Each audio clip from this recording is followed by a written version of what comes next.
6. Back today, on tomorrow.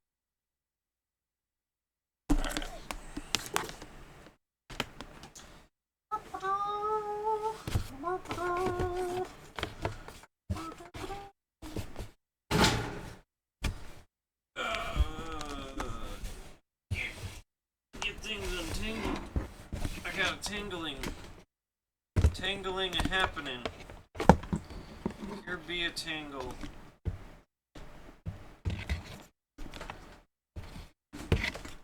Here be tangle.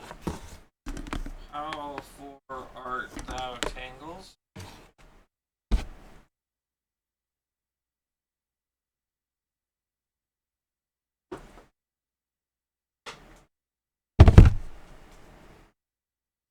Alright, King's Quest 6. Heir today. On tomorrow. Go ahead and open it up and read the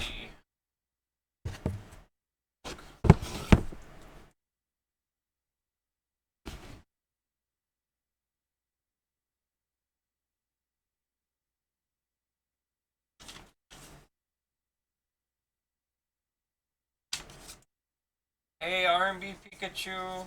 That hatch always alive? Yeah, unfortunately. Hey, this one actually has the hint book in it. That's pretty cool. You need the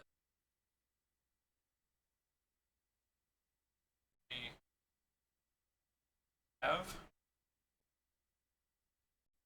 book. How are you doing, R&B? We got the Sierra Game Manual. Always. Yeah, always. Installation instructions for MS-DOS and Macintosh.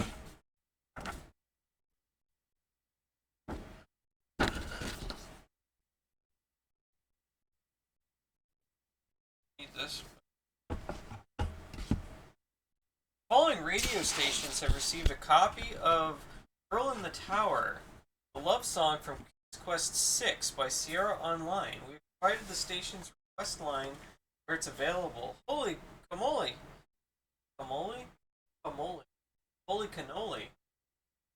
What I meant to say. I don't know what a camole is. But you could call in to these radio stations. They could play Girl in the Tower. Quest 6. Right over the radio. That'd be cool. Idaho. What's that? Boise. Hey Boy AM. Call them and ask them if they have Girl in the Tower Quest 6. Still have that. I want to request that.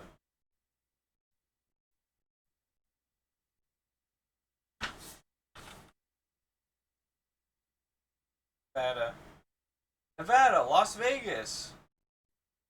That Carson City, Henderson,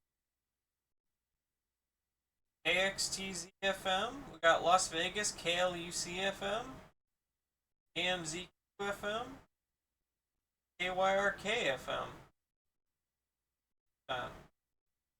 That.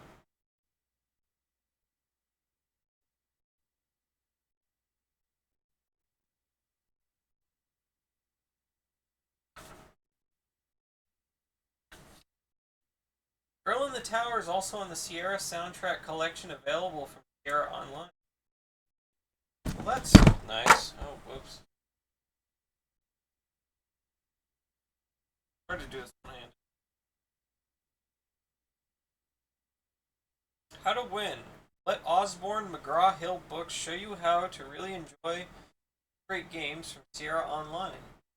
Space Quest 1 through 4, Police Quest 1 through 3, and King Quest 1 through 6. Our books provide all the answers. Now. Space Quest Sounds kind of cool.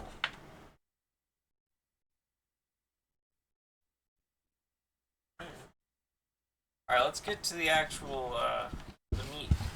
Let's get to the meat. Oh. Guidebook to the Land of the Green Isles. Very skinny book.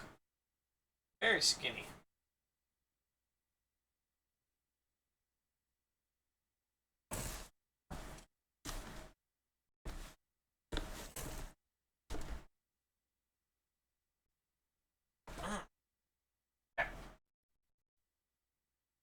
Herein lies the account of my travels in the mysterious kingdom known as the Land of the Green Isles.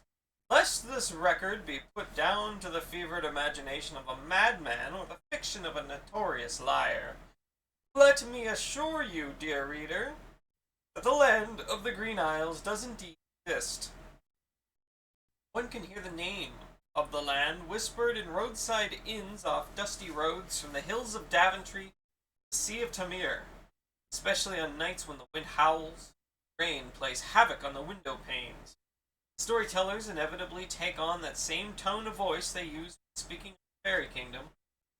I cannot vouch for the Fairy Kingdom since I have yet a leprechaun in a position of compromise. Yet the Land of the Green Isles, that is a place where the feet of a man can find solid ground and his eyes feast on such wonders. Gonna be intense. Hey Renegade Retro, how are you doing? My tale begins with a broken compass. I had taken passage on a ship bound east from Ludor. Our destination was Serenia, yet in the second week out we encountered a terrible electrical storm.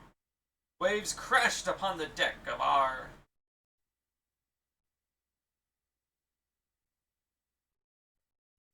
little ship,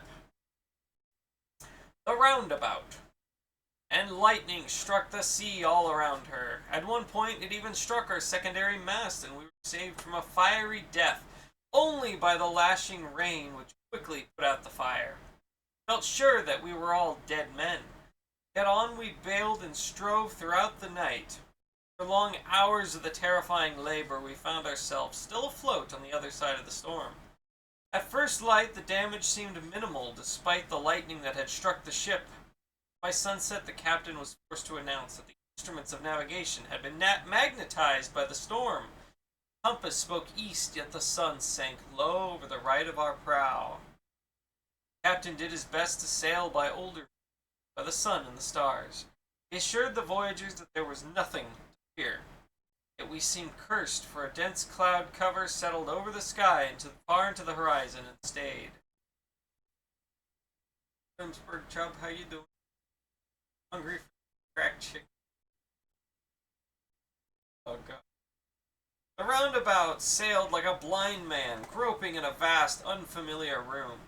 After a week, the captain had to admit that we had missed our destination. There was no land to be seen anywhere. It was as if the storm had been another flood that had wiped civilization from the face of the earth. Not else to do, we sailed on, by now so lost that turning around seemed futile. Who was to say that we were not turned around already? A month later, I lay in a fitful sleep on my bunk, throat parched and skin stretched from the scant provisions allotted all hands from the empty hold below. I heard the cry on deck, "Land ho!" Startled from my sleep and exhilarated with hope, I sprang to the deck.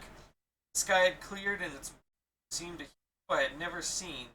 The sailor was wildly pointing off the prow where the bright green of a small body of land was dimly visible. The Roundabout responded as though leaping from the sea toward that remote shore. Yet within the hour, the curse upon our ship took its final vengeance. As though enraged to see us within view of escape, the sea came alive and swirled around us.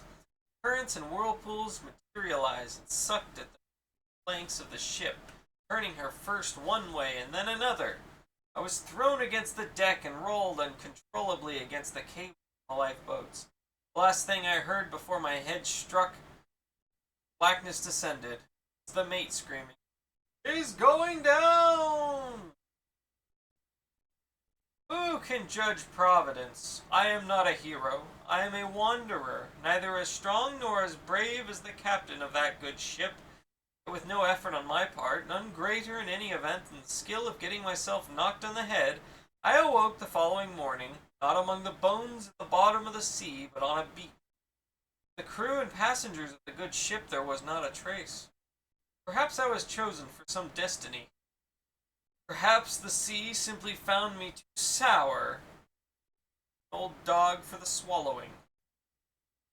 In any case, that is the tale of how I found the land of the Green Isles, or should I say, how it found me. But a poor traveler with that itch and a spirit that cannot rest, I have not to leave this world but a record of the things these eyes have seen. Being not nearly as clever as a balladeer, I set this down in humble prose. May this account some day find its way back to the land of my youth, but I fear I myself shall die on this distant shore. Derek Arlvagen.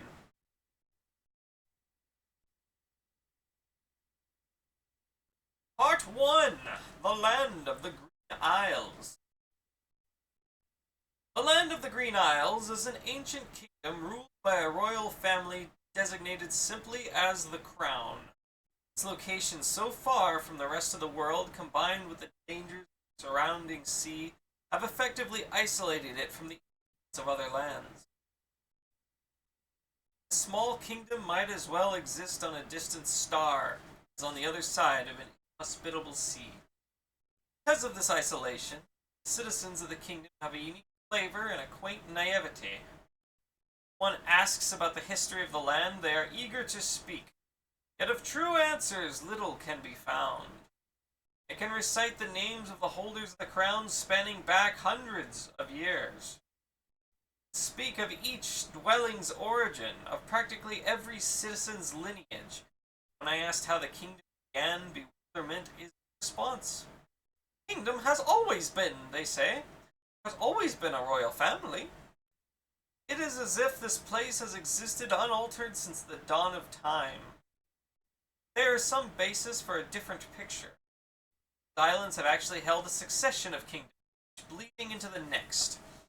Civilizations building on ruins scarcely cold. Base this opinion on the traces and legends of an ancient civilization to be found on one of the islands. More of that later. The kingdom as it stands today has remained relatively unchanged for hundreds of years. 4 islands make up the bulk of the land. Isle of the Crown is the center of the kingdom. There on a magnificent rise stands the Castle of the Crown, the seat of the royal family of the kingdom, part of the land. A village and docks comprise the rest of the island and run most of the kingdom's daily commerce, such as it is. Across a short distance of seas, the Isle of Wonder, an aptly named place of sheer delight, ruled by a pair of rival queens who are, despite their own internal strife, unalterably loyal to the crown. Isle of the Beast is the least hospitable of the islands. Seemingly deserted, not see much of the place, since obstacles made it impossible to travel far inland. Nevertheless, the place has its own history, listed among holdings.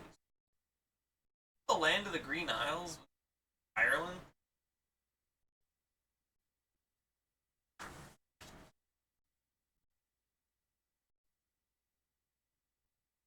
Got a nice little picture.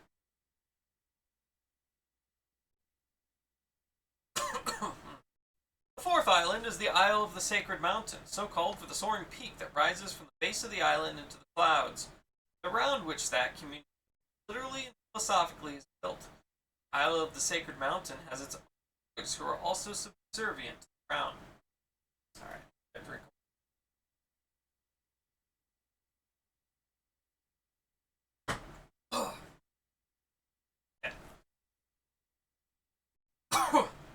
A more dissimilar set of cultures can scarce be imagined than those on these 4 islands. They seem to exist in harmony and function as a whole. The uniting factor is the crown, which maintains loyalty both by means of its undisputed heritage as the seat of all government, by the grace of its goodly royal family. Peace has reigned for centuries in this idyllic kingdom. It seems likely to continue. That is, as long as the land remains hidden from the people that we know exists in the world.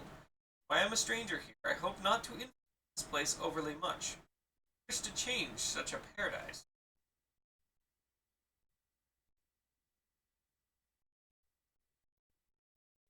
Part 2!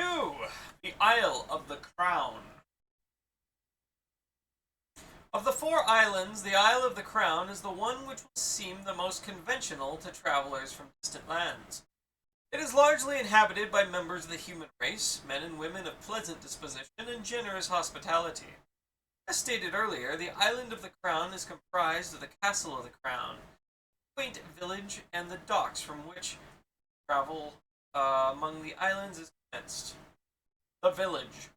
The village on the Isle of the Crown is a small one. Its stucco walls gleam in the hot sun. Its dirt paths are clean and well maintained. Its vegetation is lush. The shop merchants are friendly and seem to delight in unusual trades. Though little of mine survived the shipwreck, the few that I'd had on my person or managed to salvage from the shore were deemed unusual enough in that distant realm to appear necessities. I also found the villagers eager to share what they had in return for honest work. I have survived quite comfortably here. Village life is one of cheerful routine. Villagers rise at first light to do their chores before the tropical sun reaches its peak.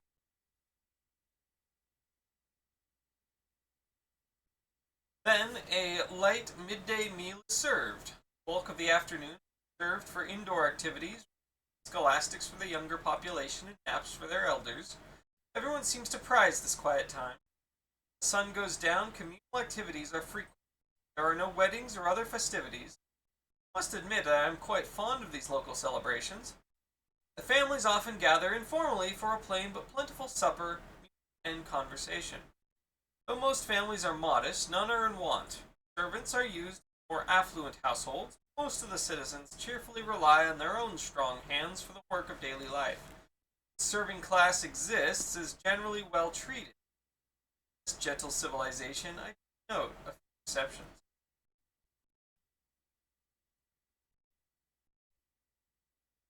The docks. Beyond the village lie the docks, a place of bustle and excitement. The humblest citizen of the Isle of the Crown frequently enjoys visiting the other islands of the kingdom. In return, it is not uncommon to see all manner of strange creatures frequenting village shops in the kingdom's other islands. All travel between the islands is focused at the docks and indeed at a single vessel. That vessel is simply called the ferry. It is a pleasant enough little ship, well maintained, as befits its value to the kingdom. The ferryman is a jolly fellow, patient even with the youngest of his passengers. His young son helps manage the vessel and keep her shipshape. The story of the ferry is an interesting one, particularly if you recall the fate of my own ship.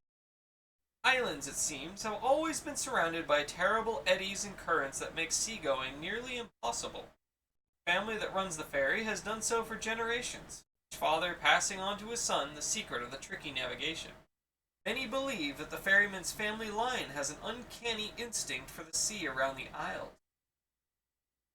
It is said that they sail by the blood in their veins. One thing is certain, I would not venture to sail a ship in these waters, so whatever the secrets of the ferryman's family, thank the stars for it. The Castle of the Crown. A stunning palace, giving testimony to the skill of the kingdom's architects and the richness of its treasury. The castle is a monument of marble, gold, and precious gems with tall arched ceilings and artistic fittings. I am told that it was built 100 years ago by King Alfred as a present to his bride, Queen Star. The previous castle, also called the Castle of the Crown, was large and drafty and had served as the seat of the royal family for over 300 years. It is said that King Alfred was cautious over his bride's fragile health, a palace with thick walls for protection from the high winds and hallways for respite from the blazing tropical sun. The castle is made even more exotic by the race of guard dogs that serve and protect the palace. Wondrous creatures seem to combine the best qualities of canine and human. Speaking in gruffy voices and armed with swords or pikes, the guard dogs are strong and intelligent and have loyally served the crown through the centuries. Despite my status as a stranger, I was granted a visit with the reigning king and queen, Their openness and accessibility, added to the lack of drawbridges, moats, or battlements of any kind, made clear to me the innocence of this kingdom that had never known war or treachery. Had I been a viper in disguise, I would have been granted an intimate audience just as readily. As a citizen of the larger, more dangerous world, it made me feel a little nervous and honor-bound not to betray such trust in me. I met the king and queen in the castle's throne room. The throne room is a vast hall, more ornate than anything these poor eyes have ever seen. Standing before the two thrones, in that cavern of gold, I felt as though I stood before fabled Olympus itself. Yet raising my eyes up slowly to those noble faces, I saw nothing of judgment in their eyes, nothing of disdain. Their faces were full of guileless welcome and kindness. As for the rulers of this kingdom themselves, King Caliphim, though not a large man, has an air of strength and self-assurance about him. He has the face of a scholar and the eyes of a gentle benefactor. Queen Alaria, his beautiful wife, my first impression was of hair the color of night and skin as pale as dawn. She smiled at me graciously, and I could see the sadness there, for despite the glory of the palace around them,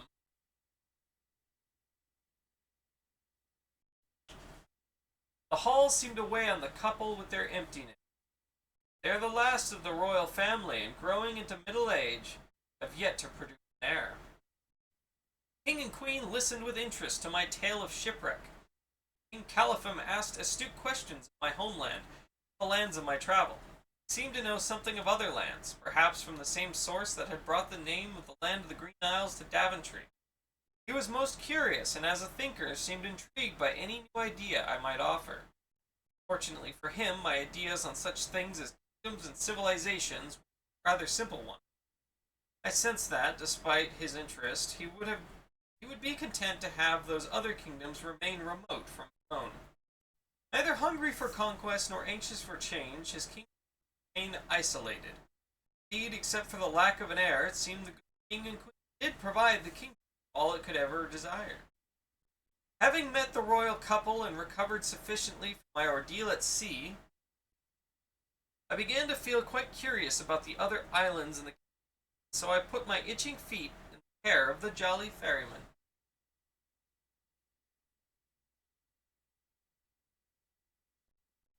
Water.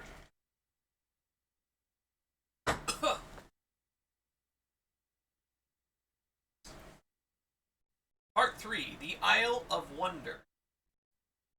Imagine a place where the very path beneath your feet might complain of your weight and the trees purposely drop twigs on your head. The sheer merriment of it all. You'll have an idea of what it's like to be on the Isle of Wonder.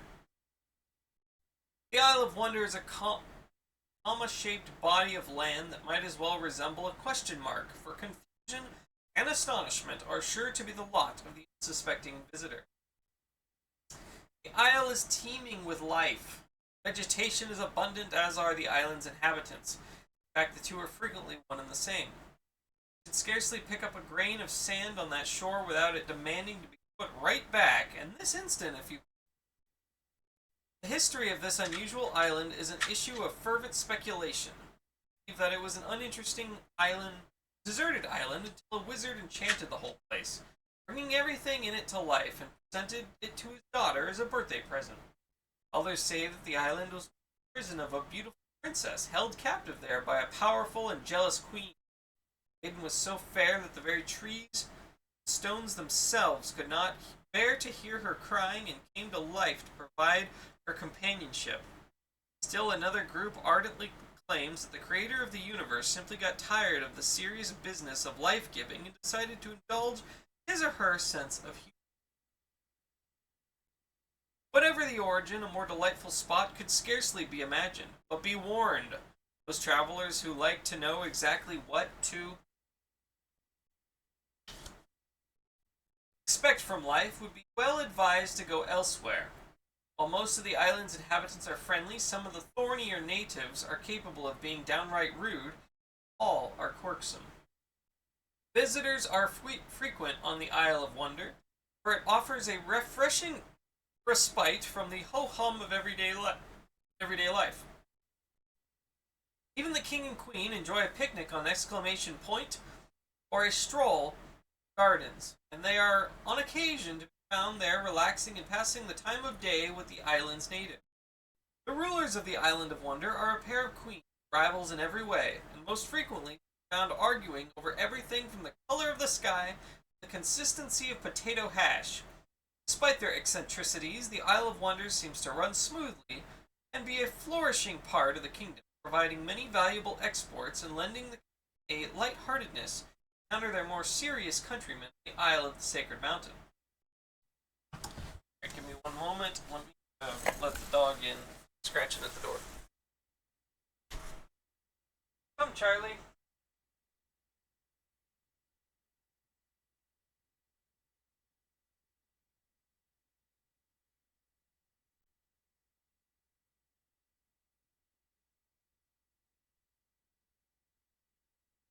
Come on, Mr. Bull. Come on, Mr. Bulldog. Here he is. Mr. Bulldog. Here. Charlie. My noise gate might be a bit too aggressive. Getting cut off. Oh,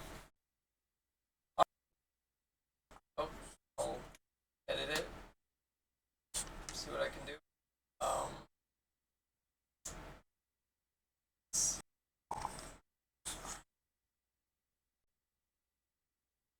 That better? Is that any better? Maybe, hopefully.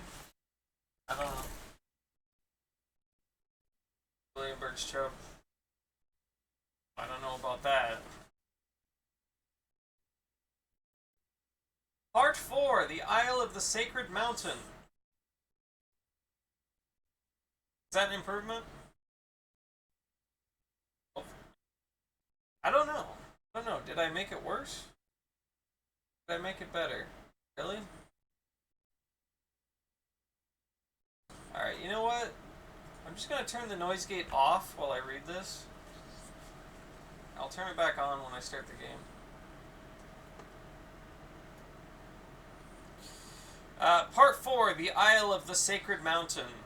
The Isle of the Sacred Mountain, on first impression, appears to be nothing but a great wall of cliffs rising to the sky with no apparent means of scaling it. The visitor is soon met, however, by a pair of greeters of the Winged Ones race. The Winged Ones are the inhabitants of the Isle of the Sacred Mountain. Towering to a height of 6 to 7 feet, the Winged Ones are by far the most impressive creatures I have ever seen. Each one of them, male and female alike, is surpassingly beautiful. Their bodies are muscled and athletic and gleaming with health. From their broad backs, mighty wings emerge like secondary limbs, strong and webbed, and covered with large white feathers. And when they spread those massive wings, oh! It is as if the sun itself has eclipsed. Two of these creatures, the greeters, meet visitors at the base of the cliffs, and so I was met. Gently they took my arms and flew me upwards. Has there not been a man who has dreamed of flying? Are we not all Icarus in our heart of hearts? Imagine then the thrill of that flight. And the glory of the beings who rule the very air around us. But as the old saw warns, beauty is only skin deep. I was flown to the Winged One's city, a strange and haunting place where architecture combines with two overriding elements of this culture, aviation and the classical. The city seems built to exclude those poor creatures whose lot it is to crawl like insects upon the ground, for each edifice towers into the sky with no connection to the next, or the ground itself save by flight. Thus completely dependent on the greeters to travel about the city or even leave, the visitor is humbled and loath to do much exploration. This appeared to me to be rather the intention, for the culture of the Winged Ones is a private one. On the Island of Wonder I always felt welcome, despite the sometimes gruffy nature of the inhabitants. They had a certain simplicity and honesty about them, by contrast. Although my reception with the Winged Ones was on the surface extremely polite, the formal words of welcome did not ring true. I sensed in the eyes of that beauteous race a disdain of common humanity, a haughtiness that made them suddenly lose some of their golden perfection in the eyes of this humble observer. Popping in to say hi before you go to bed? Alright, Sinning Stan, no problem. Thank you for saying hi and popping in. Have a good sleep. Despite this innate sense of superiority, the Winged Ones are valuable members of the kingdom and provide many important skills. Incredibly intelligent, the Winged Ones are master logicians and mathematicians, precise architects and planners. They disdain magic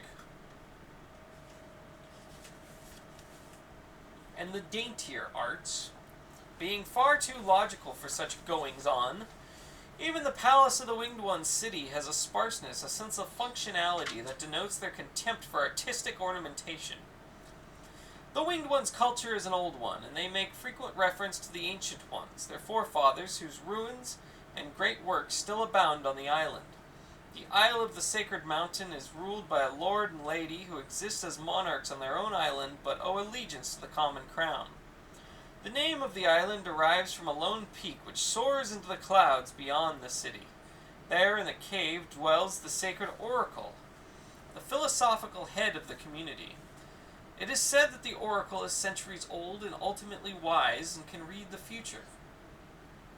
She is consulted by the lord and lady on every facet of the city's life and even advises the king and queen. I of course did not meet the oracle, and even most Winged One's citizens regard her as an almost mythical being. The greatest honor any Winged One's citizen might hope for in his or her long life is to be granted a meeting with the oracle, for her cave is a place reserved for only the most worthy souls. Like many lofty ambitions, most of the Winged Ones never achieve this end. I found myself fascinated by the Ancient Ones, for it was the only deep history apparent in the kingdom.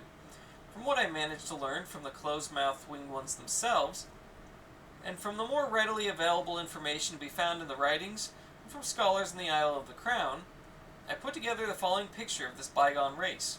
I included among these records of the kingdom, for they are as much a presence in the land as the current inhabitants.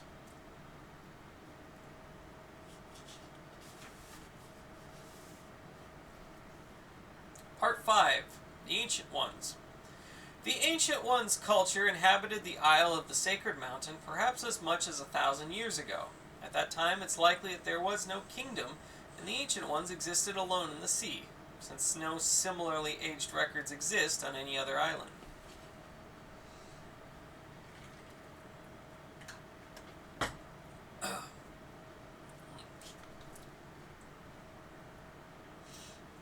The Ancient Ones had an advanced, mysterious culture. Their writings have been discovered on ancient tablets and scrolls beneath the current Winged One city and in the ancient catacombs on the Isle of the Sacred Mountain. It's commonly believed that they possessed knowledge and mechanical acuity far surpassing anything that exists today. This belief is based on a few remaining artifacts, such as their mysterious labyrinthine catacombs and the writings in the island's cliffs. The artifacts of the Ancient Ones are fiercely guarded by the Winged Ones and are studied by scholars of that race who spend their whole lives trying to unravel their mysteries.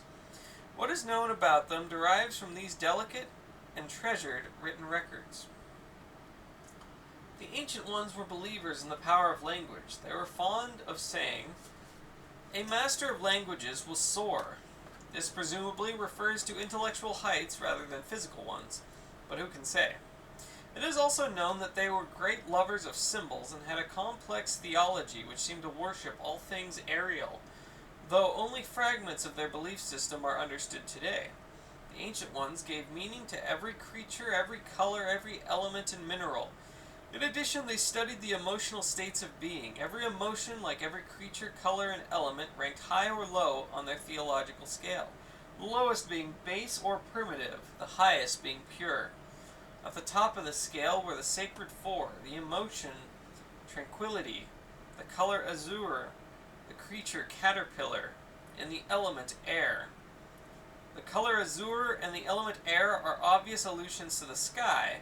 Similarly, tranquility is reminiscent of the heavens above. The caterpillar is the one surprise. In their reasoning, however, it makes perfect sense. After all, there are birds aplenty in the skies, but what glory is it to fly when one is born with wings? Is it not more glorious still to be born to crawl upon the ground and build one's own wings?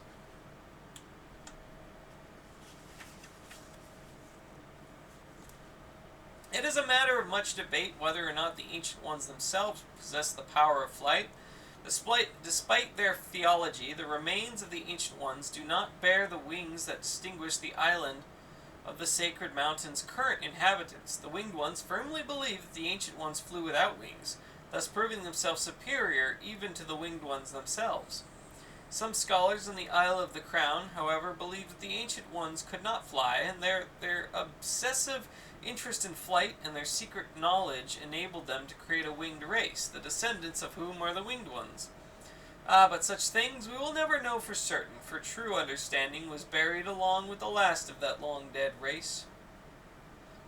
I spent some time studying the language and culture of the Ancient Ones, and in the interest of antiquity, I set forth here as much as it is understood of their works. The Ancient Ones' alphabet. The alphabet of the Ancient Ones consists of graphic symbols. It is clear that their language and ours has the same root, for their writings are directly translatable by simply replacing the appropriate letter of our alphabet for its corresponding symbol in theirs. It is probable that the Ancient Ones spoke in our language and used these symbols in their writings as a code for secrecy or for ceremonial beauty. Or perhaps our own letters for the spoken language evolved as shorthand notations for the complex symbols used by the Ancient Ones. In any case, there are 26 primary symbols in their alphabet. There are other minor symbols, but those were used only for accent and as representations of complex philosophical ideals and are not included here. In addition to their alphabetical functions, each symbol also represents an emotion, a color, a creature, and a natural or metaphysical element. Oh. Okay. A represents harmony, the cat, the color sienna, and earth. Okay. Well, we got the entire alphabet here. I'm sure this is going to be necessary for the game.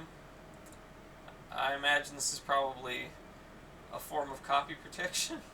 I'm guessing. Okay. The Logic Cliffs. My gosh, this is quite a book. One of the most intriguing artifacts left by the Ancient Ones are the Logic Cliffs. The cliffs are so named from a series of riddles written on the face of the cliffs, leading from the beach of the Isle of the Sacred Mountain to the Winged One's city.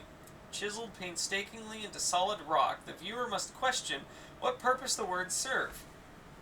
From the ancient scroll that references the cliffs, it can be determined that the riddles in the cliff were part of an elaborate mechanism designed to protect those who dwelt at the top of the cliffs from undesirables that might arrive from the sea below. The mechanism may have served as some sort of calling device designed to alert those at the top of the cliffs that a brother required admittance, or perhaps led to secret chambers within the rock itself. Whatever the cliff's purpose was, it was obviously built to admit only those indoctrinated into the secrets of the Ancient One's culture, and for that reason is, alas, as yet unsolved by those who live today. The following translations from the Cliffs of Logic scroll may help the reader understand the mystique that surrounds this artifact. I get very strong Mist vibes from this, like Mist and Ribbon.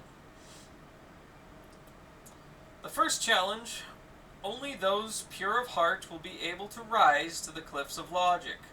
The third challenge: the stones of stealth are associated with this riddle. 4 men standing in a row, third from the left, and down you go. The rest in order move you on, the youngest, the oldest, and the second son. The fifth challenge: only those of the highest order may ascend the Cliffs of Logic. Another remnant of the Ancient One's culture, the catacombs, is tragically inaccessible to visitors today.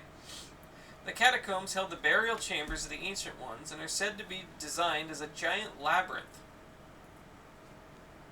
To protect their tombs from looters, the Ancient Ones built death traps into the catacombs and filled it with dead-end paths, maze-like corridors, and rooms where secret knowledge is needed to pass.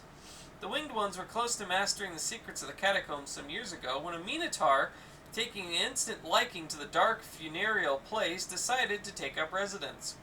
At first, the kingdom attempted to regain the hostage artifact, but between the dangers of the catacomb itself and the Minotaur's stealth and treachery, the losses became too grave to continue the struggle, and the Minotaur was left to his prize.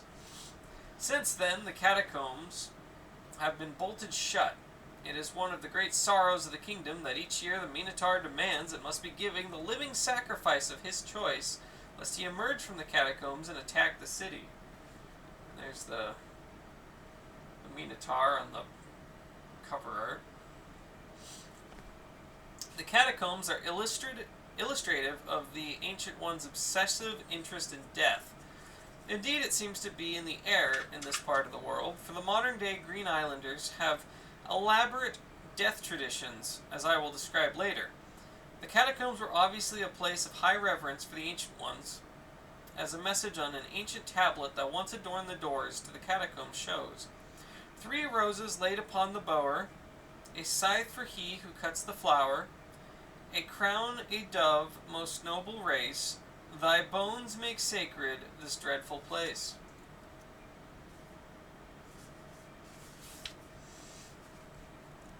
The Isle of the Beast long ago was called the Isle of the Forest.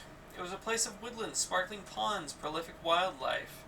It was used as a playground, favored for jaunty hunts by the royal family and other local sportsmen, and for that reason was left uninhabited. The scenes of this treasured diversion on that beautiful island still decorate local tapestries and paintings. One night, so the story goes, residents of the other islands could see magical lights around the Isle of the Forest. The next day, the king, then King Alaphim, led his guards over to the island to investigate, and of course to hunt if all proved well. They found the island much changed. The forest had grown so dense overnight as to prove impenetrable, save by a single path blocked by mysterious obstacles. And most mysteriously of all, the heart-rending cries of some mighty wild beast echoed on and on throughout the forest. It is said that several guards fell into madness immediately at the sound, and that King Alaphim himself was haunted to the end of his days by the echo of those cries. Since that time, the island has taken its new name and has remained unpenetrated and undisturbed in the midst of the kingdom's teeming life. Alright, 1 second.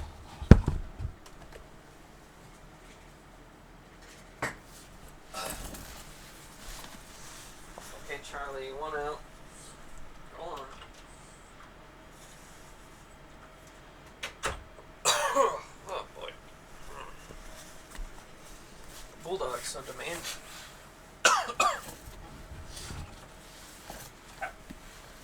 Oh man, this is killing my throat. Legends and myths of the land of the Green Isles. Though long nights spent before the fire with my companions on the Isle of the Crown, through long nights, I learned that the Green Islanders are famous story weavers. To me, nothing speaks more of a people than the tales they tell, for they are woven with the fears, the hopes, the dreams of the culture. For your enlightenment and entertainment, I set forth some of the more interesting of these legends and myths here. Hidden islands and other worlds. Every land has its tales of hidden places, lost caverns, underground treasure rooms, and secret kingdoms, accessible only through some ancient oak tree. The land of the Green Isles is no exception. Here, as might be imagined, the hidden places take the form of islands hidden in the mists and what might lie beyond the sea. One popular tale seems to reflect the universal myth of harvest and planting. It is said that nearby exists a hidden island of priestly inhabitants who worship Mother Earth.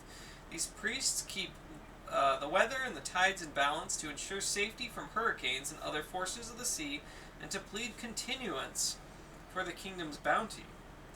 It is said that these priests demand privacy above all, and that they remain loyal to the crown in exchange for secrecy. What a wonderfully conspiratorial tale. Hey, Ravenous. You're doing well.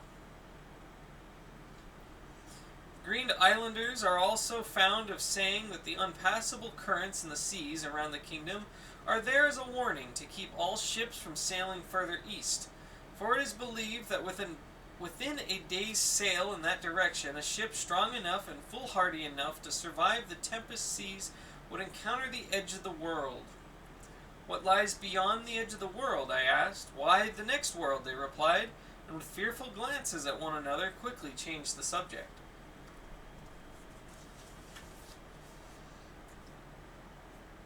Doing alright? Hope you're well too. Heard you coughing earlier? Yeah. My throat is getting all dry. sore from reading this book. We're almost there. It's okay.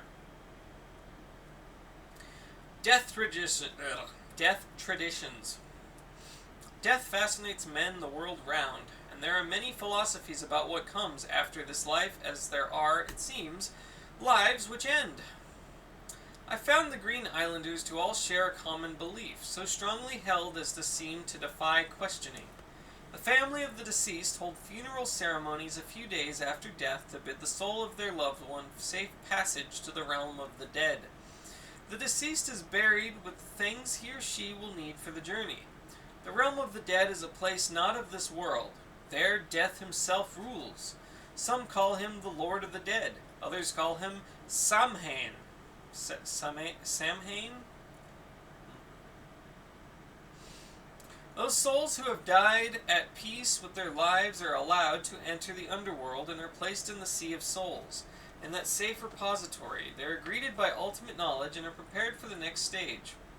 Those souls, however, who died with unresolved trauma in their human lives cannot enter the underworld, but are consigned to wander endlessly on the surface of the realm, chained there by their human woes.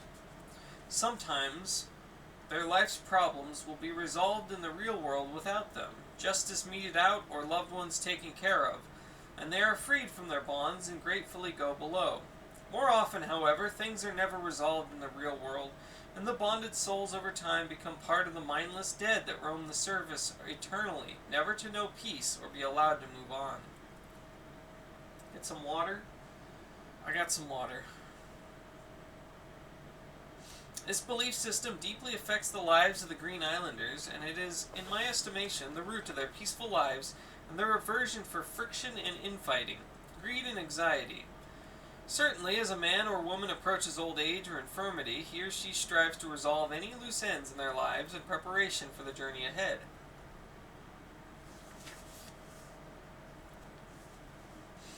Genies.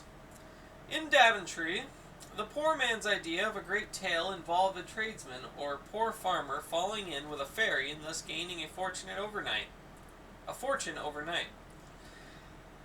How many wild-eyed dreamers have spent their days searching out such instant prosperity instead of buckling down and taking the long road to that end? Ha! It is a tale this wanderer has heard all too often. Here in the land of the Green Isles there are no fewer dreamers, but they speak not of fairies, but of the jinn, of genies.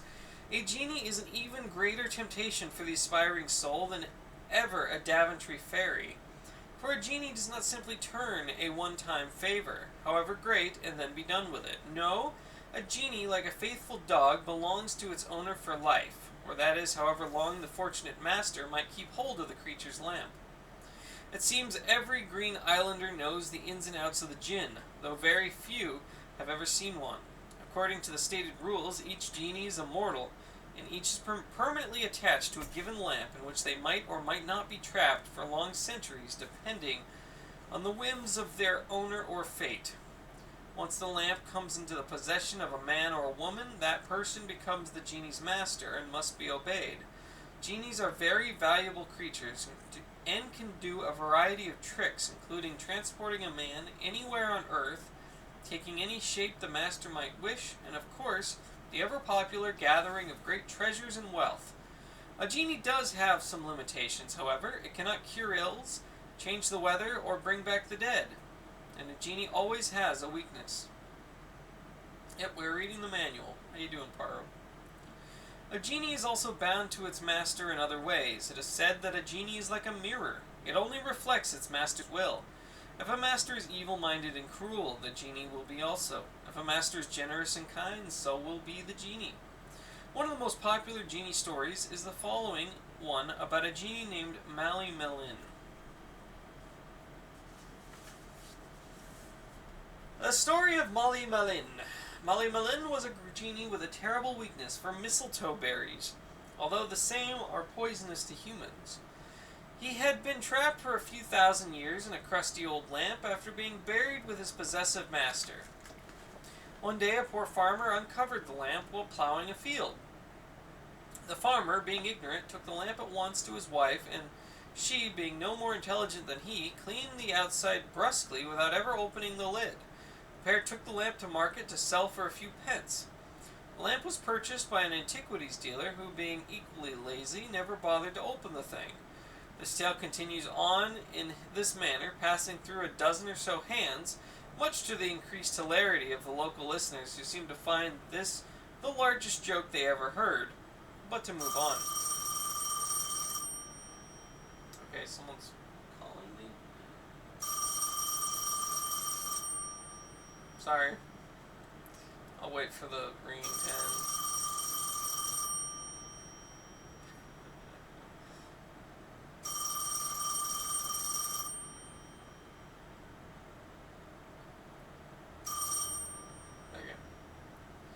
Finally, the lamp was purchased by a poor maiden named Daltina, who desired only a little warmth and light for her ailing mother. Daltina took the lamp home and opened it at once in order to fill it with oil and a wick, but instead of dust, a cloud of smoke issued forth from the opened lamp, and Molly Malin appeared. The girl was overcome with fear, but Molly Malin finally persuaded the poor thing that she was in no danger, and indeed could now have anything she wished for. In the next few months, Daltina and her mother went from being poor, sickly outcasts to being well-to-do. Their poor house became a fine mansion, and their garden blossomed. The girl, with the flush of prosperity in her cheeks, grew more beautiful by the day. Molly Malin, of course, was furnished with all the mistletoe berries he could eat. But on one thing, Daltina followed the advice of her mother. Never tell anyone of the lamp, she warned, for we are but two lone women in the world, and would be no match for those who would wish to steal our treasure. Several years passed this way, and Daltina was content. Every night, Molly Malin would ask her, "What more do you wish?" And Daltina would reply, "Nothing. I have all that I want." Then one day a procession rode through the village. Riding at the head was a prince, the most handsome man the girl had ever seen. That night, Molly Malin asked, "What more do you wish?" The girl was silent for a moment, thinking, "Who am I to wish such a thing?" And he should marry a princess.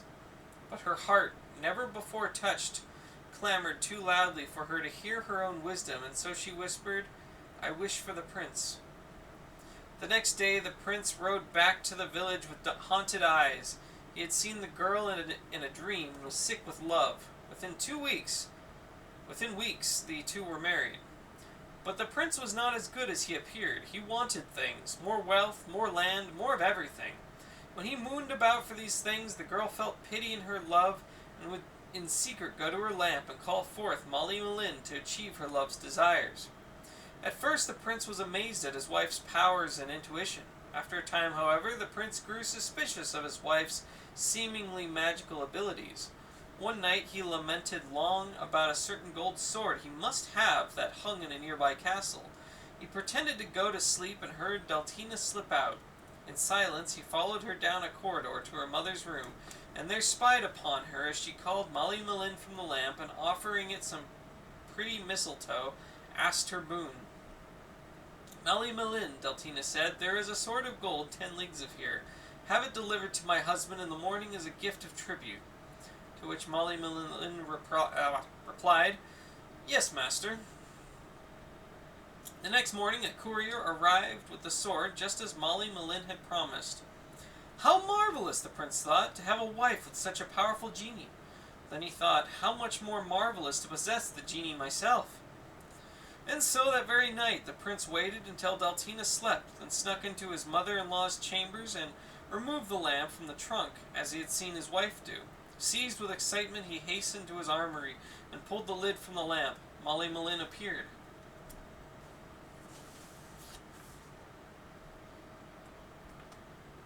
"Yes, master," the genie twittered, with a new malicious grin on his face. "You are my genie now," said the prince, "and shall do only as I wish." "Of course, master," said Molly Malin. "But how about some mistletoe?"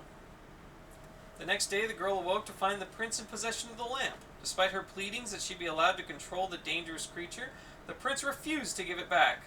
And oh, what the prince did with that lamp! Whereas before the girl had indulged his desires conservatively, the prince with the lamp knew no bounds. He kept Molly Malin rushing to fulfill his wishes until the rooms of the castle were heaping with gold and jewels. His enemies lay slaughtered on the fields without provocation. Molly Malin's wicked face now became like a demon in the land, a demon who stole and laid scourge to everything. Finally, the girl could stand no more. The flame of her love for the prince was doused by bitter tears.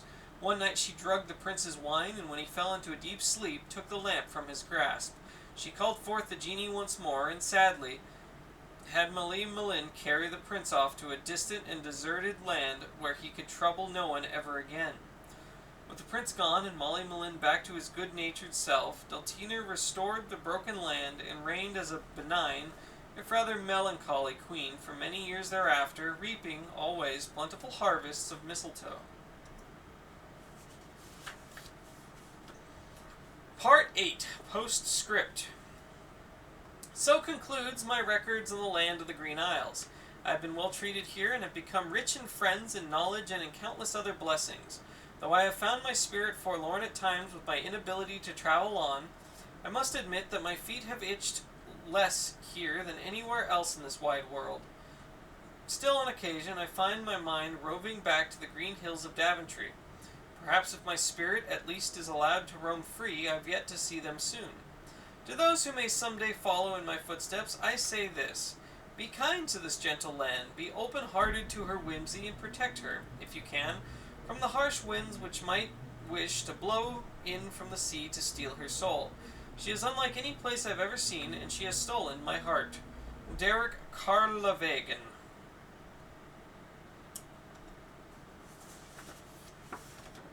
King's Quest 6 credits. Well, there we go. That was the guidebook to the land of the Green Isles. Whew. That took a full hour to read. Wow. Alright, well, there we go. We have the hint book this time, so I'll keep that out in case I get desperate. Let me just check the manual here real quick, just curious. Okay, so this has the same story in it. Yeah.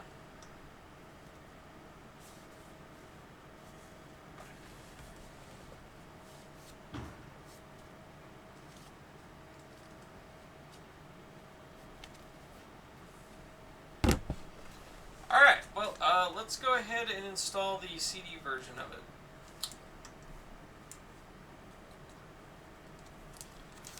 Okay. Wow.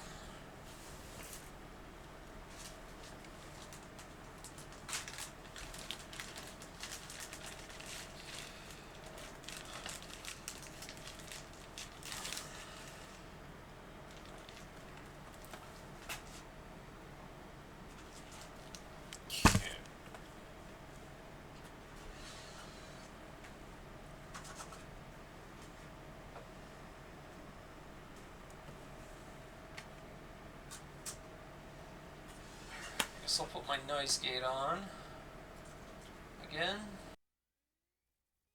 Okay. I clip my voice a bit, but at least it won't get an echo. Yeah. Alright. Let's do this. Assume install. Walkthrough.bat. There's a walkthrough in this?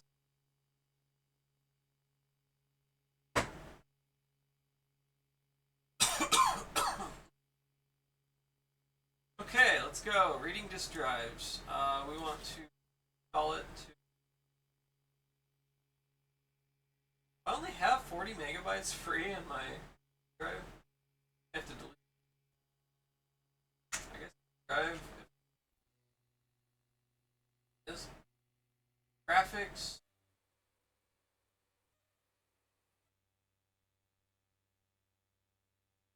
Yay. Yeah. Roland MT32. Yep. Audio Sound Blaster.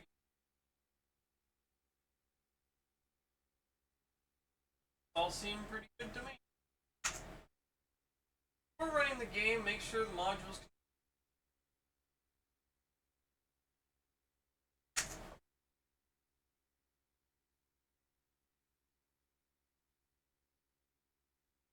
Alright.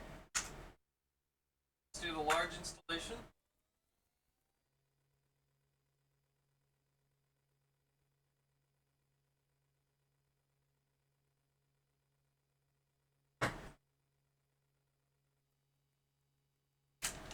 I was watching someone play King's Quest 1 a couple nights ago. And man, it's so... Looking at that after playing, 3 or 4 or 5, now 6, just seems so primitive.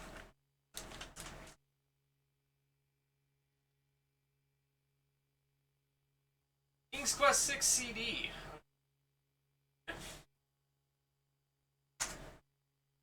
If you have not sent in your registration card, please do it now.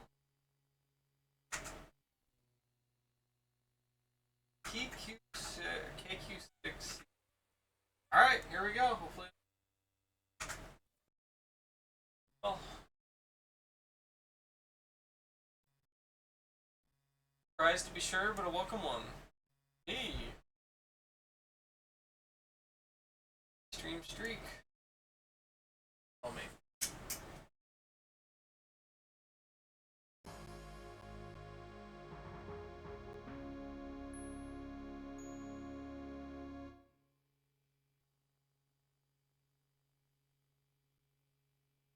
Heir today, on tomorrow.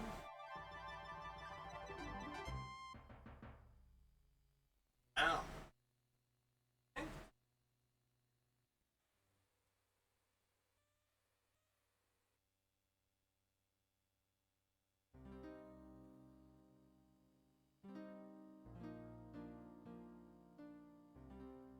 Long ago in the castle of Daventry. Oh my god, he's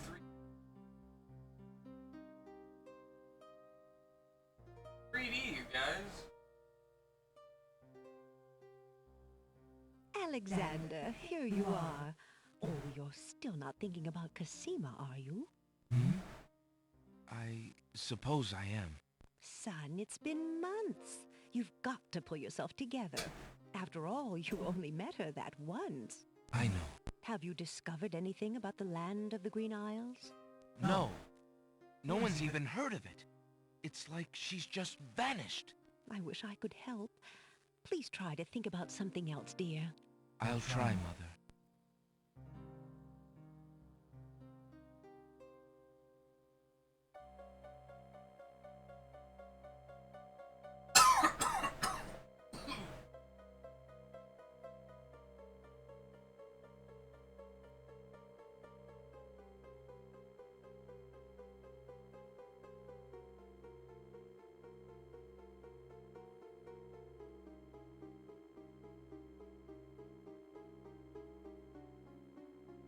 Supposed to be.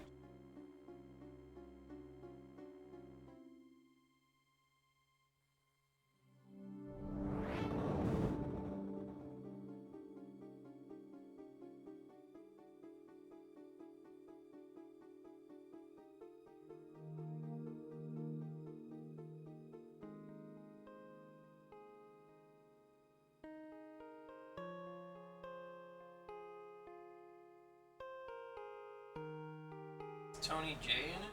Alexander, I feel so alone. I don't know what to do. Alexander, I wish you were here. Cosima! Wait! Mother! Mother, come quick!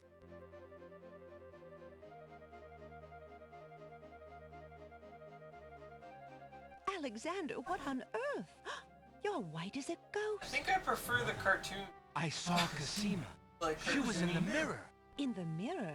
The magic mirror? Yes! And it showed me how to find her. How? The stars! I saw the stars outside her window. I can navigate by the stars. Oh, Alexander, If you really go... It will be all right, Mother. I promise. 3 long months, Prince Alexander sailed the known seas and beyond.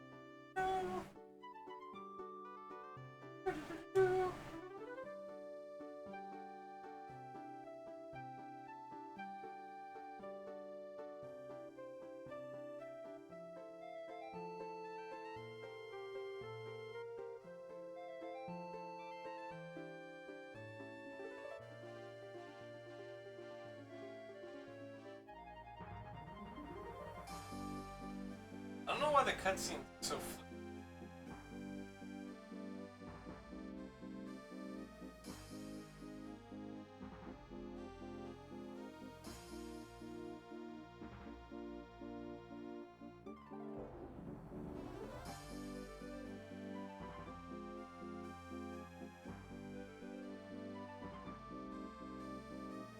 Maybe it's like playing the cutscene. I think it's playing it right off the disc. Maybe it's like catch-up thing reading the disc.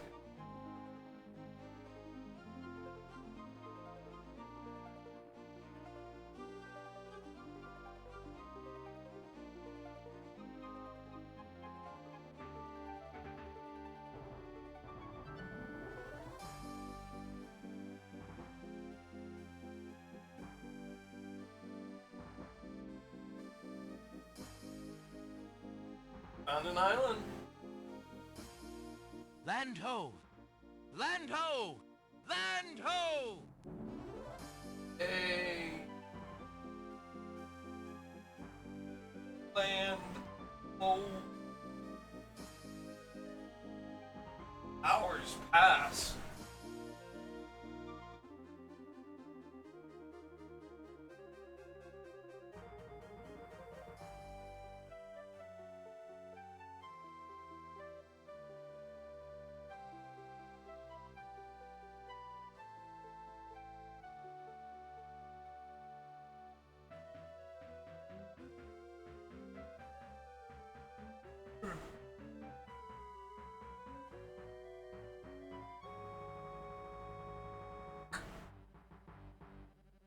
As the ship nears the shore, days turn to night and the sea turns violent.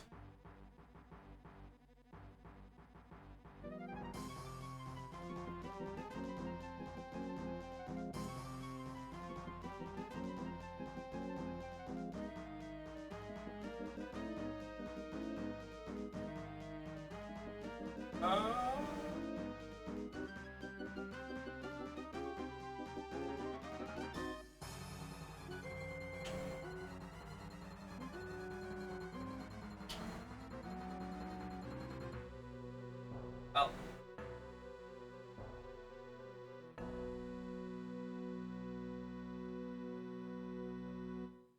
Alright then.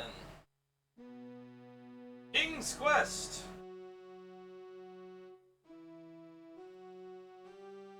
Written and designed by Roberta Williams and Jane Jensen. Produced by Robert W. Lindsley, William D. Skirvin. Directed by Roberta Williams, William D. Skirvin, and Jane Jensen. Art design, William D. Skirvin.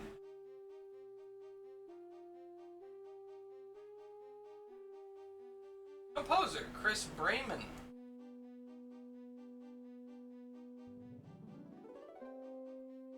Text and dialogue by Jane Jensen.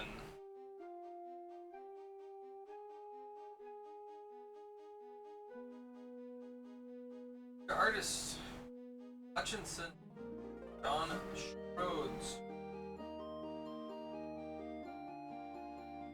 True Love, Deanna Yelp, Robert W. Lynn.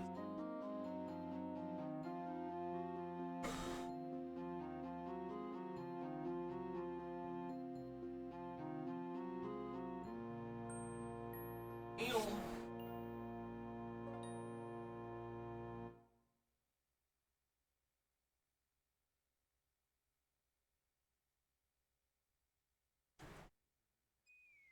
Alright. Alexander awakens to find himself on an unfamiliar beach.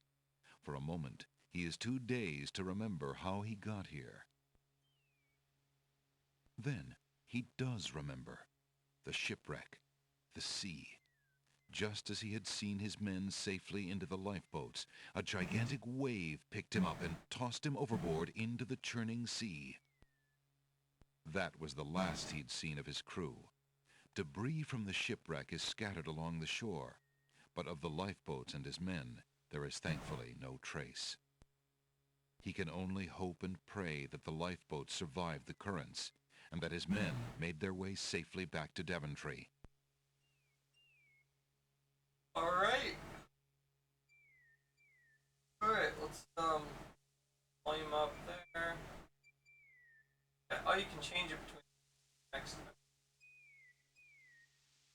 Save. Start. Yeah. Yeah.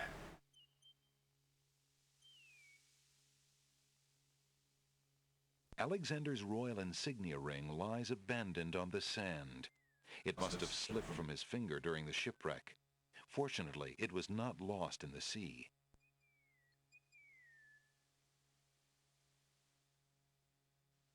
Alexander picks up his royal insignia ring from the beach. I didn't even know there was a Metroid that was live in the Hive until like some 5 minutes before I seen the Discord message. Oh yeah? Not live in the Hive anymore. Somehow I'm still alive. The remains of Alexander's sailing ship lie dashed upon the distant shore. The ocean appears calm, but there's a dimpling pattern to the surface which indicates an undertow. Rocks abound on this lush volcanic isle. I'm like I'm on the other side of the room. Well, it's hard to have a balance between like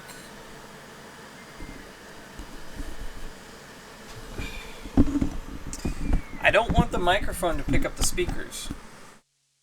So I don't really know what to do.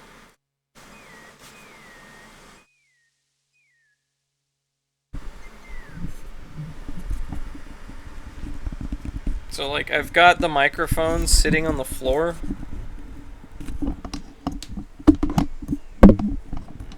I'm trying to keep it away from the speakers.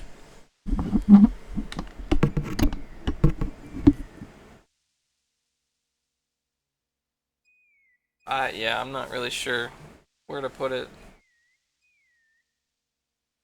Alexander is standing on a beach littered with debris from his shipwreck. A path leads north into the lush green island. An occasional breeze rustles the nearby foliage. Yeah, because I don't want it to pick up the audio from on the mic from the speakers there.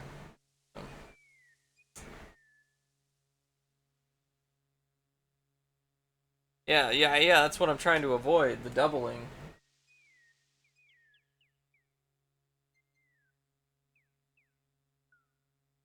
Headphones, yeah, I can't wear headphones though because of my jaw. Rocks abound on this lush volcanic isle.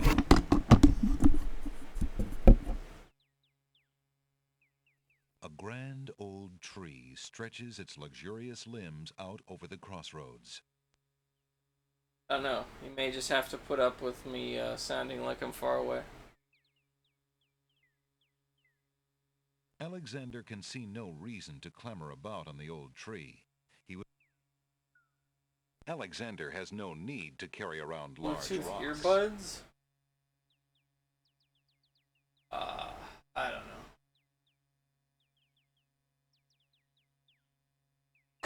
I don't know about no Bluetooth.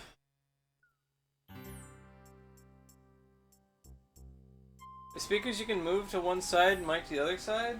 Well, the speakers are on both sides of the computer. Old lamps for new. Old lamps for new. The speaker here.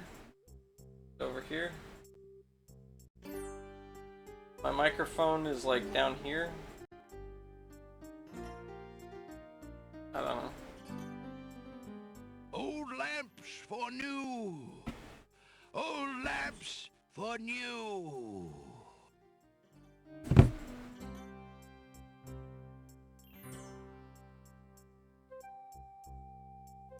Yeah, we're playing original hardware. Good day, sir. If you would like to get one of my fine new lamps, I'll need an old lamp in trade. Isn't it a rather bad business? Taking old lamps and giving new lamps in exchange? Well, there's always a chance that I'll find a genie. If I had a genie, I'd be richer than a king.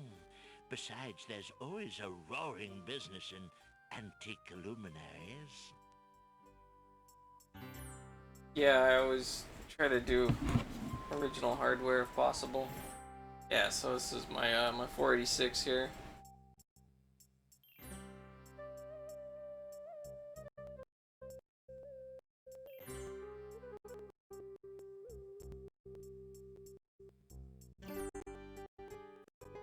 The sign is pawn shop.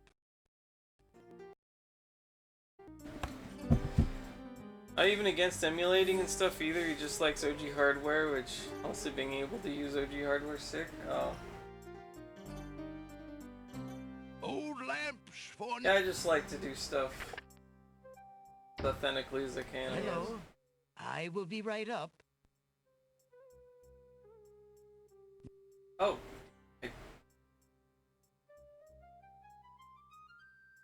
Click past what he.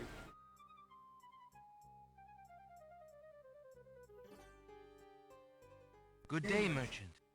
Can you tell me what land this is? Why, certainly. This is the Isle of the Crown, the main isle of the land of the Green Isles. Thank the fates. I knew I was close when we sank, but I dared not hope. Tell me, how fares your Princess Cassima? The princess? She is well enough, I suppose. Is she near? The castle of the crown on the hill, sir. And good luck. Wish I could do more real hardware stuff, but I'm just lacking stuff in general. Yeah. Took me quite a few years to build this thing. Had to gather parts from all over the place. Wish I had a GBA player so I can do real hardware for handheld stuff, but they. Oh, yeah, the GBA. The player itself isn't that expensive, it's just the disc. Disc is very expensive. Although I guess you could get like one of those SD loader things and then load on like some custom software or something, but then I guess that's veering away towards original, I guess. An old But it works man well. occasionally steals sidelong glances at Alexander from under a concealing hood. Yeah, Cube Dude. That's what Cube Dude does, yeah. These shelves hold a collection of oddly titled guidebooks. Alexander notices such books as How to Become King with Little or No Rupees Down, Finding the Right Girl with the Right Dowry, and Why Good Princesses Like Bad Wizards. Why good princesses like bad wizards. Good day, sir. The mysterious old man just ignores Alexander. I like how our point of view is like we're peeking from behind a bookshelf. We're just like looking over the books, spying on them. Alexander is standing in a cozy little shop. Books of every size and shape line the walls. A crackling fire in the fireplace completes the tranquil scene. This. Alexander rests his feet for a moment. Alexander picks up and leafs idly through a book called The Changing Role of Court Entertainers Through the Ages. Well, that was refreshing. Now, Kernel has a JP version, which is cheaper. I know it's not region locked, but specifically needs a Japanese GameCube as well. Yeah, most likely. Alexander picks up the book from the small table. Oh, yes, please, take that book. You have my most humble thanks for doing so, good sir. Really? Thanks. What book did I get? Alexander is carrying a book from the bargain table in the bookshop.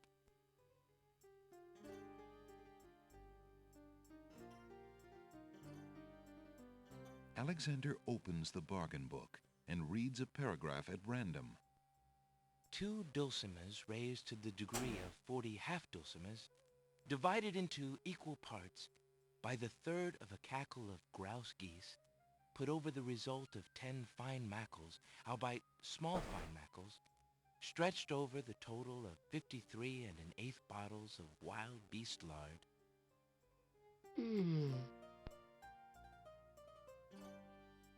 Yes. What an incredibly boring book. No wonder the bookshop owner wanted to get rid of it so badly.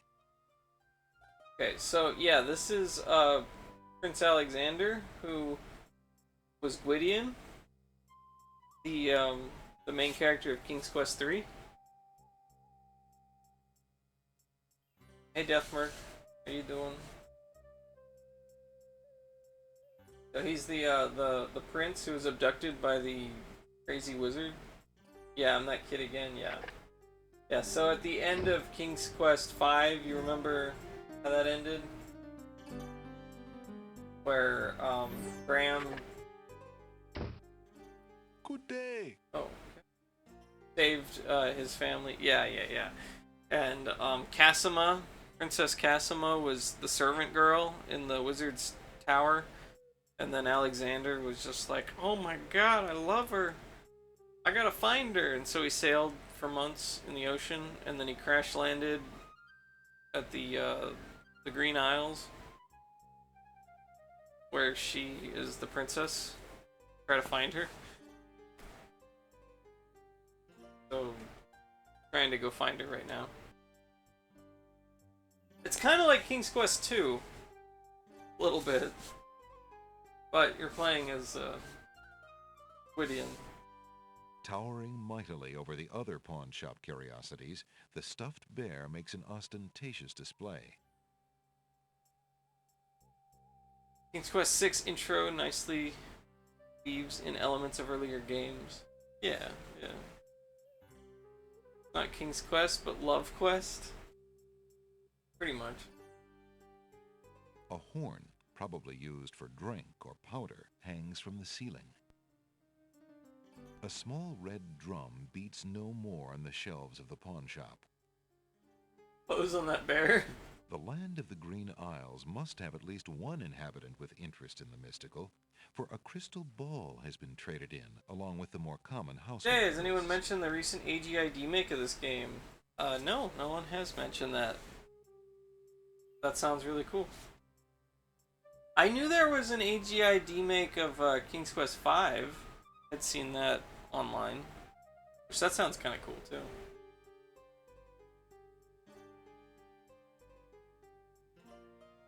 A strange-looking winged device. Haven't seen 5? Okay. Of the room.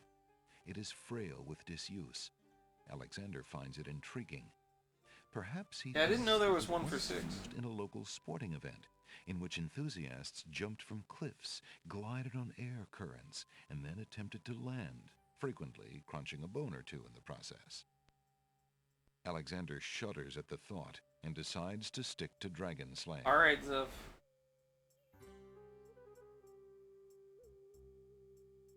Or King's Quest 5 has an NES version. It does. Yeah, it does.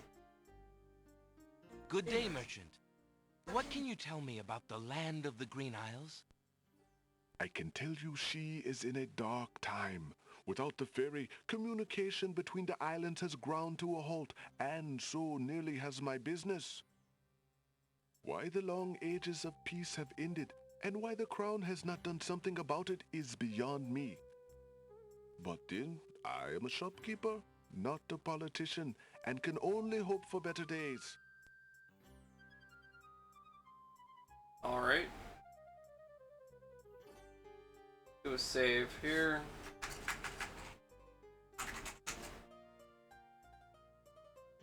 Six's demake is the complete game. Works in DOSBox, but haven't tested on real hardware. Enjoyed the NES version, but probably helped that I had played the original first. That's creepy. I looked up AGI demake of this game, and the YouTube video fell right on this shop screen. Oh yeah?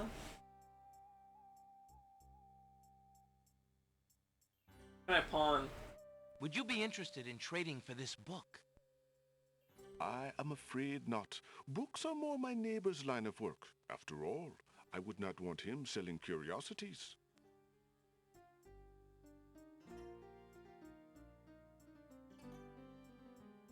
Let's see. Alexander's ring is made of the purest gold and has the insignia of the royal family of Daventry on its face. What if I pawn my, my family signet ring? You in Quest for Glory series or Might and Magic? I have Might and Magic 2 and 3, as well as Quest for Glory 2 in the box, and I have loose discs for Quest for Glory 1, but I don't have a box or manual or anything for the first one. Are you so superb? Yeah, I want to play Might and Magic. I want to play the first one, but I did start Might and Magic 2 on the Apple II. Some months ago, I did a stream of that. Assume you're streaming a 4:3 aspect ratio? Was it hard to configure? What do you mean?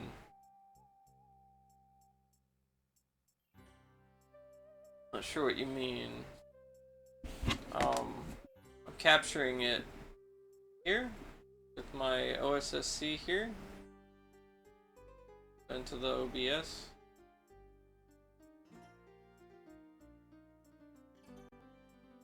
I don't know.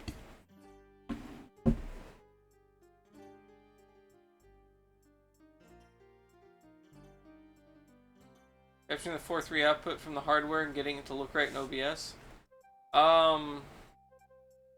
So let's see here. Capture right there. Filters. Okay, so I just take the what do they call this? The capture card video in OBS. I go to filters and I add the scaling aspect ratio and I set it to 4:3. So it puts it into 4:3. So it's not too difficult. Mind Magic on Genesis is a great port. If there's anything to say about Genesis, the system was treated with great ports from PC and Amiga. Okay. A 4:3 filter, gonna write that down? Okay, yeah. Here, I'll just, I can show you. Maybe. So here's my OBS. Sorry, it's a little bit awkward with the camera thing, but this is my video capture thing here. So go to filters. Okay, that's not it. Oh, I'm in the other scene. That's why. Well, yeah, okay. But yeah, it would be under there and then filters and then add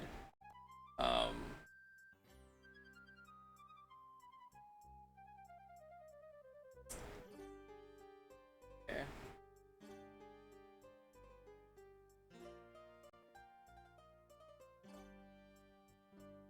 Okay, maybe I can't show it to you very easily.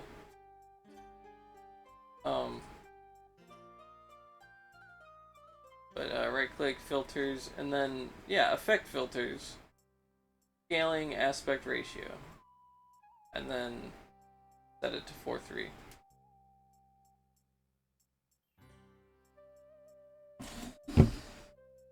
Okay. Can you tell me, merchant, what the value of this ring might be? By the sands of the sea, what a beauty! What fine gold and masterful artistry! This ring is quite valuable, sir. I would not feel right taking it in trade. None of the items on display in my humble store are even close to the value of this ring. Truly? Well, it would be hard to part with it anyway, I suppose. Okay, well. Maybe I can find something to pawn later.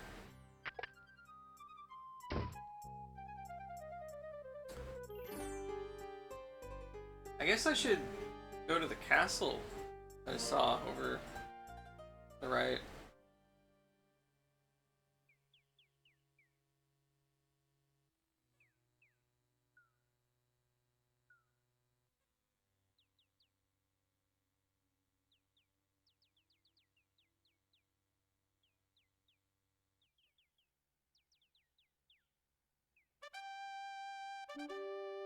Trade a kingdom for a ring.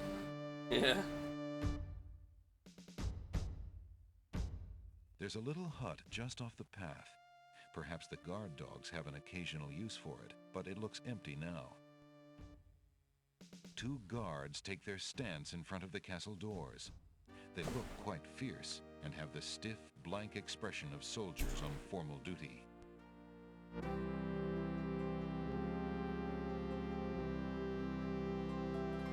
Excuse me, guardsmen. Guard dogs. I've been traveling for months to see Princess Cassima. I would like an audience, please. I'm sorry, but the princess is not receiving visitors, particularly not strangers. Alright.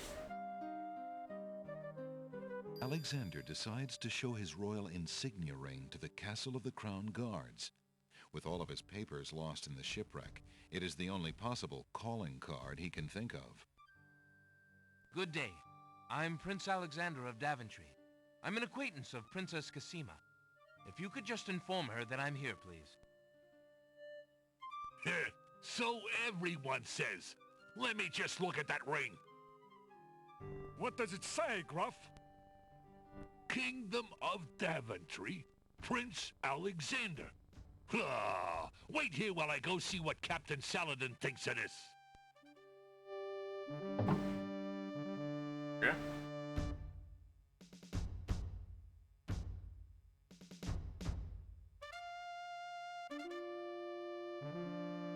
The guard returns a moment later with a majestic-looking creature. Captain Saladin speaks with a voice that is gentle, but reflects a will of iron. Prince Alexander of Daventry, I presume. I'm afraid I'm unfamiliar with your country, but I'm sure Vizier Alhazred will want to meet you, if indeed you are a friend of the princess. Please, follow me. Hey, looks like that worked.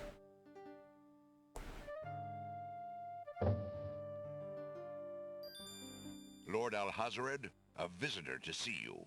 Prince Alexander of Daventry. What is it that you seek, Prince Alexander? Pardon the intrusion, my lord, but I came to see Princess Cassima. Some months ago, my father, King Graham, saved my family and I from imprisonment under an evil wizard named Mordak. The same wizard that kidnapped the princess? Exactly. When my father rescued us, he also liberated Cassima and sent her home. Then your father has my gratitude, and that of the entire kingdom. But I'm afraid I still fail to see the purpose of your visit. Well, I came to make sure that Cassima arrived safely and to pay my respects. Before we parted, she gave me an invitation to visit. I have no doubt she did exactly that at the time, Prince Alexander. However, things have greatly changed for Cassima since her ordeal in Mordak's castle. Cassima's parents both became ill and died while she was gone. Cassima is sequestered in mourning for them as befits a princess. She is not receiving visitors of any kind. Even if she were, I do not think your visit would be appropriate. You see, it is time for Cassima to take her responsibilities seriously. With her parents gone, she no longer has the luxury to be a carefree maiden. As was her parents' wish, Cassima and I are to be wed. We shall rule the kingdom together. I assure you, our marriage is all Cassima wants now. As a prince and a gentleman, it would be best that you leave before there is any further embarrassment. I see. I suppose that I was mistaken. I thought for certain that Cassima... Well, I apologize. A young man sees what he needs to see. I'm sorry you've wasted your time traveling to the land of the Green Isles. May your journey home be swift. Perhaps I will take the opportunity to look around your fair land while I'm here.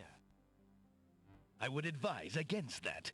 The kingdom is rather, shall we say, inhospitable these days. But it is your neck. You may risk it if you please. Captain Saladin will escort you from the castle. Good day.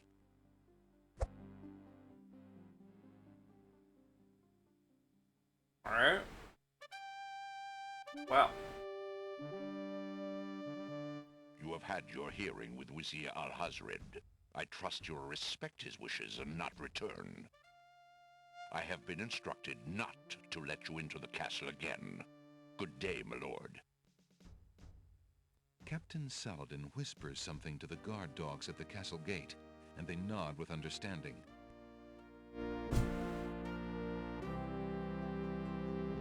Yeah, she made Phantasmagoria. Alexander has a feeling they won't be letting him into the castle again. Mechanical load times. Yes. Vines have begun to climb the castle's stucco walls. This. To take the path, Alexander need only walk on it. The side of the castle is one big blank wall. Oh. The vines are too flimsy to support Alexander. Alright, well, I guess I should save it.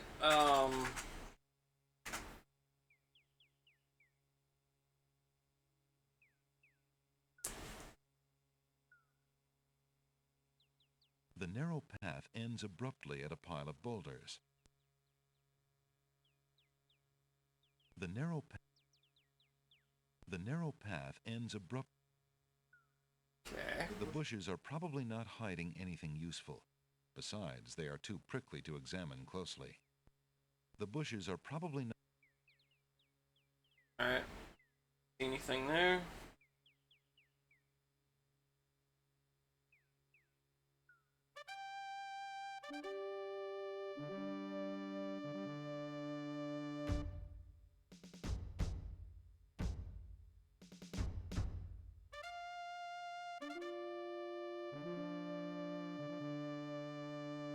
Not even an hour in and already Prince Alexander is trying to engage in breaking and entering.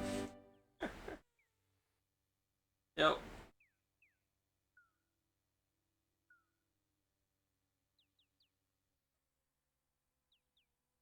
Yep.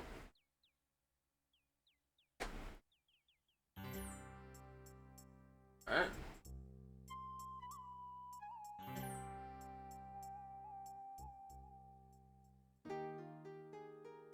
What's over here? The house is made of stucco in an architectural style native to the island. It is apparently quite old since climbing vines embrace its exterior. There are rose bushes back by the house, as well as the ones on the fence. Somebody who loves roses must live here. There's a young girl in the yard. The girl is dressed in a long, plain orange robe with a thick headdress. From the appearance of her clothes and from a skittish, fearful look about her, Alexander gets the strong impression that she is a servant, or even worse, a slave. The serving girl appears to be stealing a quiet moment tending the rose bushes. The gate is closed. It appears that the house's owners like their privacy. You lazy thing! Get back to work and stay away from those roses! I've told you 1,000,000 times, those flowers are too sweet for the likes of you! You've still got to do the breakfast dishes, make lunch, and clean the stables yet this morning! And get your veil back on! No one wants to look at your face! Yes, stepmother.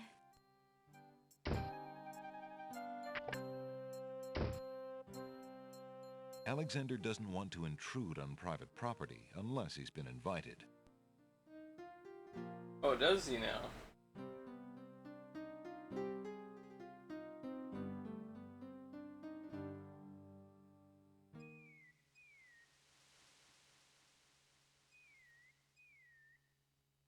The waters in this cove appear calm, but there's a dimpling pattern to the surface which indicates an undertow. A worn wooden vessel has been dry docked on a jetty. The boat is in sad shape. A hole in the hull and the condition of its boards make it obvious that the vessel is no longer seaworthy.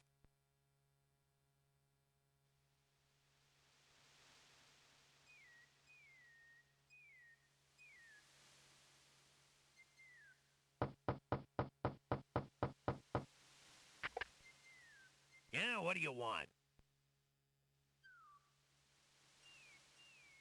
Alexander promises himself that he will not go home until he has determined what Cosima's feelings are for him, and if she needs his help. Alexander... There's no reason to use that. Okay. Alexander wouldn't know what to do with the old bag of sand. Well then. Alright. Little does everybody know, Prince Alexander is a natural-born rebel.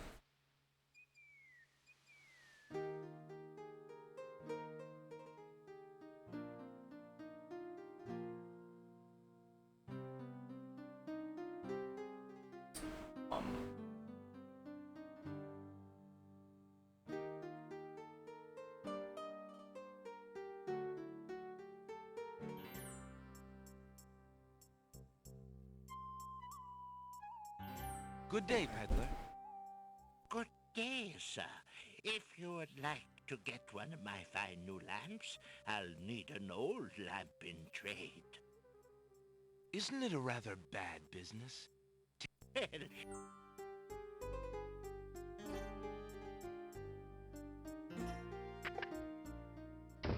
Hello. I will be right up. Now, what can I do for you?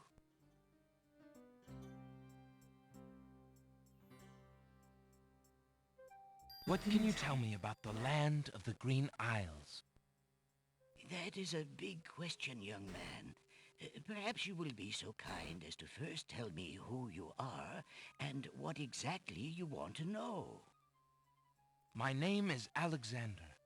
You said that this is the Isle of the Crown, but I'd like to know whatever else you can tell me about this island, and if there are other islands nearby. This island is called the Isle of the Crown because the royal family's castle is here. Besides the castle, we also have this village and the docks over to the west. There are at least 3 other islands: the Isle of the Sacred Mountain, the Isle of the Beast, and the Isle of Wonder. At least 3? Does no one know for certain? This is no ordinary land, Alexander. The land of the Green Isles has always been a place of vague boundaries, as if islands come and go. Legend speaks of a 4th island, an isle shrouded in mists. I myself have never seen it.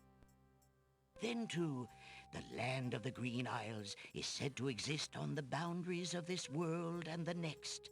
Even darker places are reputed to be closer here than anywhere else in the world. That's quite a claim. Claim, yes, but probably just local superstition. We who live here on the Isle of the Crown, at least, sleep well enough at night. Those first 3 islands you mentioned, how might I learn more about them? Ideally, a young man seeking such knowledge would travel to their shores and learn about them firsthand. Meeting the leaders of each place would be helpful, naturally. Unfortunately, the ferry no longer runs between the islands. There has been much political unrest, and it has been too dangerous to travel for years. Perhaps the ferryman can tell you more. He has little enough to do these days. And if you haven't been there already, you might seek an audience at the castle. Thank you kindly, merchant, for all your good advice. Ah, but advice is free, Alexander. Making use of it costs much more. One moment. Be right back.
Alright, so maybe now I need to go talk to the guy in the boathouse?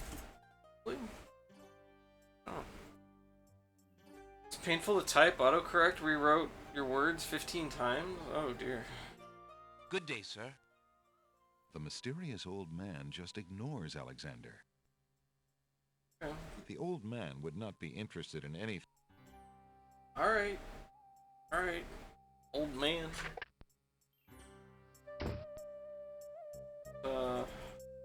What?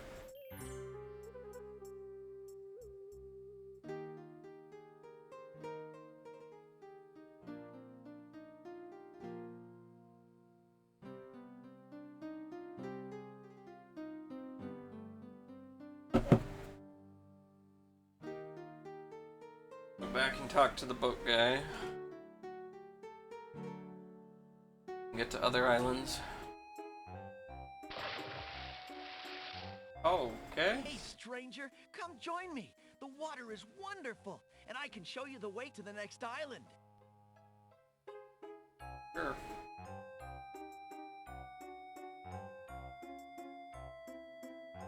Considering the poor condition of the shore, it looks like the easiest way to get into the water is just to jump off the pier. Okay. The powerful currents grab Alexander. Struggle as he might, he feels himself being pulled out to sea. Oh. Not a very good swimmer, are you? Help me! Sorry, I think not. As his head submerges for the third time, Alexander finds himself pondering the wisdom of going out on a limb for a stranger. Okay. What? Tickets up. Next. Alexander couldn't handle those currents. That boy must be an unbelievably strong swimmer. Well, damn. Alright. All the way back here. Okay. Brutal.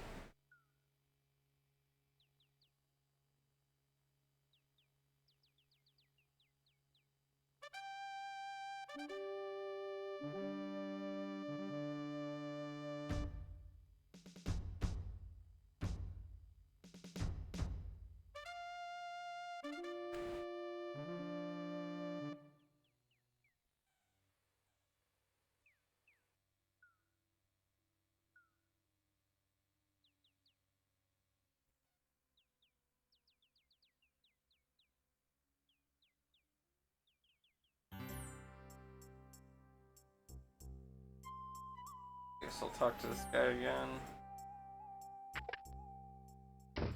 Hello. Now, what can I do?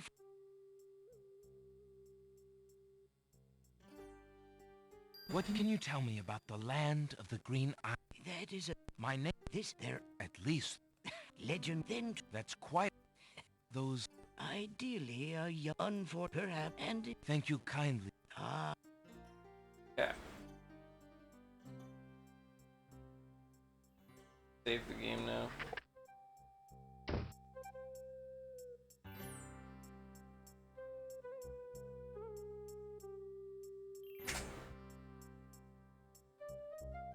Alex...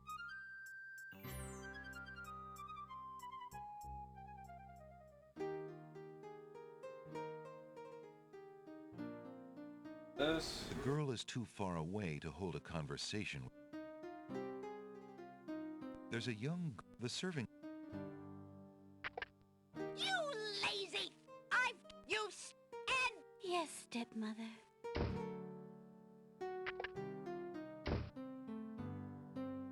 Yeah.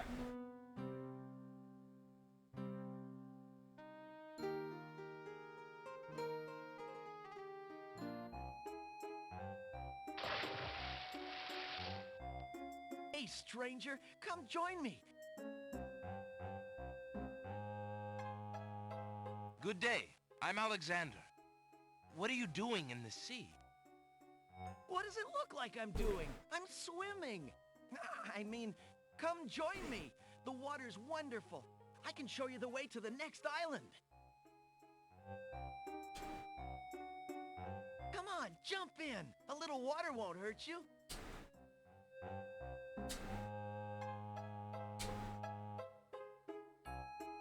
What are you waiting for? I said I'd show you how to get to the next island, didn't I?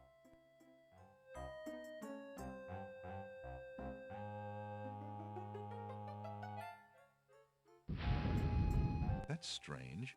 The young boy in the water just disappeared. Oh well, perhaps he just dove under the water. Huh.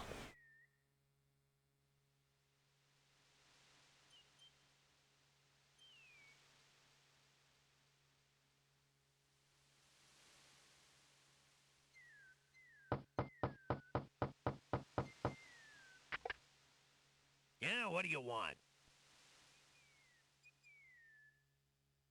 Alexander promises himself that Alexander is greeted with silence.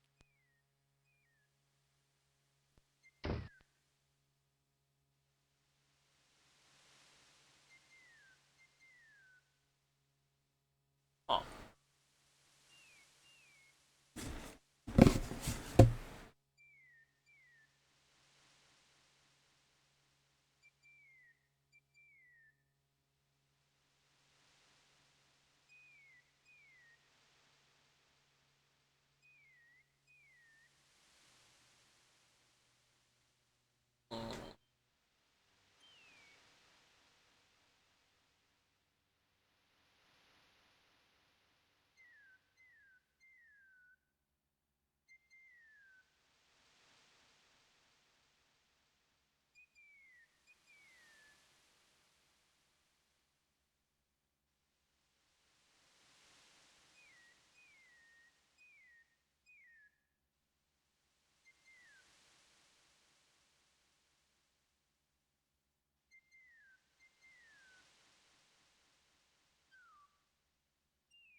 cargo bay is unlikely to hold anything of interest or have a very pleasant smell after months of dry docking. Alexander decides not to descend into the dark hole.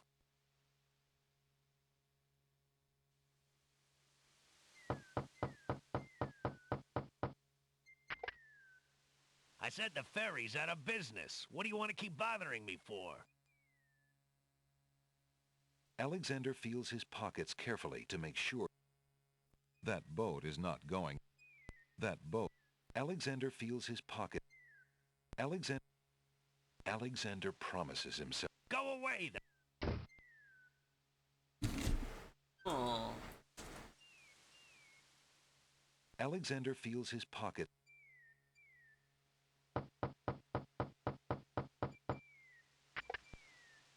I said the ferry's out. The boat does not reply. The boat does. Excuse me. My name is Alexander.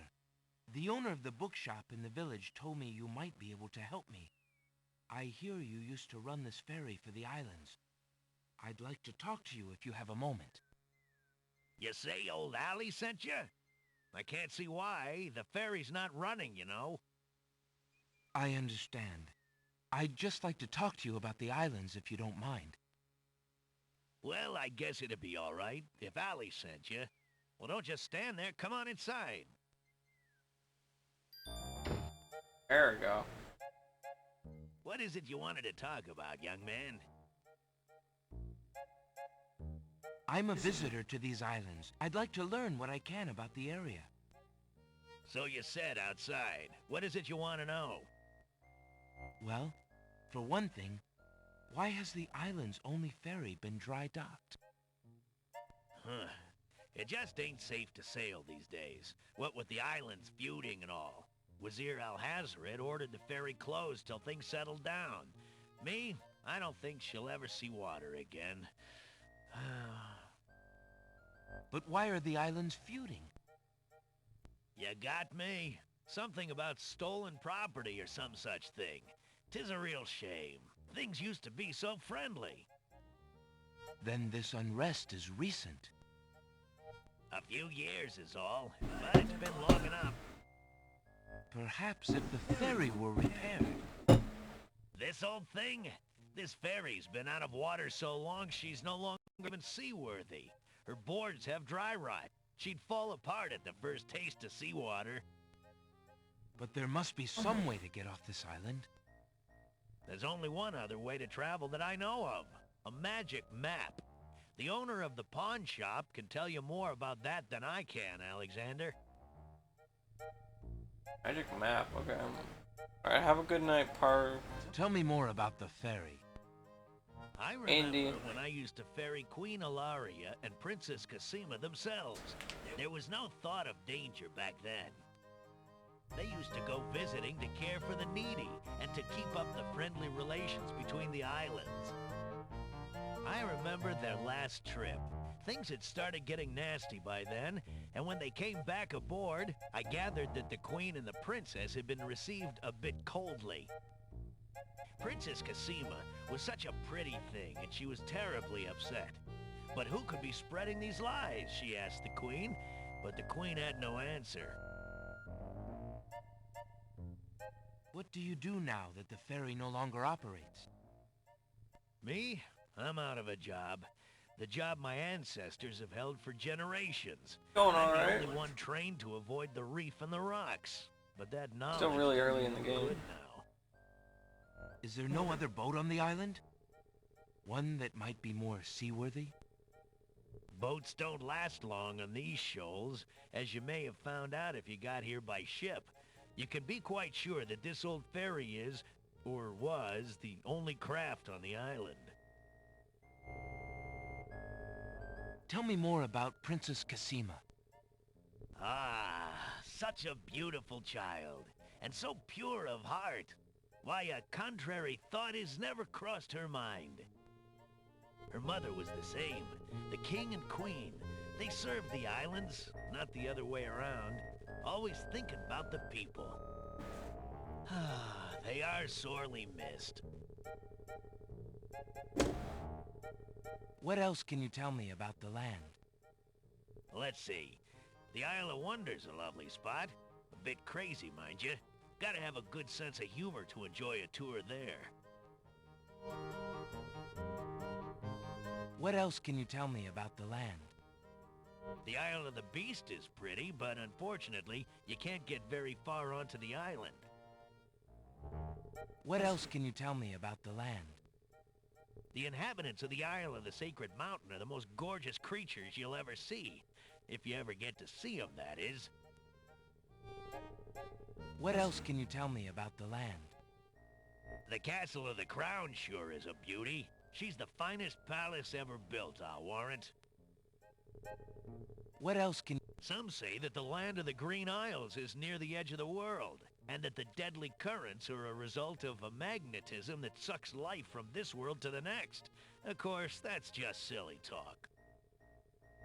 What else can you tell me about the land? Everyone in the Isle of the Sacred Mountain is smoking hot. What else can you tell me about the land? Let's see. The Isle of Wonder's a lovely spot. A bit crazy, mind you. Gotta have a good sense of... There's nothing of interest on that particular part of the table. There's a rabbit's foot on the table. It seems the ferryman is counting on a little luck. There's nothing of interest on that. I see you have a rabbit's foot. Has it brought you much luck? As you can see, my luck's been out for some time now, despite that old charm. Why don't you take it with you? Perhaps giving the darn thing away will bring me good fortune at last. Perhaps it will at that. Thank you.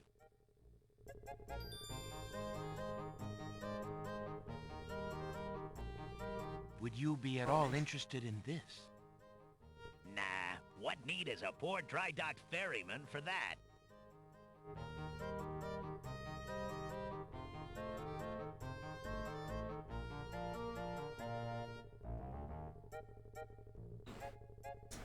Alexander doesn't want to take the ferryman's lamps.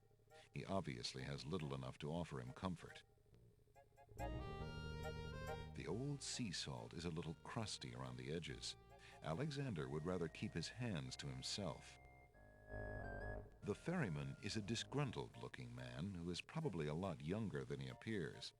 Despite his tired air, he watches Alexander patiently.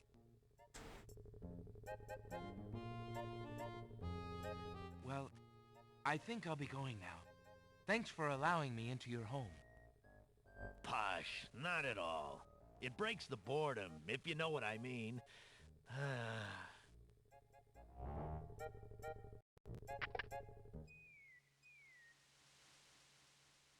Huh?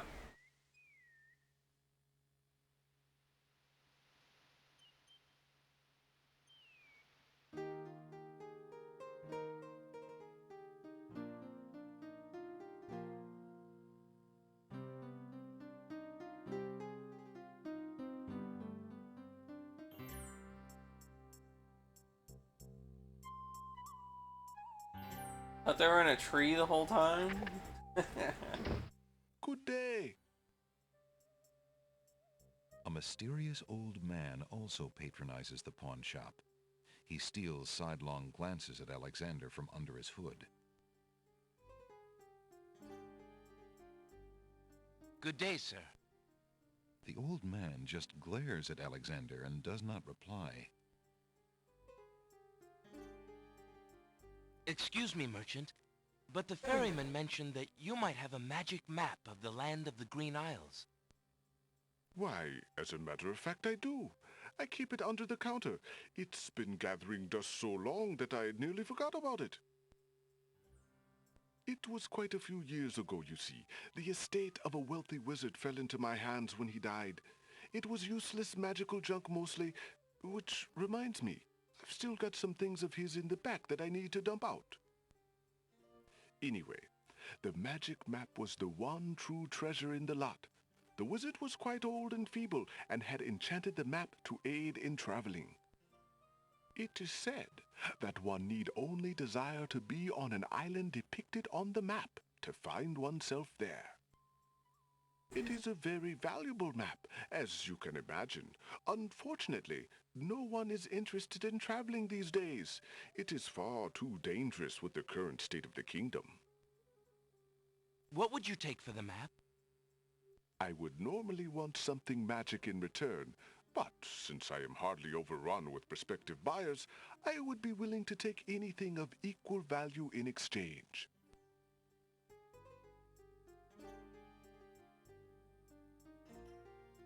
Would you be interested in making a trade for this, merchant? A rabbit's foot. I do not believe I could use that.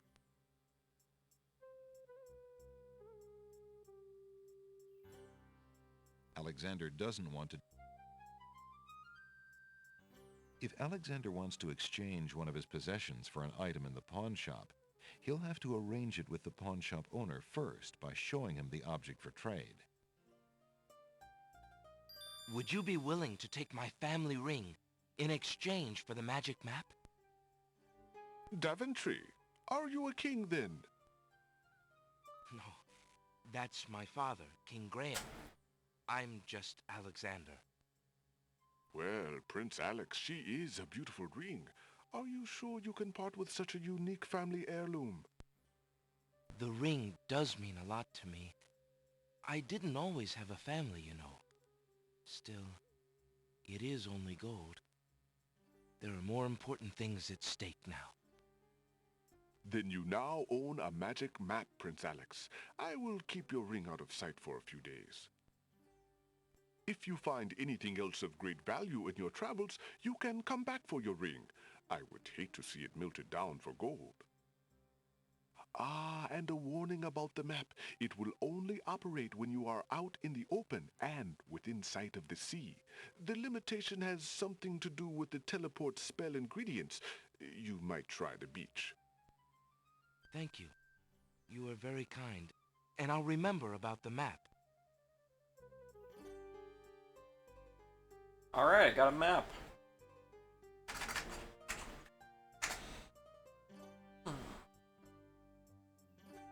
Suddenly, the old man in the concealing cloak sneaks past Alexander, and with a sneaky dart of his hand, steals a mint from the candy jar. What?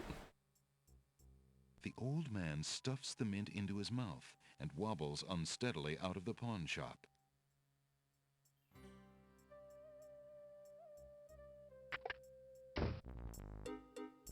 The hell?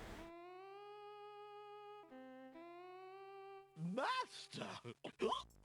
I followed Prince Alexander as you wished. From the pawn shop owner, he just abstained, just reprieved. He just got a magic map. What the hell? You fool! You've been eating those mints again. I ordered you to stop that. Yes, Master. Now, what is this about a magic map? With the map, Prince Alexander could travel anywhere as quickly as I can. I thought I took care of the only means of travel. By my scimitar, I can't have him stirring things up now. Get a hold of yourself and listen carefully, Shamir. Go to the other islands and tell them... Huh. How fare you, good merchant? A man my age can only thank the heavens for continued strength, young sire.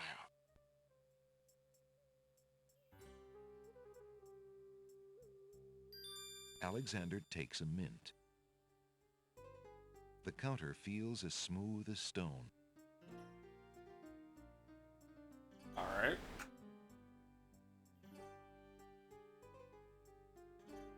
The small green mint looks very tasty.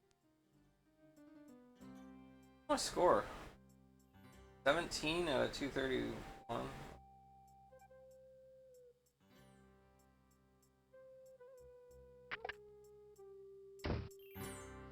Hey, he's gone. Guy with the...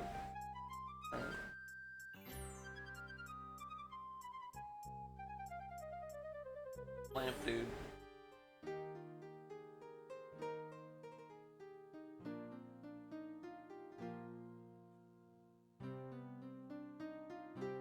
Alexander can't see any way to hold a conversation with that. Are you out here again? Have you finished the chores I gave you? Yes, stepmother.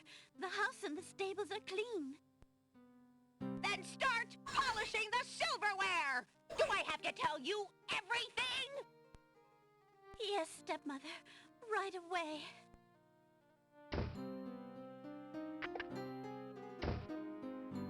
Alexander doesn't want...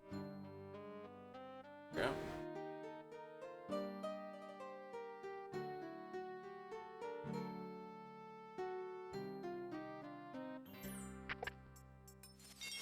Oh, what's this?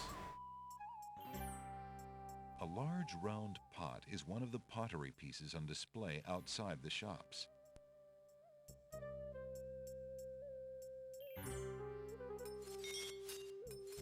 Alexander sorts through the odds and ends that the pawn shop owner dumped into the pot. Magic exploding gum wrappers, a shattered crystal ball, a cracked wand, a fake thumb. Near the bottom, Alexander finds a little glass bottle labeled ink. It appears to be empty, but Alexander decides to take it anyway. You never know when a small bottle will come in handy. Alright, I got a bottle. Alexander's carrying a little ink bottle. It appears to be empty. I can progress.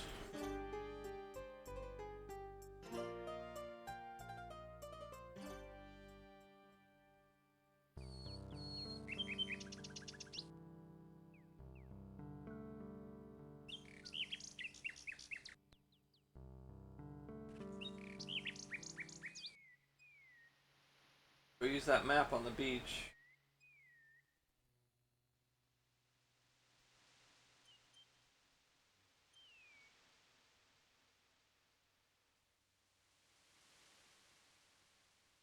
Alexander pulls out his magic map.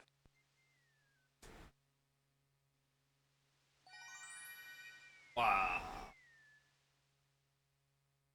Alright, we're on the Isle of the Crown, so let's go to the Isle of Wonder. Alexander feels a strange pulling sensation. I guess.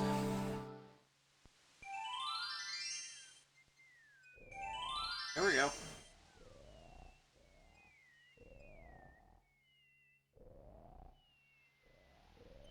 Why aren't you asleep like the other oysters?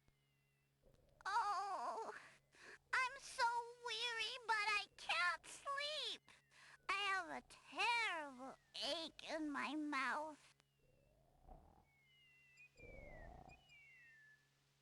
Alright. You got a pearl in your mouth? Probably. Why don't you let me see if I can help? No way! No one's looking in my mouth. I hate dentists. Want a mint? That won't do anything for the little oyster. I don't know. If you're having trouble sleeping, perhaps you'd like me to read to you.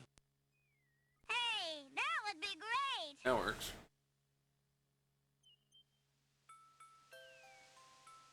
Two dulcimers raised to the degree of 40 half-dulcimers, divided into equal parts by the third of a cackle of grouse geese, put over the result of 10 fine mackles, albeit small fine mackles, stretched over the total of 53 and an eighth bottles of wild beast lard,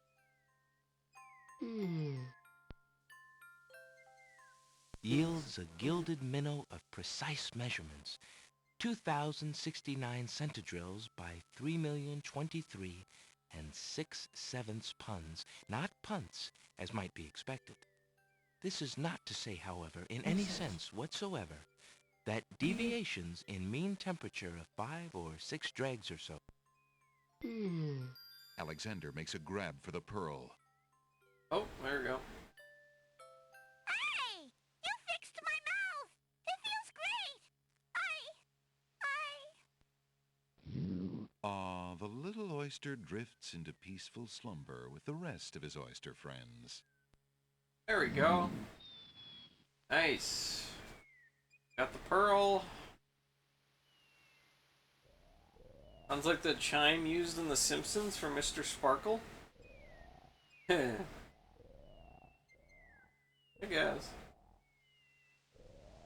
Alexander hears someone coming.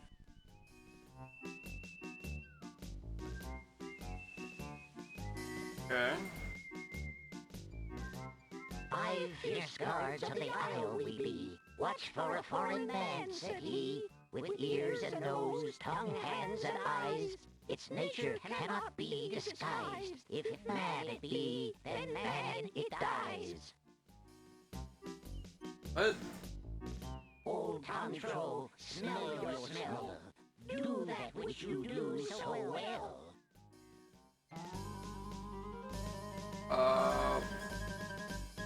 Wait. Alexander holds the item out for the gnome with the stupendous nose.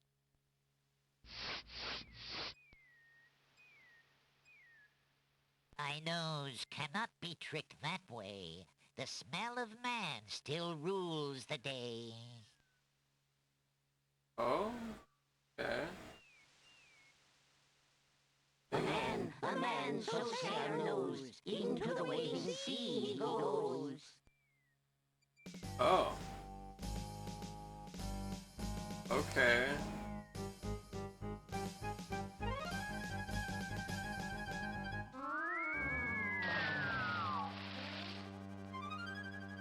The gnomes toss Alexander too far out into the sea for him to get his footing. The currents drag him under. Okay.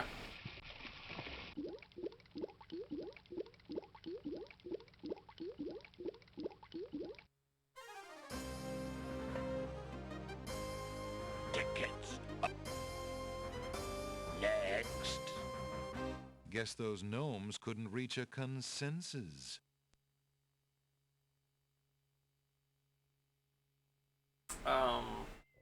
What did I try giving him? I tried giving the rabbit's foot. Maybe the mint? I don't know, I'll try the mint. Yeah, that goes. Alexander hears someone coming. Do future kings ever swim? Never. They never swim.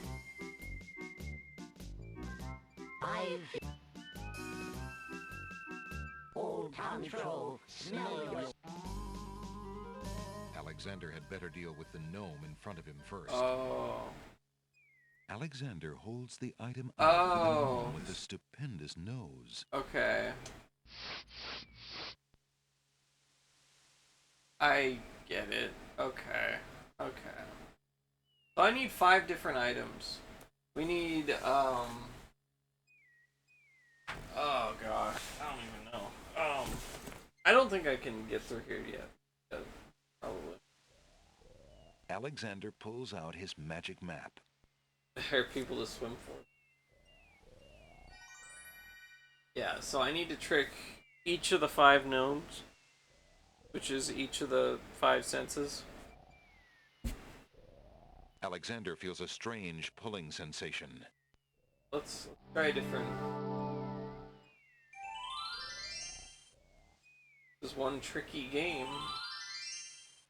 Okay, what do we got here? We have...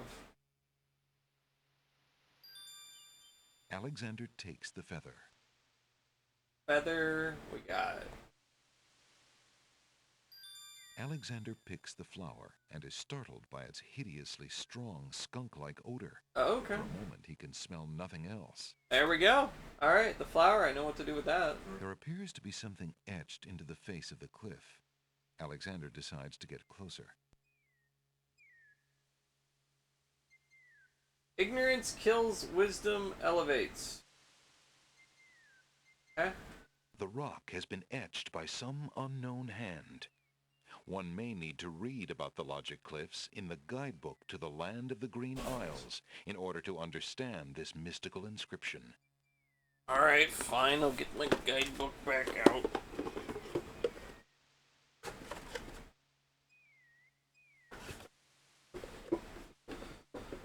The infamous part everyone's talking about. I'm gonna look at my little guidebook. Here.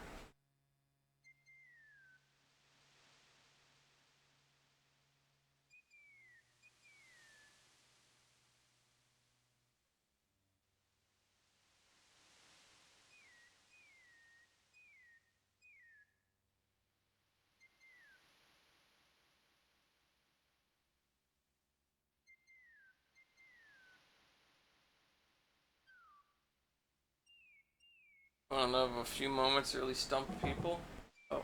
Oh! You can click on Granite things. cliffs cannot be scaled by hand. There appears to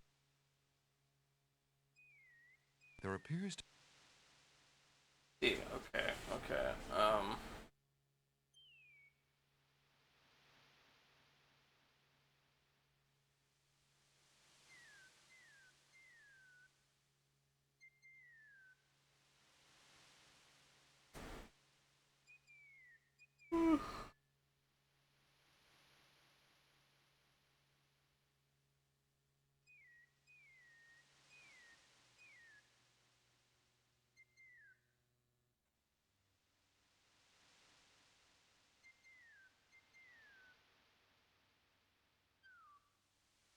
The logic cliffs.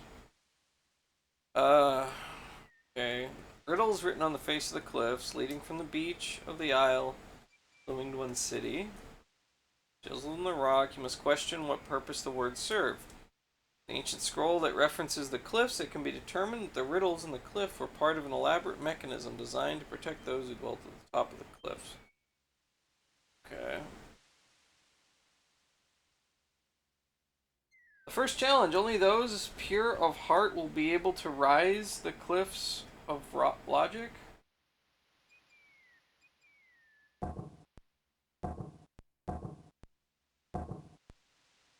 Rise? Hello, Shareable. How are you doing? nothing happens.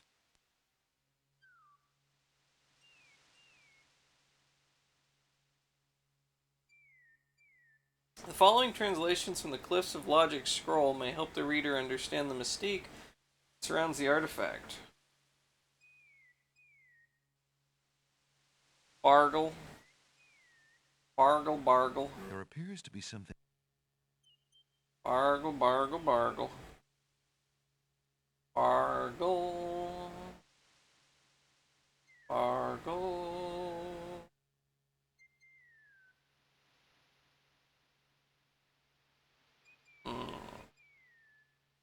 Only those pure of heart will be able to rise. Cliffs of Logic. The first challenge.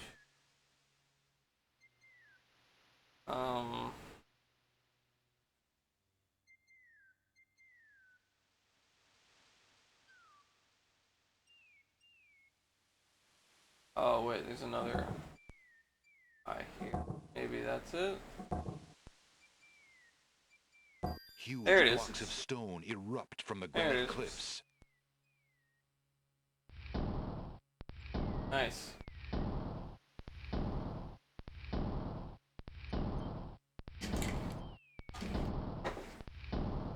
Alexander stares with wonder. That's quite a way to welcome a guest, if indeed it is a welcome.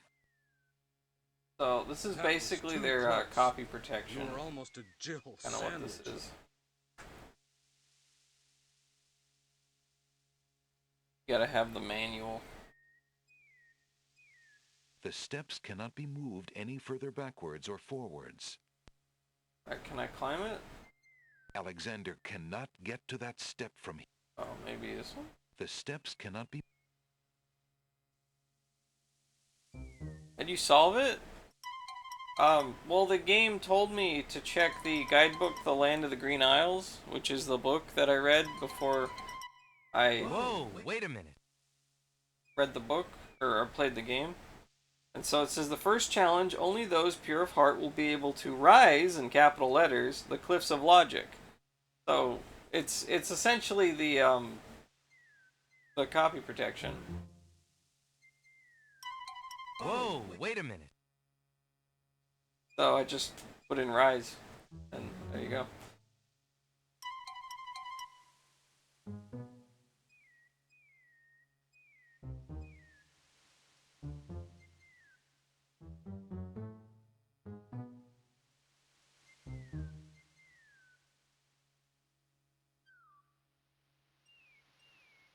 Save this.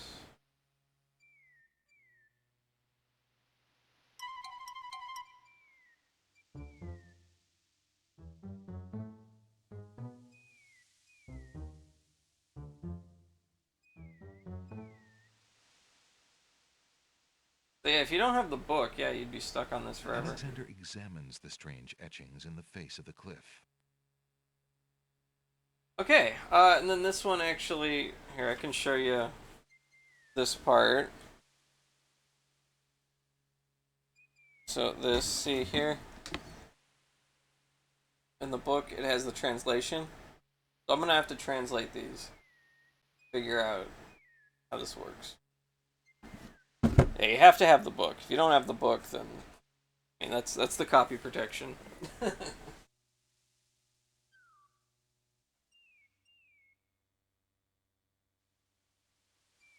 So let's see here. All right. Let's see what these are.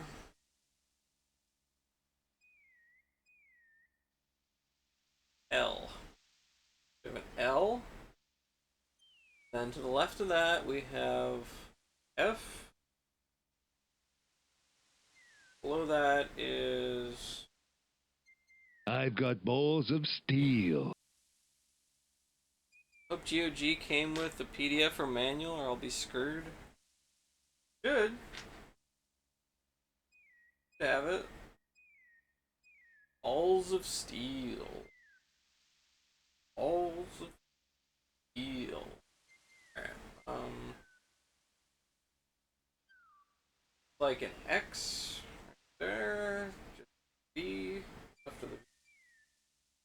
Got an X.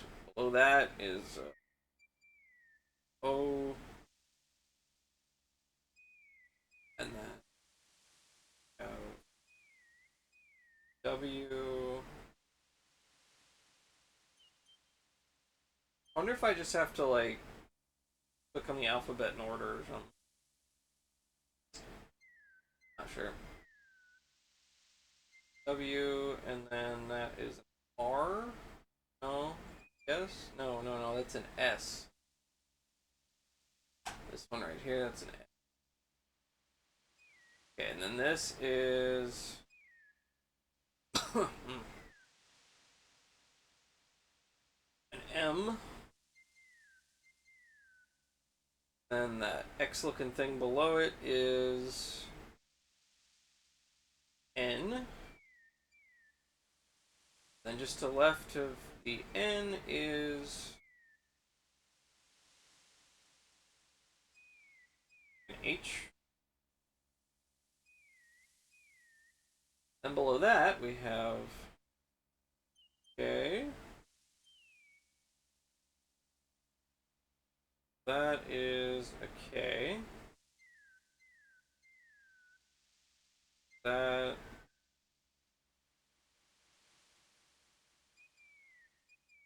be a C. Guessing it's a D right under it. No? No, it's a T. Yeah. Oh, it's a D to the right of it.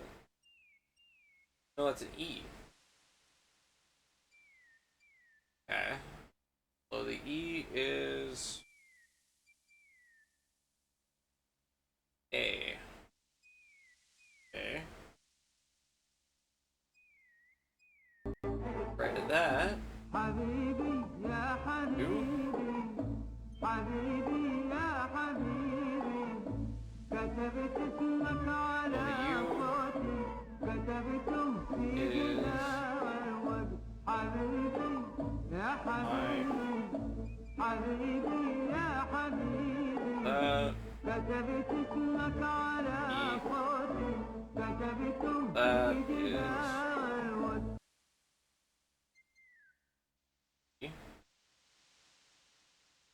Right of the D is a Y. Go back up to the U. The right of the U is like stairs. Be a Q. A snake looking thing. The G. A Wigglies. That's a Z. Okay.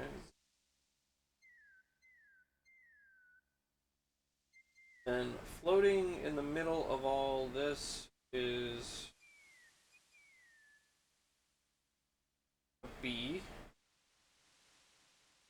The right and south of an R. Okay. Ecto cooler.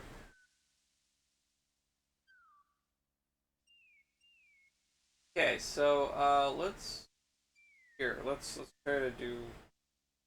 I guess I'll just a master of languages will. Oh, wait a minute. A master of languages will soar, I believe. That's what they said. Let me check. I read that.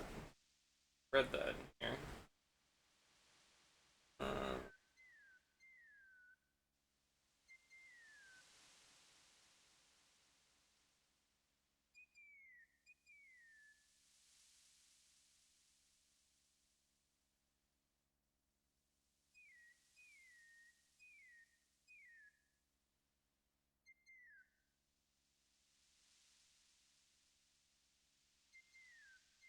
They're fond of saying a master of languages will soar.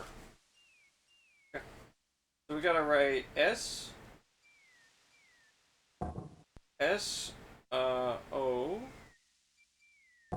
O, and then A, and R. There we go. The stone beneath Alexander's feet trembles as more steps emerge from the granite cliffs. Hey. Air games make my head sore. How you doing, MacLeod? Alright, save. Yeah. The steps cannot...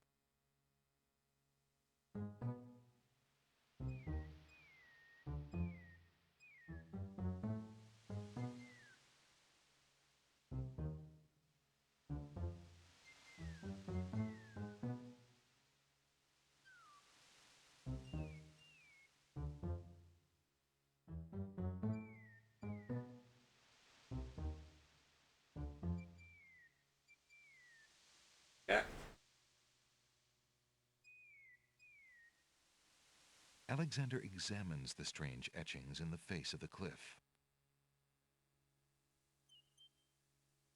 4 men standing in a row. Okay, 4 men in a row. Third from the left and down you go. The rest in order move you on. The youngest, the oldest, and the second son. So, third from the left. Alexander gets the feeling that was the wrong button. Oh. Oops. Third from the left. Oh, and down you go. Ah. Tickets up. Oh, okay. It was telling me I go down if I press that one. Stones. Get it? Okay. Get it. Alexander I did go examines down. the strange etchings in the face. The rest in order move you on. The youngest, the oldest, and the second. Youngest, oldest, second. Nothing happens. Alexander examines the strange etching. Oldest, oldest, second. The stone beneath Alexander's feet trembles as more steps emerge from the granite cliffs. There we go.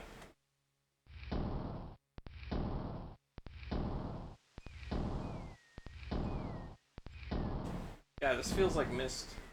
It feels like Riven, more accurately. It's cool. I like it.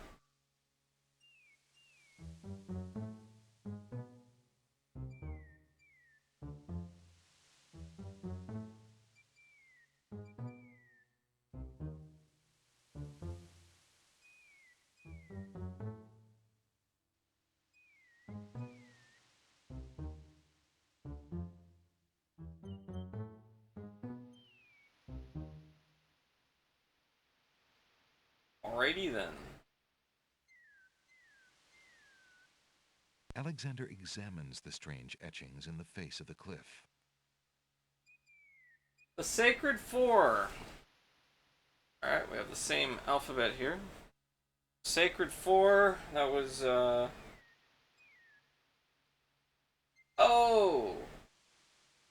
The Caterpillar. The color Azure. Okay.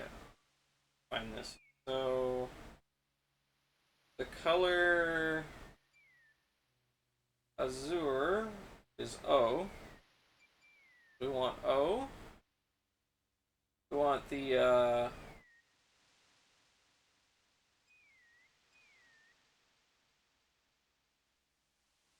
Tranquility, I believe, was the other one. D.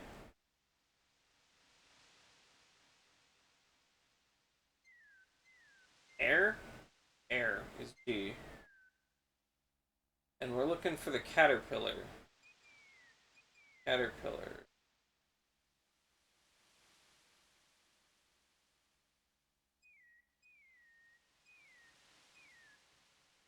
Q. I don't know if the order matters.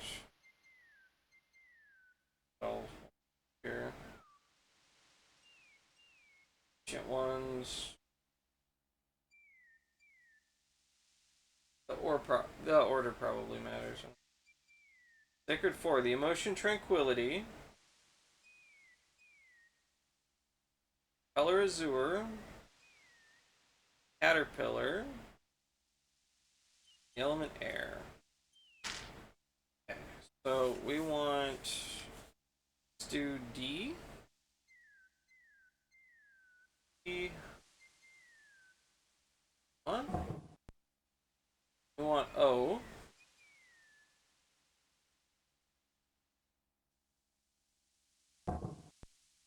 G.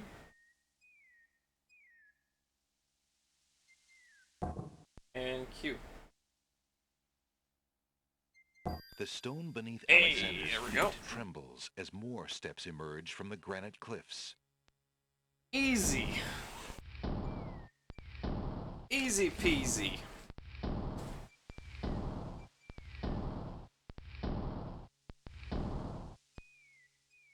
Right.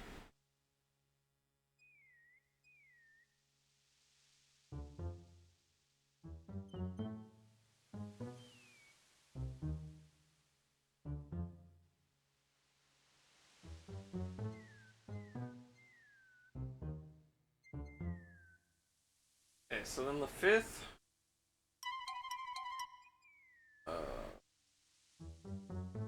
Not there yet. Be the last one.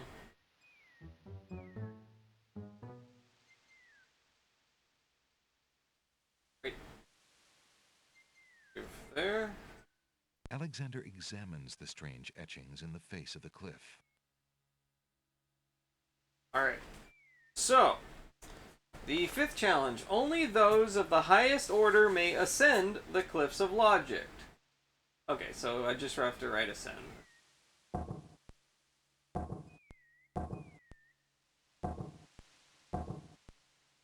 The stone beneath Alexander's feet trembles as more steps emerge from the granite cliffs. Easy.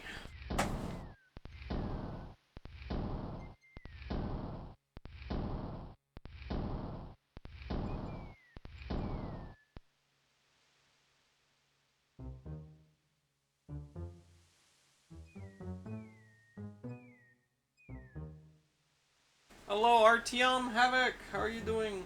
Hello, hello. Welcome in. How is your December going? We made it to the top. Alexander finds himself, finally, at the top That's of good. the cliffs.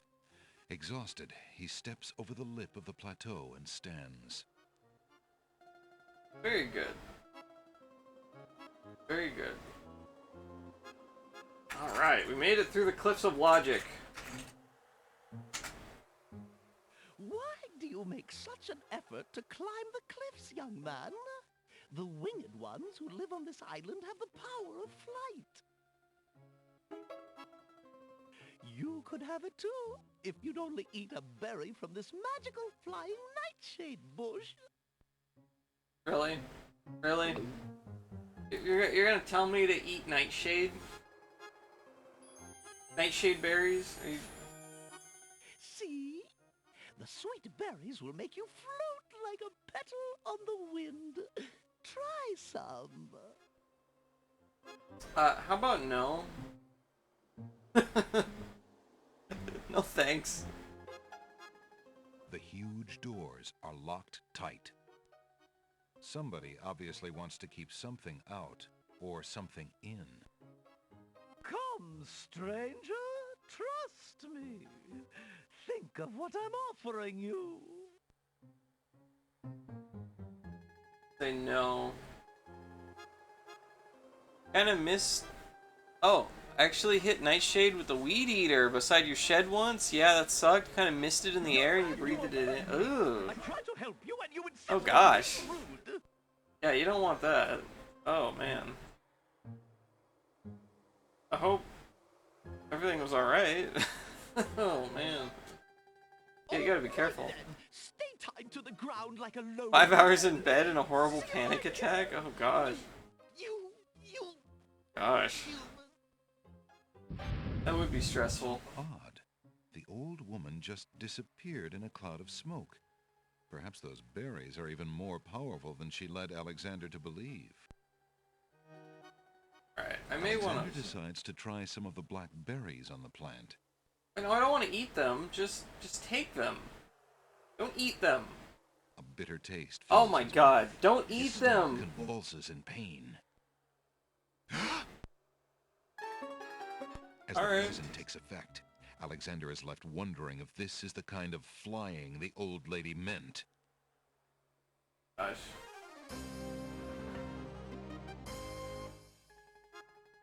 Alright, I'll wait for him to disappear again, I guess. Took a while to figure out what the hell happened. Oh gosh. Young Oh, man, man. you offend me. I tried to help you and you insist on being rude. Have any... No, I think I just need to ignore him.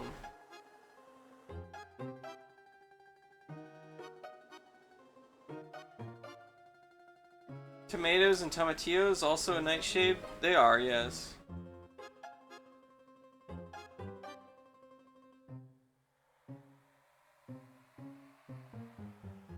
Did a lot of research on this. Tied to the ground like a load of lead.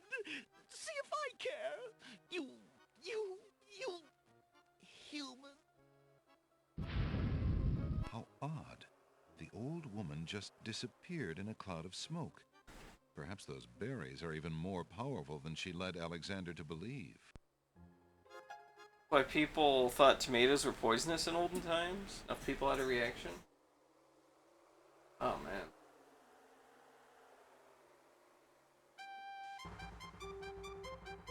Look, an intruder! Hold! How did you get up here, human? I climbed the cliffs. That is not possible. No one has solved the Cliffs of Logic in several centuries. And if the cliffs were to be solved, it would certainly not be by a human. I didn't mean to trespass. I only wanted to visit this beautiful island. No visitors have been welcome on the Isle of the Sacred Mountain in years. Not since the Red and White Queens had spies in the guise of friendly visitors steal our island's sacred golden fleece. But we will not display such foolish trust again. You will have to answer to Lord Azure and Lady Ariel. They will determine what will be done with you. I can assure you, it will not be pleasant. Here.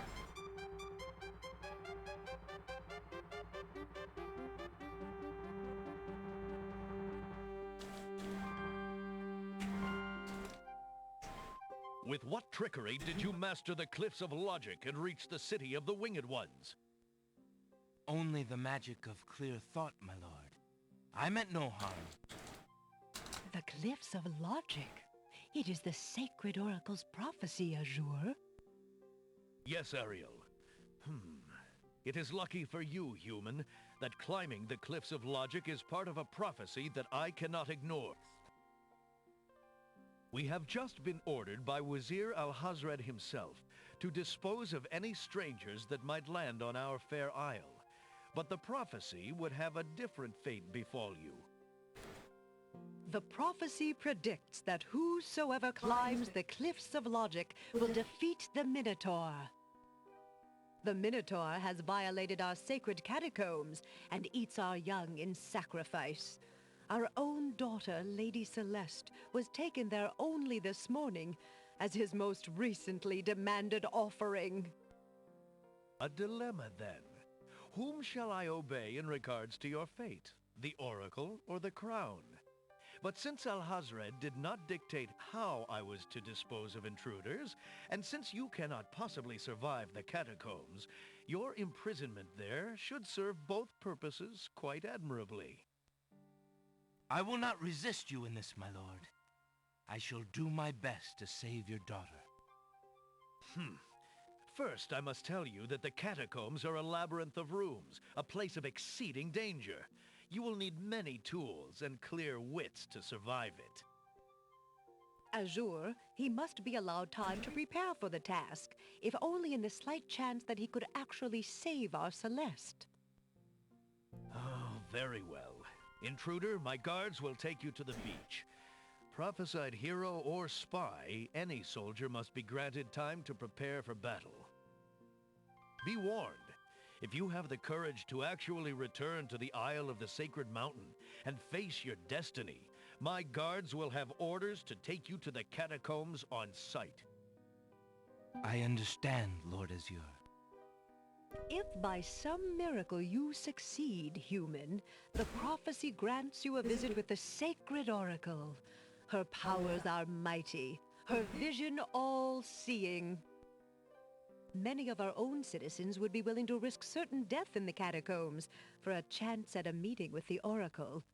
May that thought give you the courage to return. Oh, I will return, Lady Ariel. You have my word.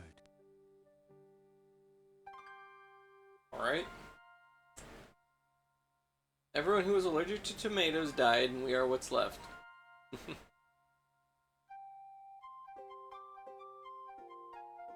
Wealthy Europeans used pewter plates which were high in lead content. When tomatoes were placed on this tableware, the fruit would leach lead from the plate? Oh, really? Oh.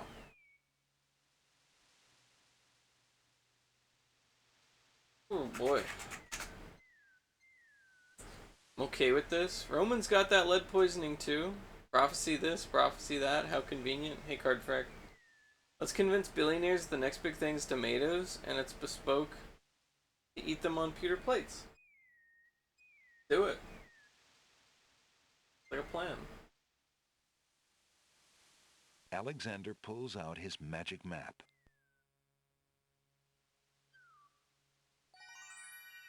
Let's go to the Isle of the Beast, I guess? Alexander feels a strange pulling sensation. Try that. Pack them in submarines to go visit the Titanic. Yeah. A little fawn is feeding on a grassy hillock near the sea.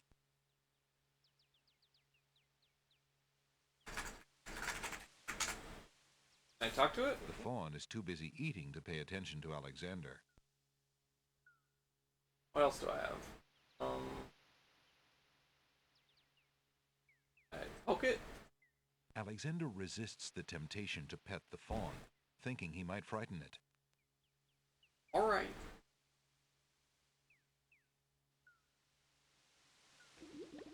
Ooh, hello. Alexander isn't quite lonely enough to talk to a rabbit. Oh, wait, the rabbit's gone. Let's... Oh no. Grab the rabbit? Alexander would look pretty silly diving for that rabbit. There's no way he could catch it with his hands. Alexander doesn't want to alter the forest. Alexander doesn't want to alter the forest. For the forest? Yeah.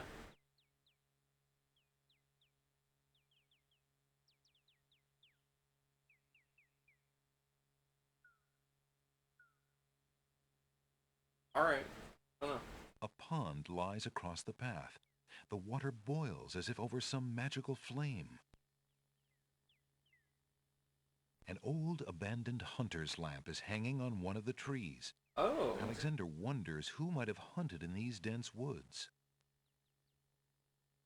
Okay, can I use any of my... That would have no effect on the boiling pond.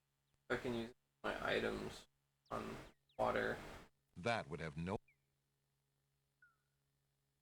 Pearl? That would have...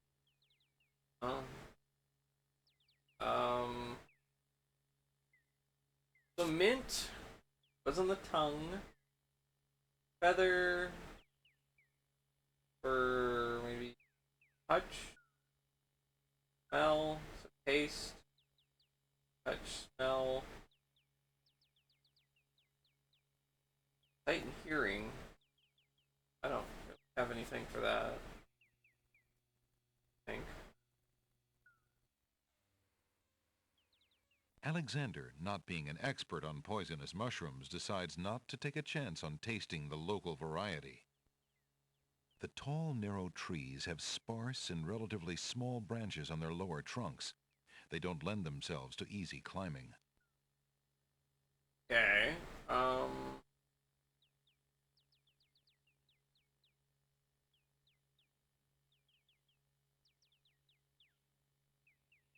let's go walk in here and see how we die. Alexander decides to brave the boiling pond. Cool. And soon realizes a deep sympathy for soup vegetables as he learns the true meaning of being in a stew.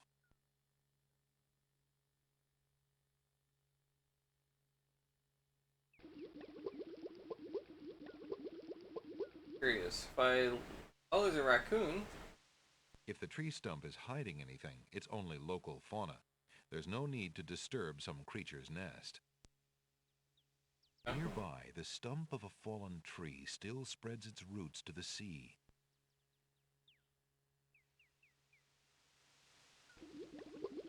The rabbit comes back. It's not like on. That's good. Oh, can't that way. Yeah. Alright then. Alexander pulls out his magic map.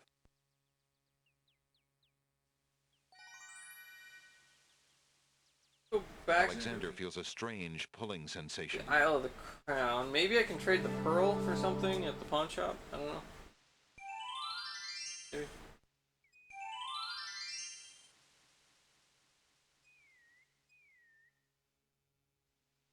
Get some more water here in a minute.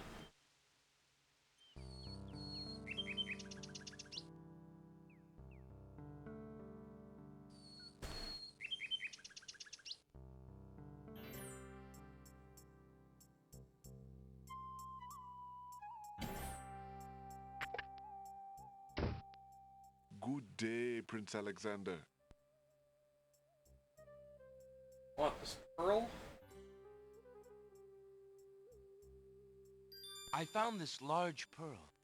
Might it be valuable enough to ransom back my family ring? I have never seen such a perfect pearl. Certainly you can have your ring back. Oh, I'm glad you didn't sell it. I'm a bit attached to it, I'm afraid.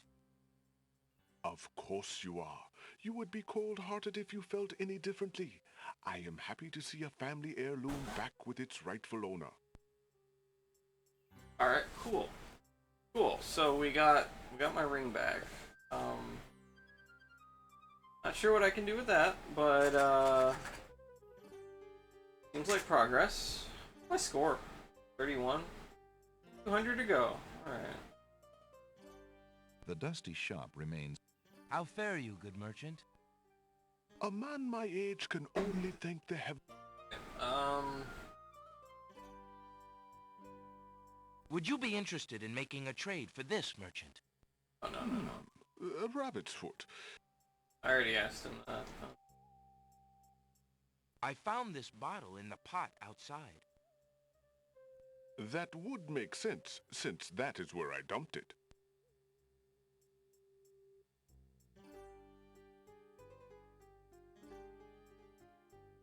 I took a mint. Help yourself. That is what they're there for. Help yourself. That's what they're there for. If Alexander wants to exchange one of his possessions... Eat it? Alexander eats the mint. Not bad. A little stale, perhaps.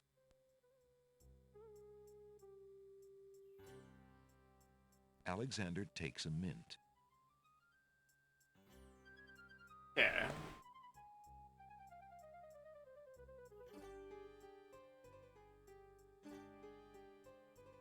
The pawn shop is too cluttered and dusty to poke around in efficiently.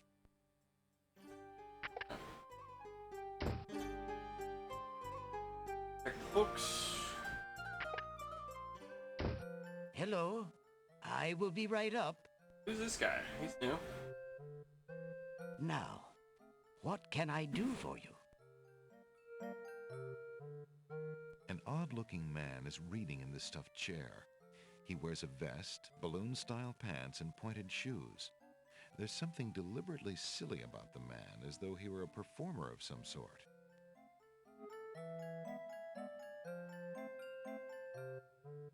Good day, sir.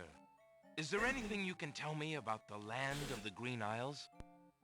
I'm sorry, but I have no time for idle conversation. I'm too worried about the princess. Okay. Excuse me again, sir. You mentioned the princess.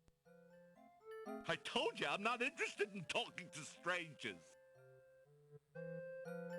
Excuse me again, sir. You mentioned the princess.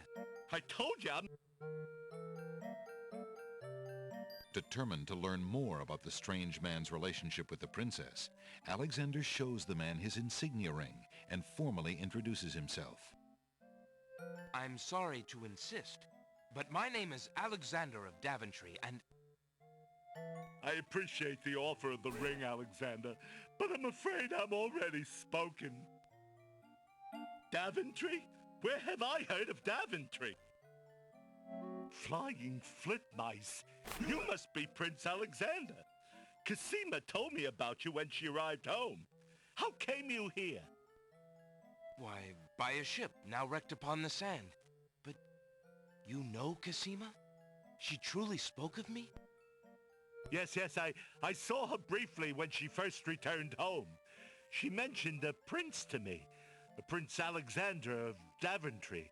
I'm afraid that was before she was told about her parents' deaths. You see, she arrived home a few weeks too late. The king and queen thought they'd never see her again. It is said they died of heartbreak. I'm afraid she's blamed herself. What a terrible homecoming. If we had only known. Terrible indeed, poor thing. Everyone in the kingdom seems to despair with her these days. The streets are silent. Where is she now? The princess is sequestered in mourning. It's a rather dated tradition, and not required, but the Wazir says she insisted out of respect.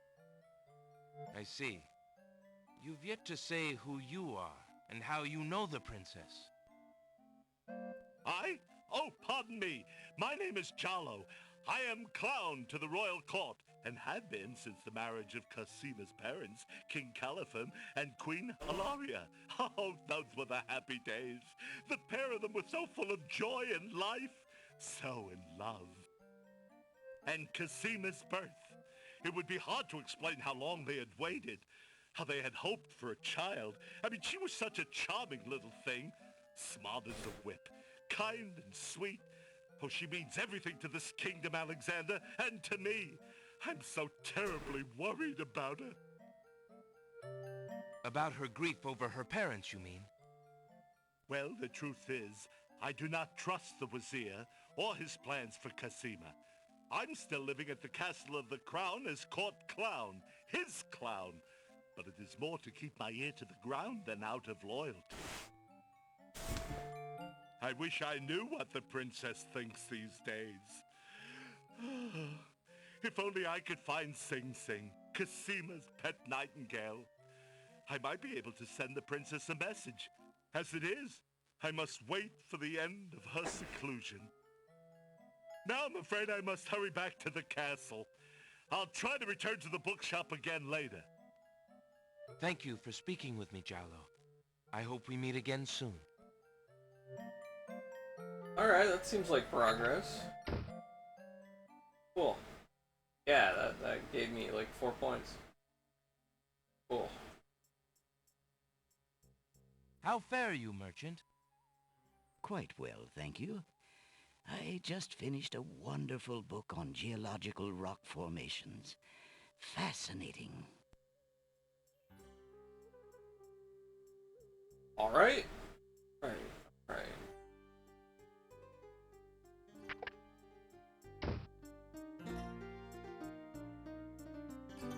Back over here, maybe?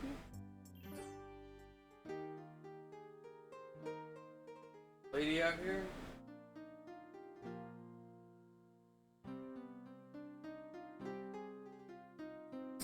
Oh. I'm gonna get some water real quick. I will be right back.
Alright, I have returned.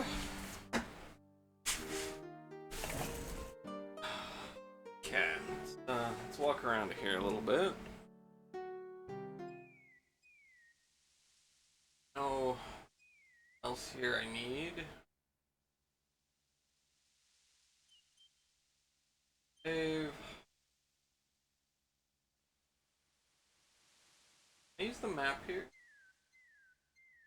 That would serve no purpose. No, I can't. I cannot use the map here, even though I am by the water. Huh. I don't know that this guy can help me at all anymore.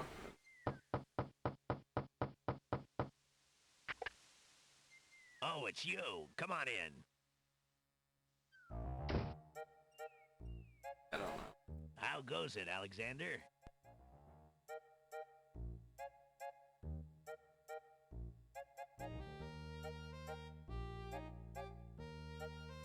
Would you be at all interested in this? Nah, what need is a poor dry dock ferryman for that? Okay, Would you be at all interested? Nah, are these... Would you be at all? nah. That would serve no purpose. Would you be? Nah. Okay, do you have anything else to say? What else can you tell me about the land? The Isle of the Beast is pretty, but unfortunately, you can't get very far onto the island. Alright. You're all... Alright. Nothing new there.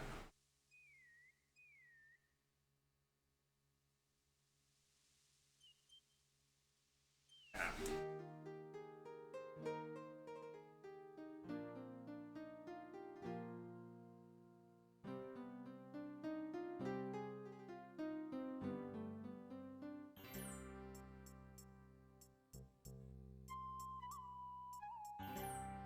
Pots.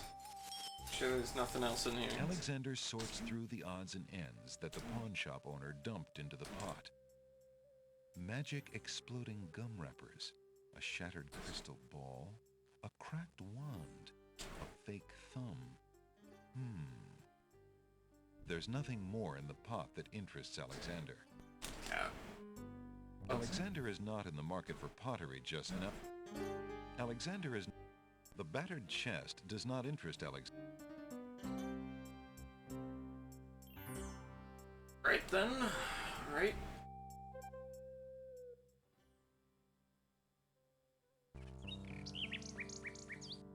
Okay. If there's anything I can do here. Castle. Tank. Oh. Go ahead. I do need to find the princess's lost nightingale. Or pet nightingale. I don't know if it's lost or not.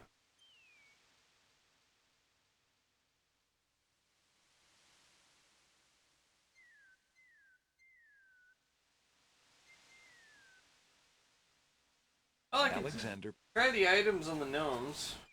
If that works, I don't know. Alexander feels a strain. A few more items now than I did before. Gotta try. Wonders. The little oyster is sleeping peacefully now that Alexander's removed the irritating pearl. Talk to other things. The rocks don't answer. There is no reply. Alright. First one's the smell. Alexander hears someone coming. Try this. First item. Oh. 5 fierce guards of the isle we be. Watch for a foreign man, said he, with ears and nose, tongue, hands, and eyes. Its nature cannot be disguised. If mad it be, then mad it dies.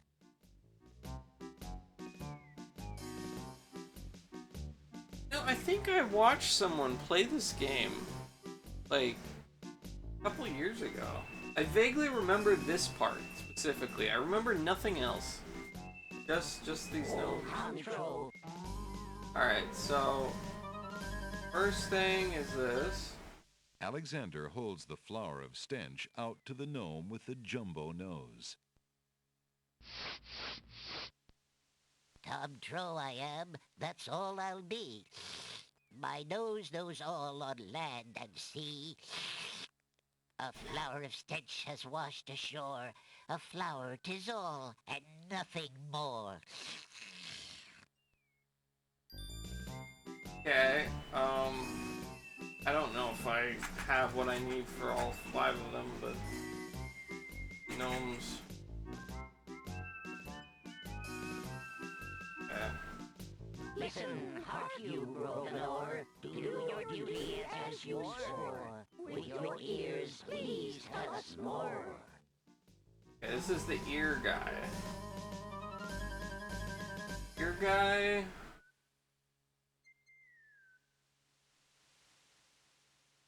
I have no idea what the ear... No clue.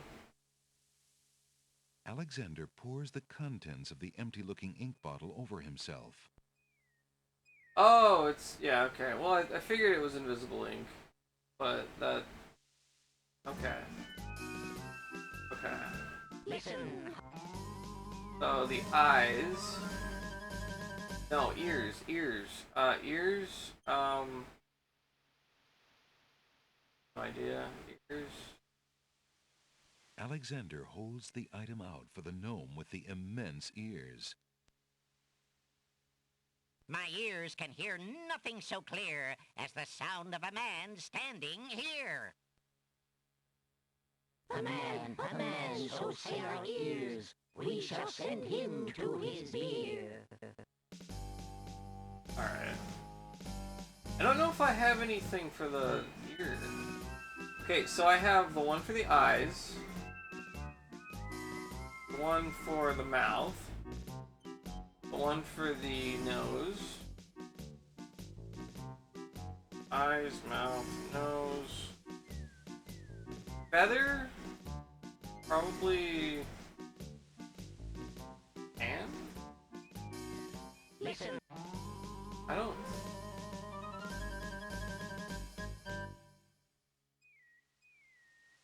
Do I have one for the ears? Feather? Alexander holds the item out for the gnome with the immense ears. Oh, that's not gonna work. Okay, so there's something I'm missing. Something I'm missing. Alexander doesn't want to wake up. What's that? Alexander doesn't want to taste the salty seawater. What?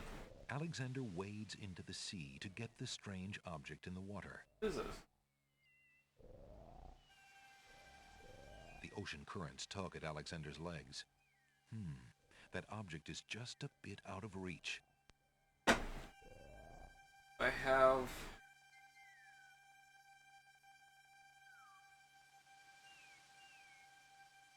thing I can grab it with?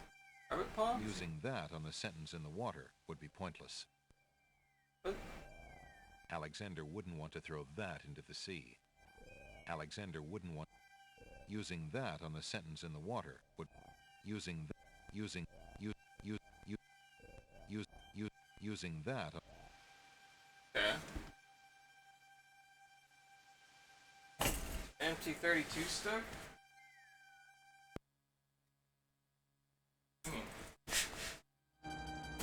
Oh, there we go.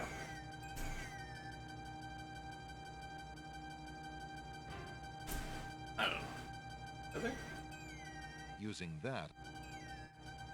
Using... Alexander... You...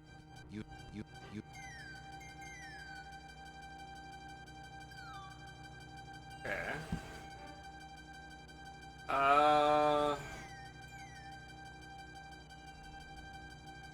A string of letters floats in the water. The letters spell out, "Where are you going?" Alexander's heard of alphabet soup, but this is ridiculous. Where are you going?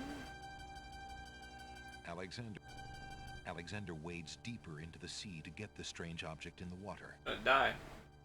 The underwater tow is amazingly strong here. It pulls ferociously at Alexander's legs. Before Alexander can retreat, the currents grab his legs. The shifting sand vanishes from beneath his feet. Against his best efforts, he is dragged out to sea. Oh, well, that sucks.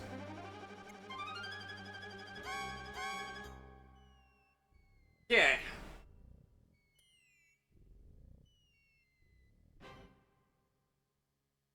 Well, Alexander pulls out. Alright. Alexander feels a strange pulling sensation. Don't know that I need to go here.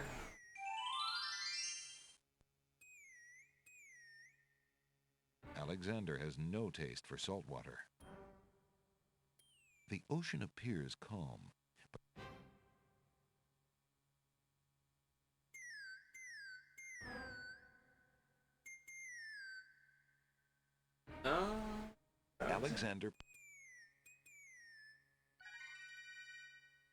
Alexander I didn't do much in the Isle of the Beast. I don't know.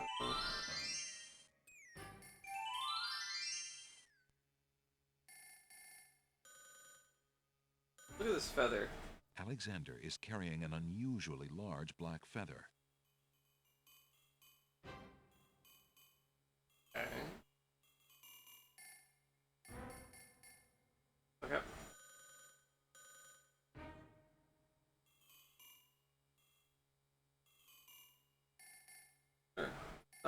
Thing. The trees have small, sparse branches on their lower trunks. They don't lend themselves to easy climbing. Tall, narrow trees above. The rocks are silent as Okay. Silent rocks. Alexander.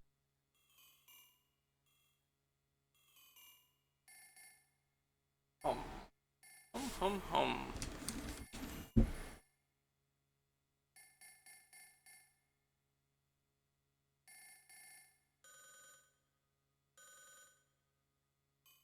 Oh, no, there was that. There, right by the berries. Yeah, nightshade berries that I didn't eat.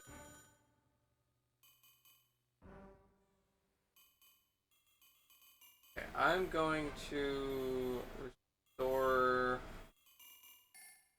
plateau just to take a look.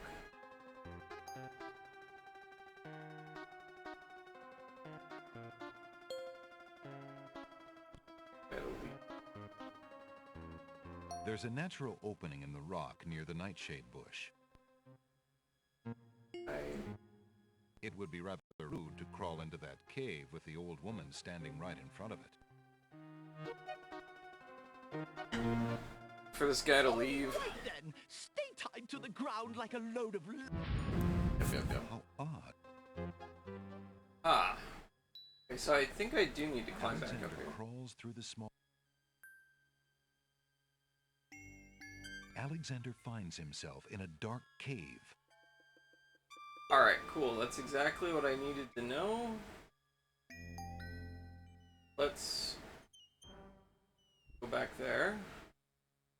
Climb back up. Alexander Go to that pulls cave. out his magic map.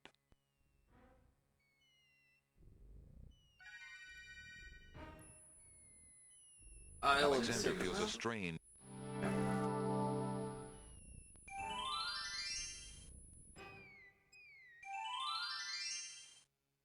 Climb back up. Take a while, isn't it? Alexander cannot get...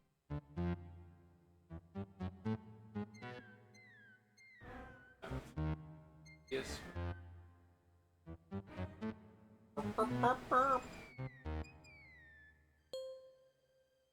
Oh, there's the guards. Did I do this in the wrong order then?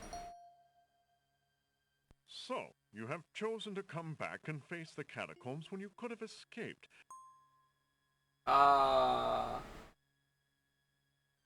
Interesting, okay. We shall see. Thank. We own. Oh, that sucks. Okay, I may have to redo some things then. That's okay. I should have. Young man, you will... Alright, leave.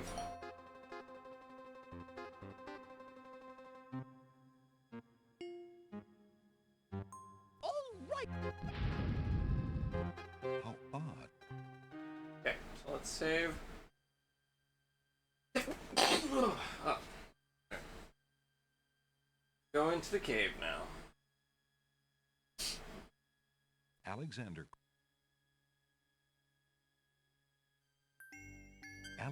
finds himself in a dark cave.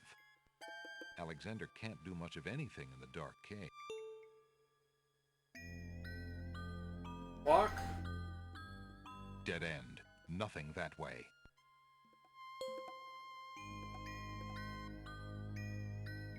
Dead end. Nothing that. Alexander can't see much. Since it's so dark, Alexander can't do much inside the cave. Since it's so...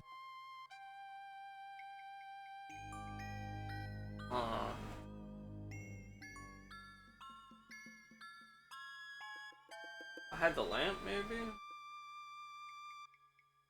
No. Dead end.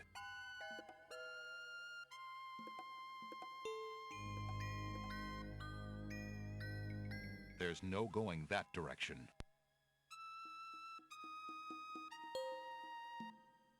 Alexander can't do much.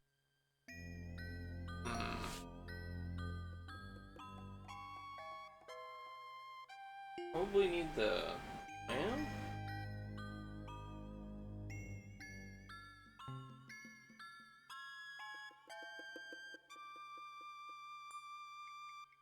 Since it's so... Alexander... Since Alexander... Dead end.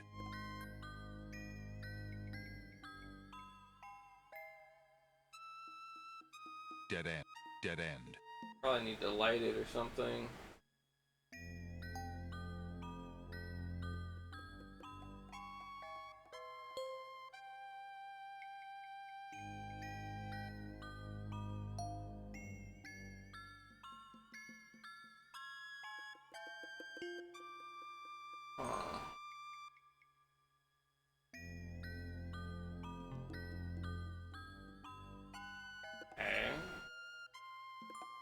Alexander crawls back through the passage to the top of the cliffs.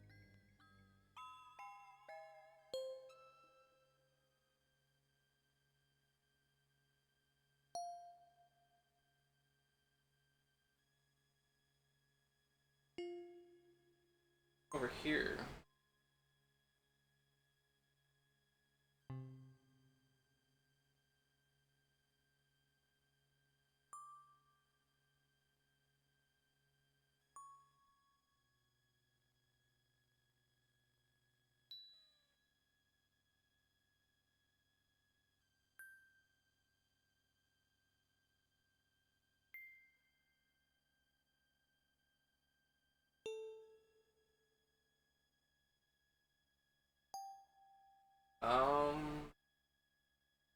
Are you sure you want to clear your game and restart? Oh, no. Not what I'm looking for.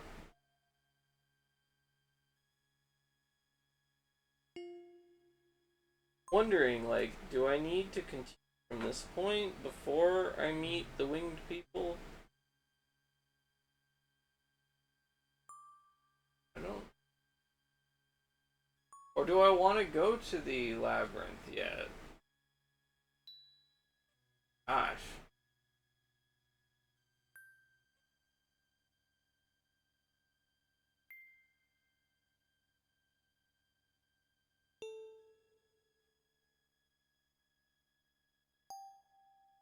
I mean, I haven't tried the labyrinth yet, so maybe I should do that. So, okay, let's give the labyrinth a try. See how it goes.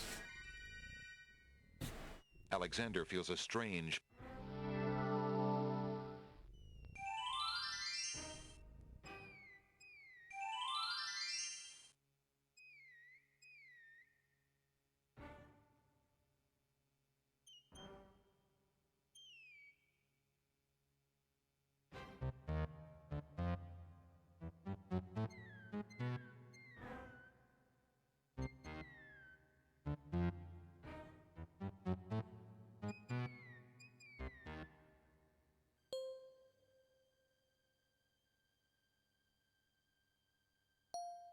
Alright. So, you have chosen to come back and face the catacombs when you could have escaped. I admit I am surprised. You are either a complete idiot or vain enough to think yourself invincible.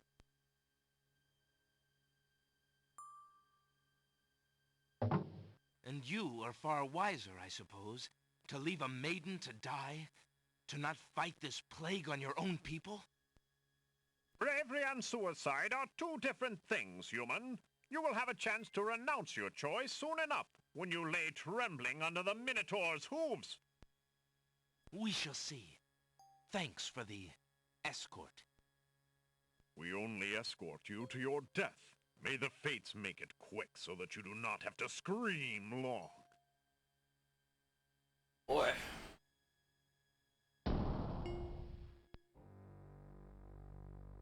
Jolly place. Okay, save catacomb. When does Larry Laffer start hooking up with the hot babes? Very soon. Shouldn't be long now. The catacomb's entrance door is locked from the outside by the Winged One's guards. Gosh. It seems that leaving the catacombs by that door is not an option. And I wish I had gotten some craft paper yesterday. Niches in the wall form stone burial beds. Not. Ancient bones lie crumbling on the unyielding rock.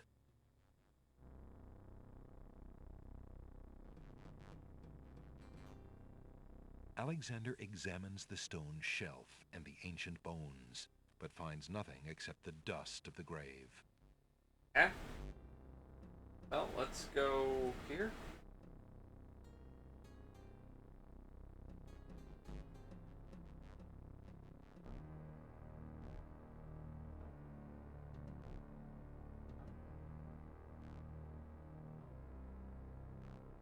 Alexander examines the stone shelf and the ancient bones, but finds nothing.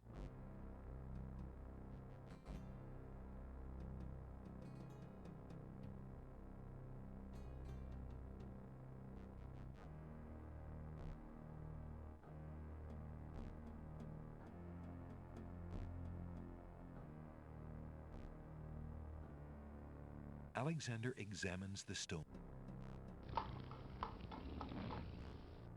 Alexander hears the distant sounds of a wild animal somewhere in the maze of rooms. Probably the Minotaur.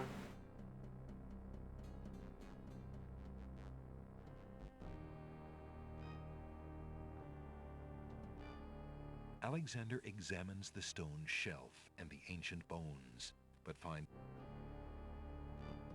Okay.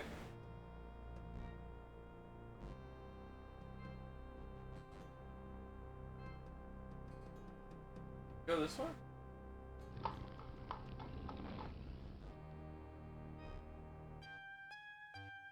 As he walks through the doorway, Alexander gets a very bad feeling about this room. Oh. Yep, that's death. Alright, I will write that down on my... Right, I'm drawing a very lame map right now. Tickets. Next. Don't just... Drawing a very lame map, but a map it is.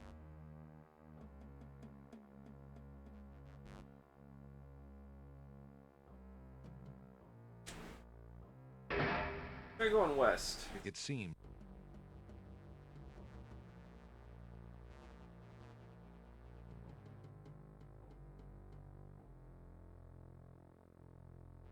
Alexander examines the stone shelf and the ancient book. Oh.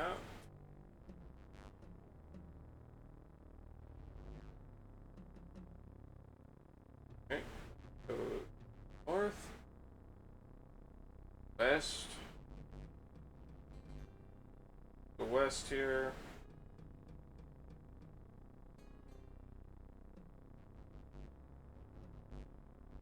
West. Alexander examines the stone shelf and the ancient bone.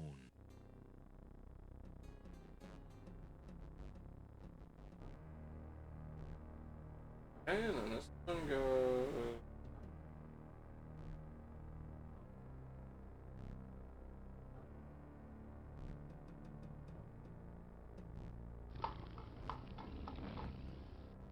Alexander hears the distant sounds of a Okay. wild animal somewhere in the maze of rooms. Did I draw that wrong?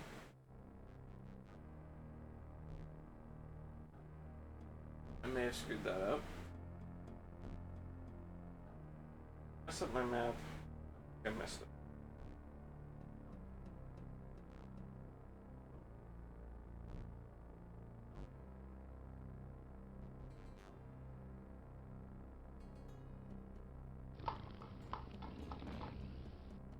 Alexander hears a low growling, so faint as to seem born of his fired imagination rather than of any living creature.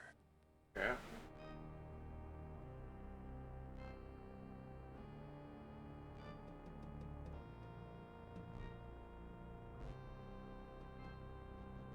Right? Should I think connect here? Okay.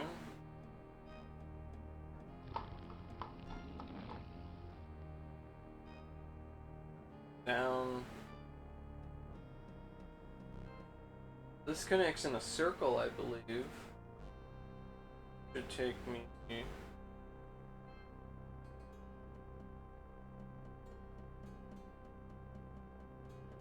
It's one here and then the egg. Right? Yes. So one, two. I screwed this up.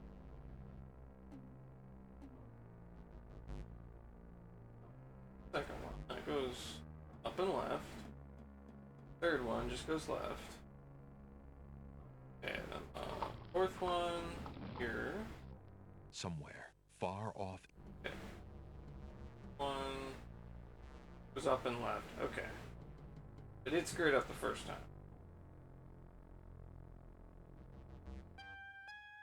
Way is a Walks through diff. the doorway. Alexander gets a very bad feeling about this room. Cool. Alright, cool. Found a death pit.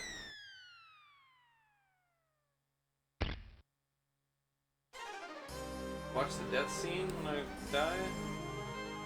Yes. Tickets. Next. Okay, so I want to go north. Don't just wonder. Go north.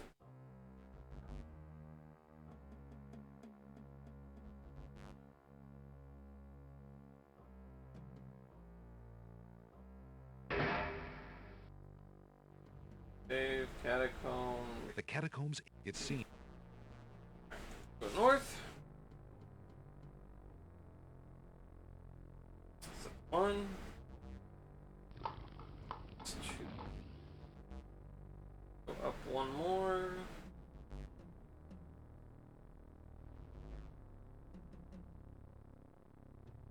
One only goes left. There.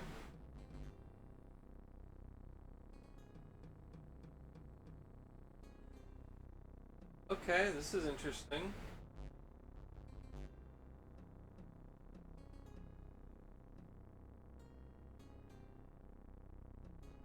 Puzzle?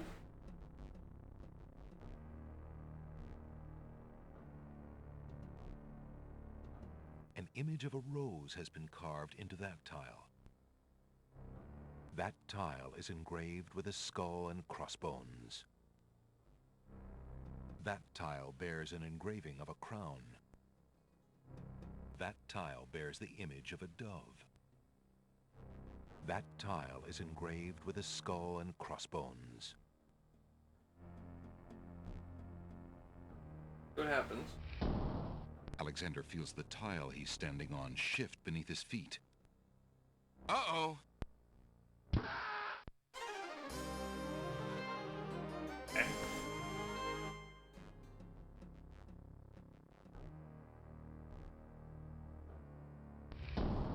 Alexander feels the tile he's standing on shift beneath his feet. Uh-oh! Oh. Hey, Jeffo Wolf! Jeffo, what? How you doing? King's Quest stream that I'm very late to. Oh, you're fine. I don't think you're that late. First hour was reading the guidebook to the Land of the Green Isles, and then the past 2 hours, 2.5, I've been just wandering around trying to figure things out. So. Alexander feels the tile. Uh-oh! That was an interesting sound. How are you doing? Okay, so this one was safe. Alexander feels the tile. Uh-oh! Oh, okay. Fine. Can I walk diagonal? Alexander feels the Oh, maybe I need to do that. It could be. Okay, so we're gonna walk here. Yes, climbing up Copyright Mountain. Yeah, I did Copyright Mountain. Alexander feels the... Uh-oh! Jeez. Okay,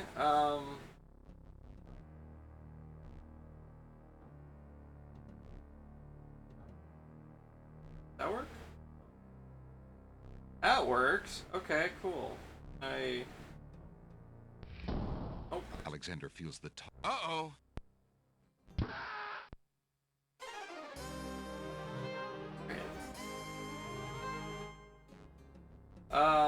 So go here, here, and then probably not. Figured the skull wouldn't.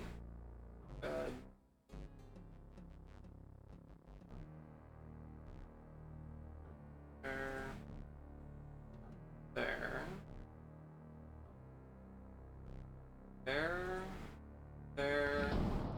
Alexander feels the tile. Uh-oh! What? Alright, I'll figure it out. Get there. Here. Here.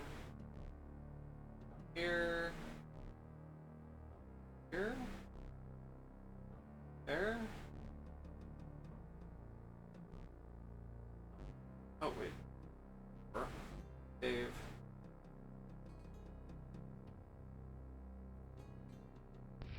Oh.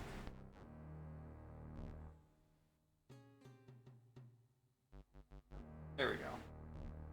Oh. Okay. Okay, and there is a room on this side, so draw that in. This room goes north and west. Save over that spot, I guess. Let's go west, I guess. This one.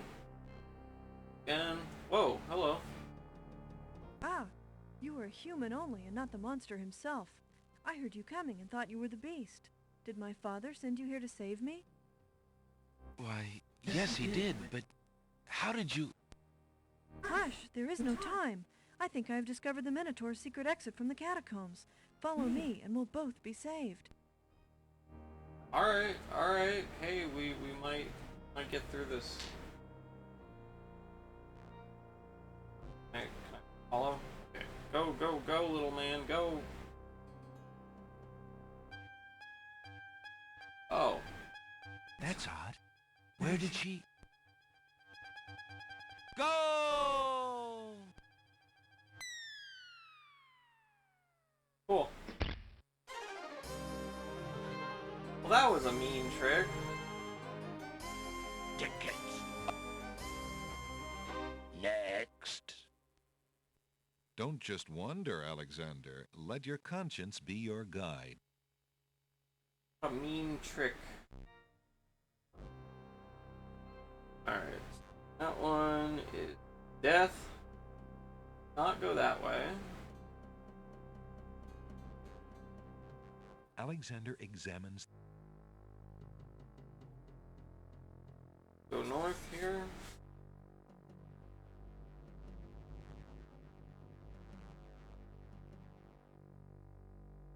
There's a shield. Goes north again. Alexander takes the shield from the wall. Shield is nice. Good. Wait. Check everything. Alexander examines the stone shelf and the ancient bones, but finds nothing except the... Yeah.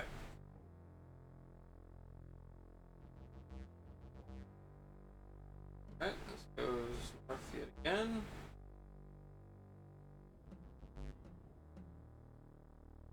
Alexander examines the stone.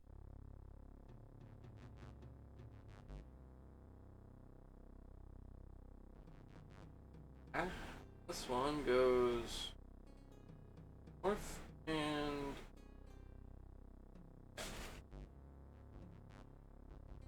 Alexander examines the stone shelf and the ancient bones, but finds nothing except...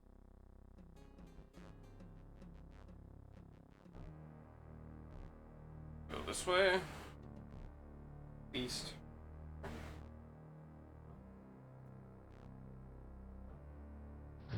It's a trap. The doors have sealed Alexander inside. And the ceiling is coming down. Oh my gosh. I'm about to become a... Alexander's hands would be crushed. About to become a, Alexander sandwich. The shield is too large to... That would never...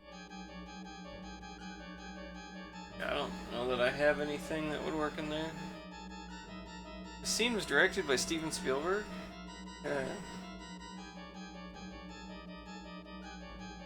The book would never hold those gears. About to become a Alexander sandwich. The doors have been sealed shut. Well.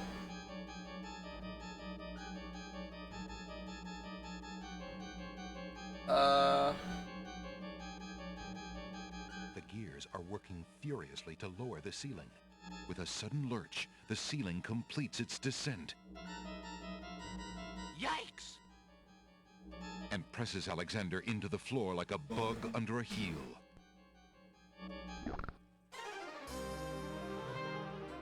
Alright. Tickets. Alright. Next. Dead. Okay, so, I feel like probably can get through that if you have something that you can jam into the gears. I don't know what. Definitely think it's anything that I have. Alexander examines the stone shelf and the ancient bones, but finds nothing except the dust of the... Okay, maybe there's something around the catacomb that I can find. A wood or a metal bar. Alexander examines the stone shelf and the ancient bones, but finds nothing except the dust of the grave. Yeah.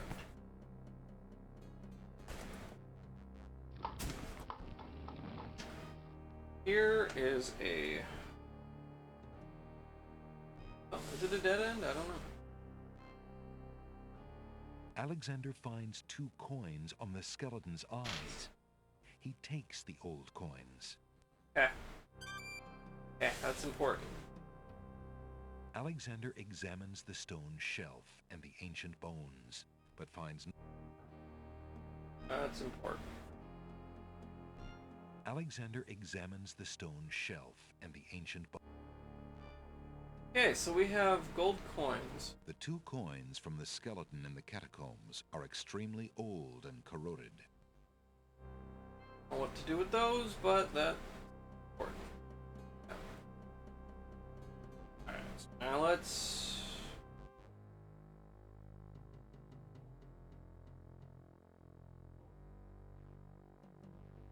Get back. There's a vending machine, yes. Maybe. Ancient vending machine. Alright, so save. Here, I guess. Can't imagine the coins would do anything for the Alexander hears the distant sound. trap room, but I'll try it. Just see. It's a trap. The door and the sea. I'm a Just tired. see. That would never... Yeah, I didn't think so. Well, I'm if it isn't the tired. wall-crawling creep.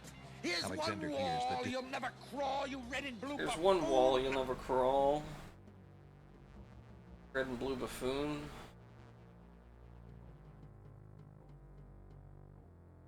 Okay, so we're gonna go down here.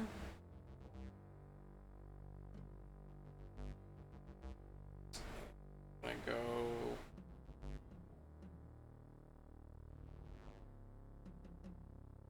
Oh, this is back to the puzzle room. Yeah. Puzzle room of death. Alexander feels the tile. Uh-oh. Oh, okay. Well, that didn't work. Guess it's a different way back.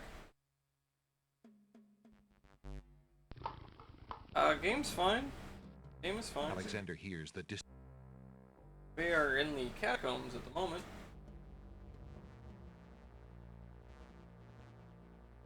Hopefully I can figure it out. I don't have grid paper, but I'm trying to draw a map. It's a pretty pathetic map. But it is a map.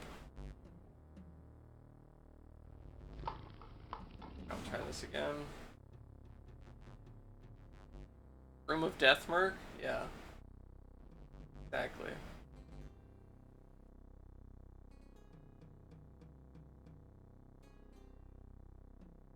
Get grid paper as a template in LibreOffice? Oh, yeah?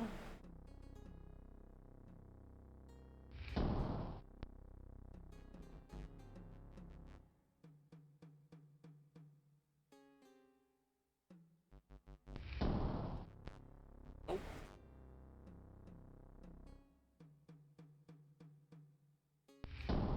Nope. Maybe I can walk onto that rose.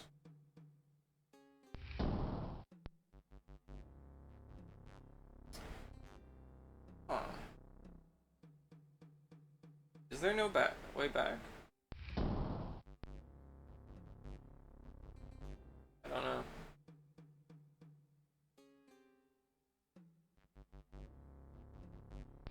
That's death. Alexander. Uh-oh. Try the first tile up. Oh.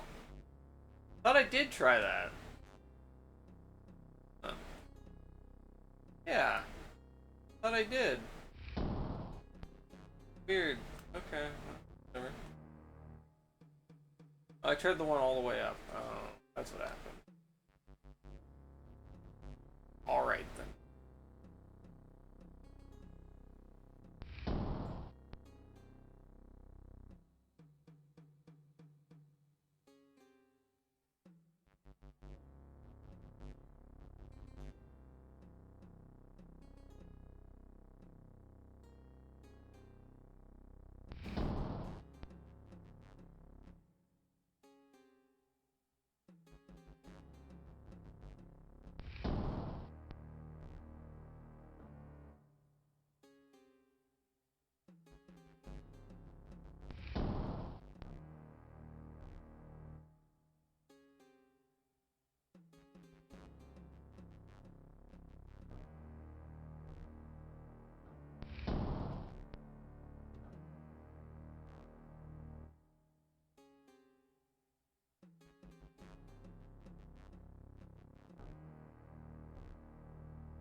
There we go.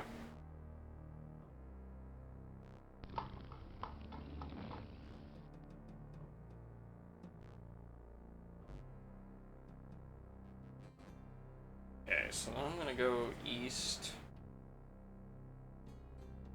twice. Then we're gonna try north on that way.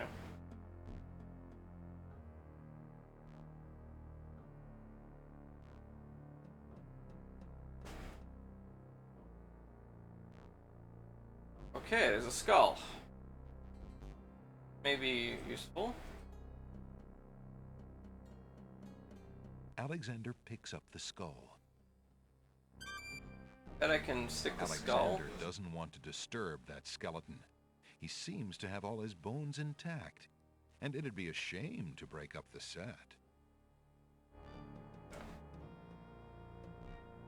Alexander examines the stone shelf and the ancient Yeah, bones. skull and the gears, that's what I'm thinking. Nothing except the dust of the grave. How are you doing, Frederico? The walls of the Alexander doesn't want to disturb. Okay, cool. That's probably what I was missing. Likely. Got done reading.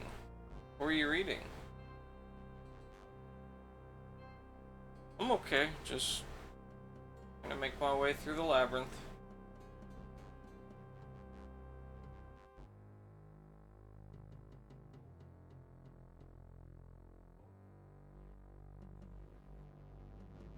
Walk through this annoying room again.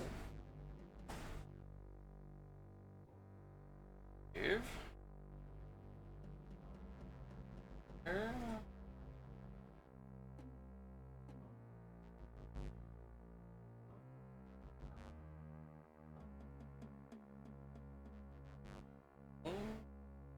Boom. Okay. On War by Karl von Clausewitz, Prussian war philosopher. Well, that sounds interesting. How is it?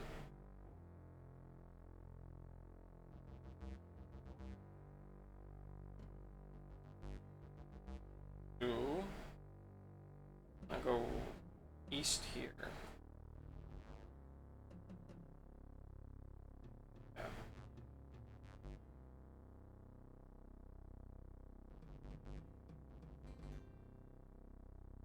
Save. Okay. They're throwing the skull in there. Good so far, although the translation's hard to understand at It's a times. trap. The doors have sealed Alexander inside, and the ceiling is coming down. Alright. We don't want to be a Jill sandwich, so let's... Desperate to stop the crushing ceiling, Alexander throws a skull into the grinding gears. There we go. Do it. The skull is caught between two cogs. The gears shriek and shudder. Nice. The skull begins to bulge. Uh-oh! Oh!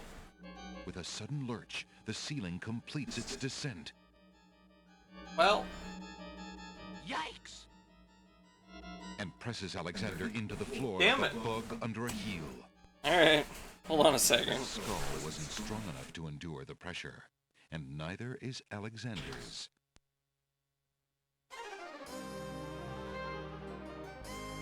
Tickets up. Next. Alexander never was much good at squash.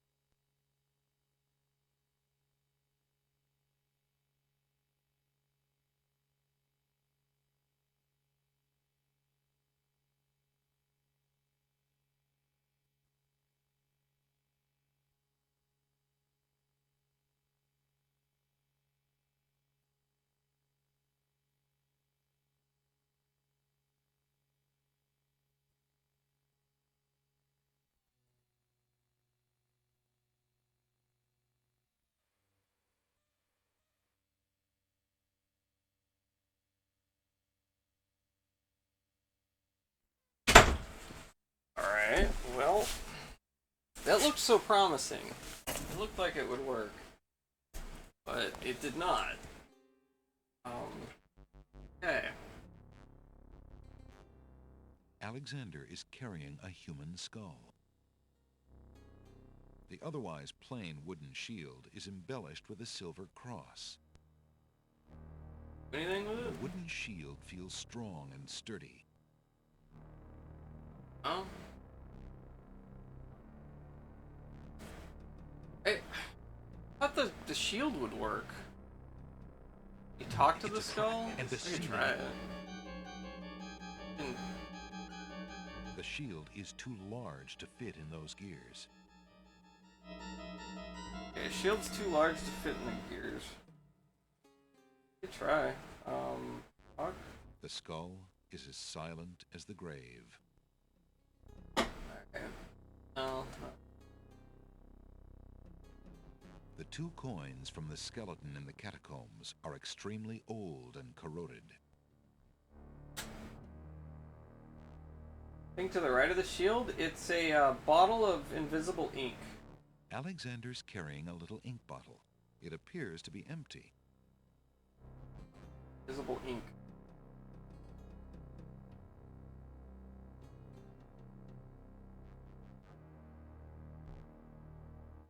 I'm gonna check something real quick. The catacomb's entrance door is locked from the outside by the wing. It seems that leaving the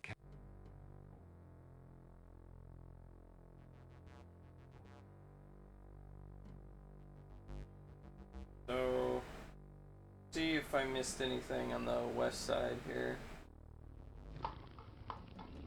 1, 2. Alexander hears the distance.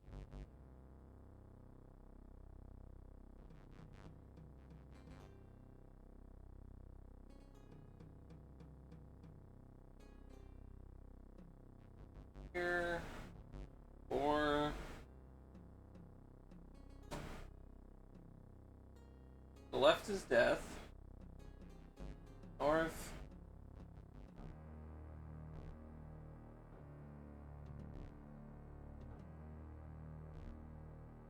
And here.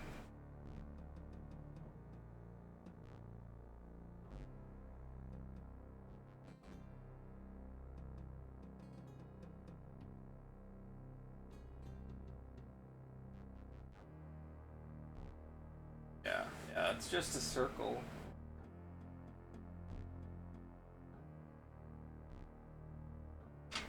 I wrote this. Oh. There. But yeah, the west side I think is just a waste. This just takes you back to the entrance here.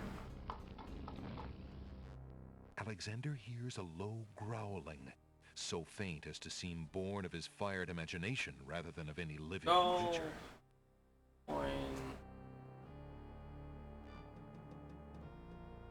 Hello, worm. Yes, I am in the catacombs. Hello. Yeah, that doesn't do me. So I don't see anywhere else I can explore. I did try putting the coins in the gears. Said it wouldn't do anything. There's no reason to use that on the skull. There's no point in using an object on its... The shield is in no need of adjustment with that. There's no reason to use... Alexander examines the skull and feels a sense of his own mortality. The long fur of the rabbit's foot is soft to the touch. Been an avid reader for a while. I read a book a day. Sadly, last book I read all the way through is Stephen King's short story compilation, Night Shift, in 2020. 4 years. What have I done with my life? I don't know, man. I don't know. Can I rub the rabbit's foot? Does that save me? I don't know. And the ceiling... Can I use the rabbit's foot? The long fur of the rabbit's foot is soft to the touch. Bring me luck? Alexander rubs the soft fur of the rabbit's foot and hopes for a little luck. Okay. Desperate to stop the crushing ceiling, Alexander throws a skull into the grinding gears. That's the only thing he'll The actually skull throw. is caught between two cogs. The gears shriek and shudder. The skull begins to bulge. Uh-oh! With a sudden lurch, Yeah, that didn't work. Work. Oh, work. Work. Oh, man.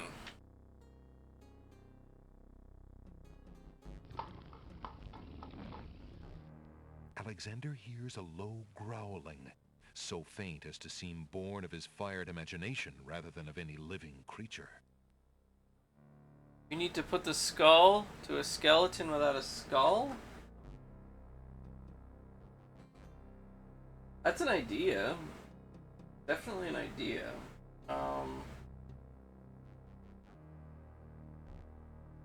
Don't know.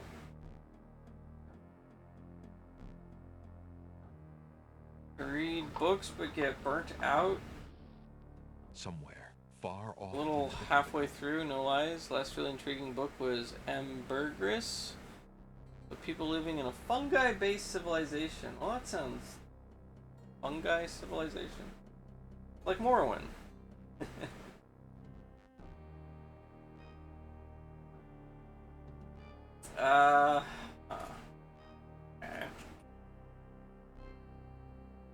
I don't know of any skeleton that doesn't have a skull.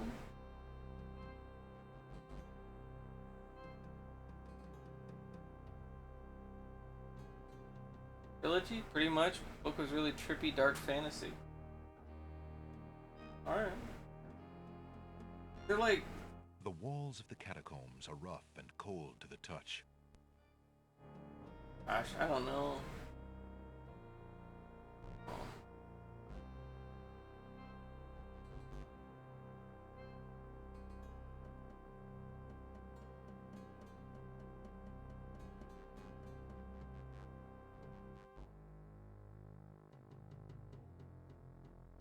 Makes a civilization fungi-based.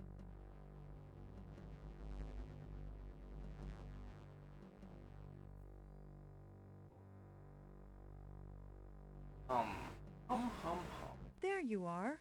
Why do you not follow me? Do you wish for death by the Minotaur? Hurry, we can tarry no longer.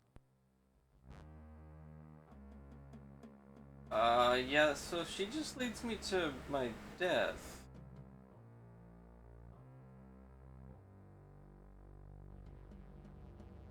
Half human consumed by fungi. Uh-oh.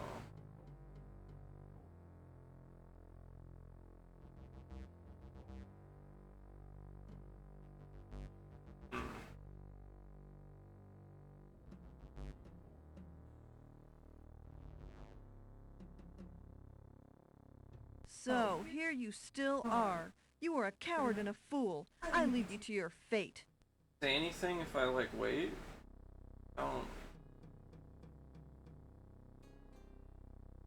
Don't know.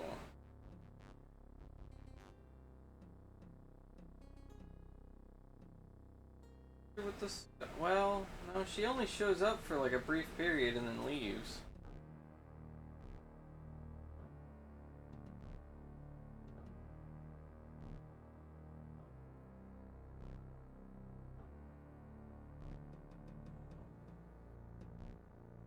It's possible that I don't have what I need to make it through Catacomb. There's a possibility. And I've mapped out the whole place here. There's a coin, a skull, and there's only one path for me to go forward, which is through the ceiling room. And I need something to stop the ceiling. I don't know, I'm kind of thinking I probably am missing something. Wasn't entirely sure.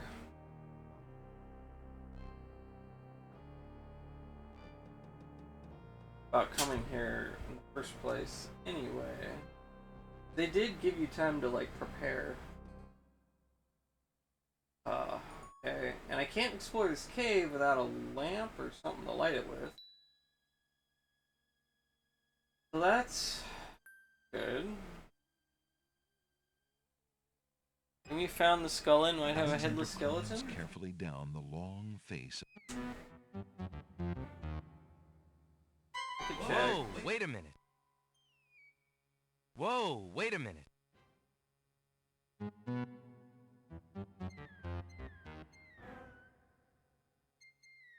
Alexander climbs carefully down.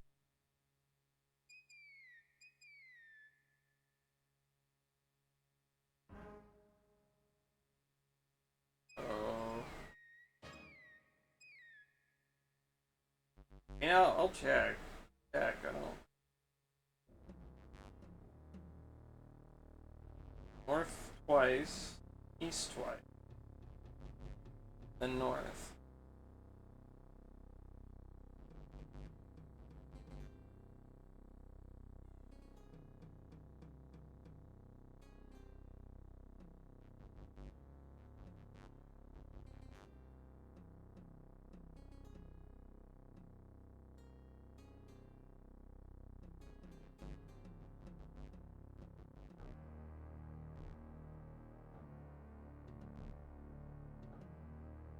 Alexander picks up the skull. Alexander doesn't want to disturb that skeleton. He seems to have all his bones in... No? That skeleton already has its skull, and it isn't in need of another. Yeah. That skeleton already... Okay. Yeah, no. That's a good idea, but...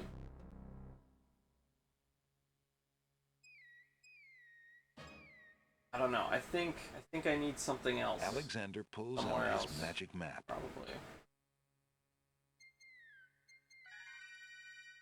Alexander feels a strain. Go back here, see if the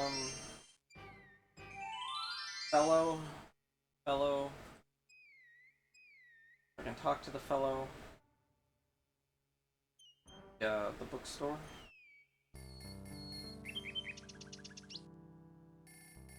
Already been 4 hours, dang.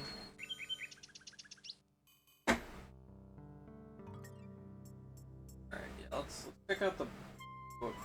Hello. There he is. Yeah. Now. Oh, so wait. I need to trade the pearl for my ring back. Show the ring to the guy. Good. Oh, hello. Here's the pearl. I found this. Oh, I'm good. Alright, cool. The ring. Does he have a skeleton hanging in there?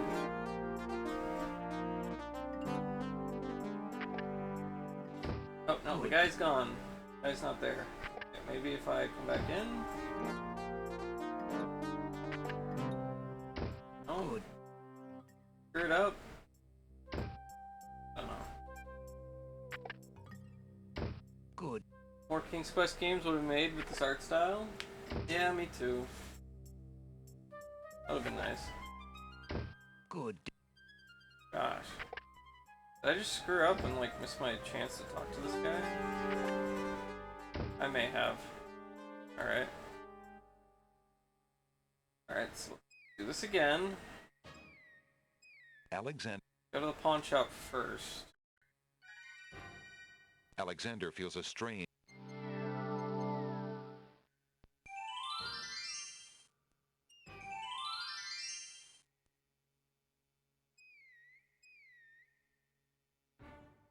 Yeah, after this, all I have is King's Quest 7, which I actually did get a copy of. So we will be doing King's Quest 7. But, I mean, King's Quest 7 is effectively the last one. Yes. I don't know if King's Quest counts as a pure King's Quest game. I'm not sure.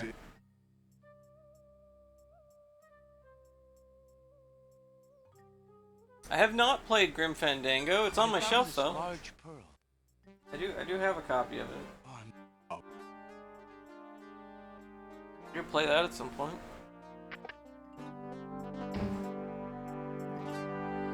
Alright, so just save town. Alright, maybe I can talk. Hopefully the guy's there. I can talk to him. There he is. Hello. Good. Alright, so Now, ring, show it. Why would Alexander want to offer the strange man his insignia? Oh, the fellow. Good days. I'm sorry, but I have no time for idle conversation. I'm too worried about the princess. Excuse me again, sir. You mentioned the princess. I told you I'm not interested in talking to strangers. Determined to learn more about the strange man's relationship with the princess, Alexander shows the man his insignia ring and formally introduces himself. I'm sorry to insist, but my name is Alexander of Daventry, and... I appreciate the offer of the ring, Alexander, but I'm afraid I'm already spoken. Daventry?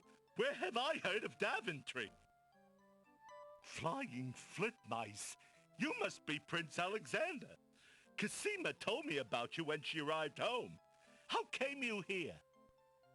Why, by a ship now wrecked upon the sand. But you know Cosima? She truly spoke of me? Yes, I saw her briefly when she first returned home. She mentioned a prince to me, Prince Alexander of Daventry. I'm afraid that was before she was told about her parents' deaths. You see, she arrived home a few weeks too late.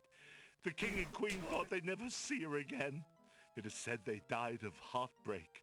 I'm afraid she's blamed herself. What a terrible homecoming. If we had only known. Terrible indeed, poor thing. Everyone in the kingdom seems to despair with her these days. The streets are silent. Where is she now? The princess is sequestered in mourning. It's a rather dated tradition, and not required, but the Wazir says she insisted out of respect. I see. You've yet to say who you are, and how you know the princess. I? Oh, pardon me. My name is Jalo. I am clown to the royal court, and have been since the marriage of Cosima's parents, King Caliphum and Queen Alaria. Oh, those were the happy days. The pair of them were so full of joy and life, so in love. And Cosima's birth. It would be hard to explain how long they had waited, how they had hoped for a child. I mean, she was such a charming little thing, smart as a whip, kind and sweet. Oh, she means everything to this kingdom, Alexander, and to me. I'm so terribly worried about her. About her grief over her parents, you mean? Well, the truth is, I do not trust the Wazir or his plans for Cosima. I'm still living at the Castle of the Crown as court clown, his clown. But it is more to keep my ear to the ground than out of loyalty. I wish I knew what the princess thinks these days. If only I could find Sing Sing, Cosima's pet nightingale. I might be able to send the princess a message. As it is, I must wait for the end of her seclusion. Now I'm afraid I must hurry back to the castle. I'll try to return to the bookshop again later. Thank you for speaking with me, Jalo. I hope we meet again soon.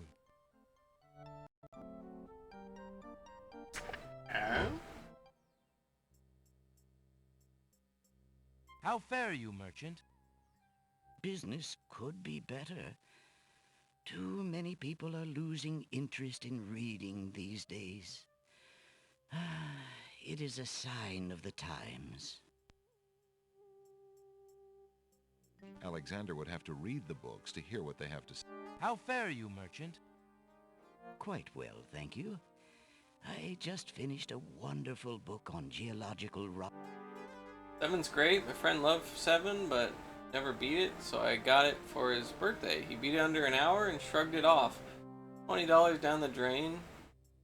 That was a bad game. Didn't expect him to get through it so fast and be like, meh.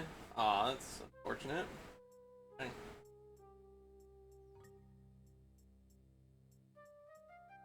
And burn a perfectly good hand? A small fire burns in the fireplace despite the warmth of the day outside.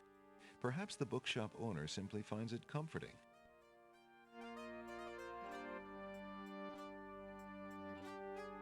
Alexander rests his feet for a moment. Alexander picks up and leafs idly through a book called The Changing Role of Court Entertainers Through the Ages. Well, that was refreshing.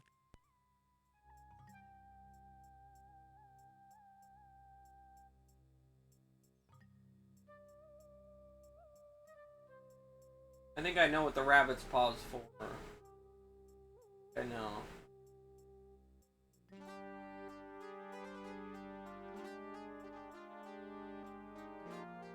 I'm not sure what the feather's for though.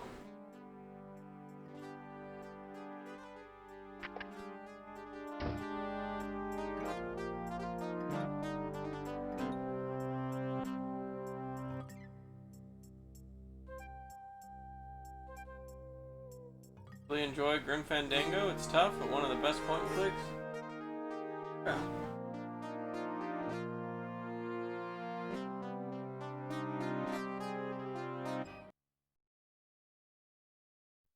Oh, okay. My computer crashed. Out of handles. Cool. Alright. So let's do a restart. So, fortunate, no more handles.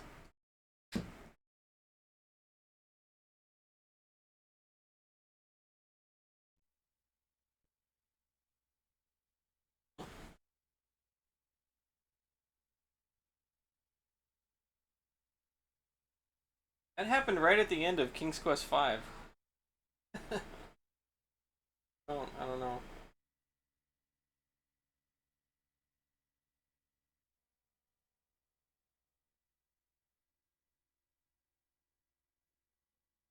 Bought some handles for your kitchen cabinets. Send you some.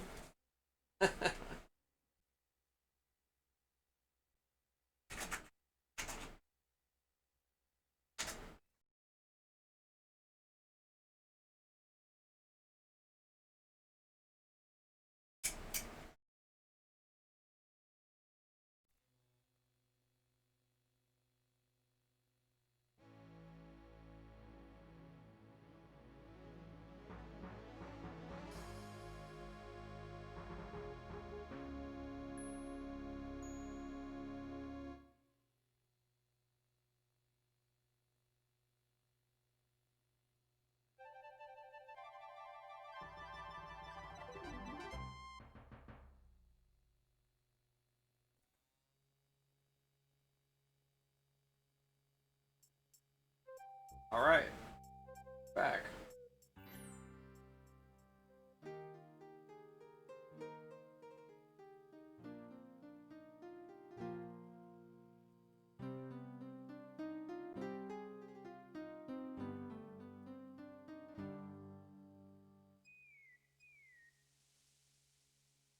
I did. I saved right before the crash, thankfully. The waters in this cove appear calm, but there's a dimpling pattern to the surface, which indicates an undertow.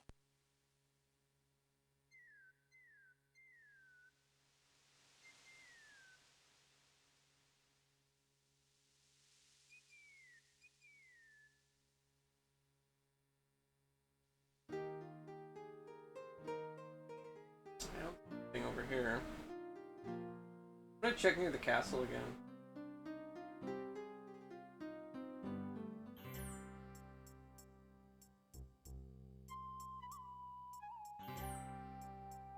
You planning on playing Lands of Lore? Yeah, I'll play it. I don't know if I'll play it right away, but I will play it at some point.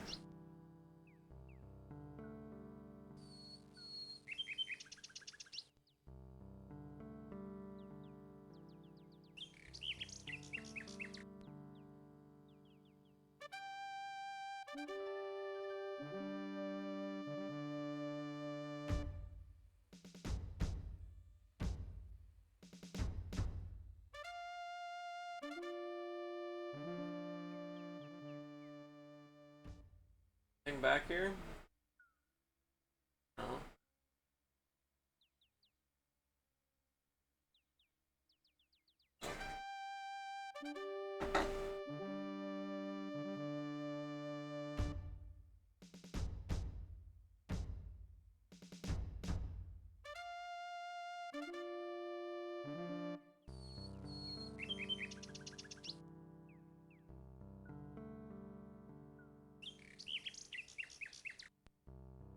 A nightingale perches on a high branch Oh, of a there it tree. is. She sings the most beautiful song Alexander has ever heard. Hello, Nightingale. What a lovely tune you sing. The nightingale only looks at Alexander suspiciously and continues to sing. Hello, Nightingale.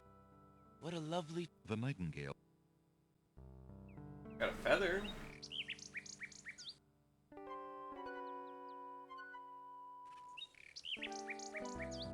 Alexander shows the object to the bird, hoping to interest her.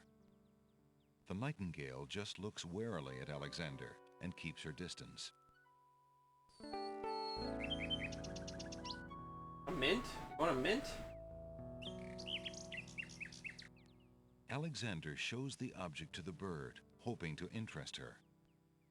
The nightingale just looks warily at Alexander and keeps her distance.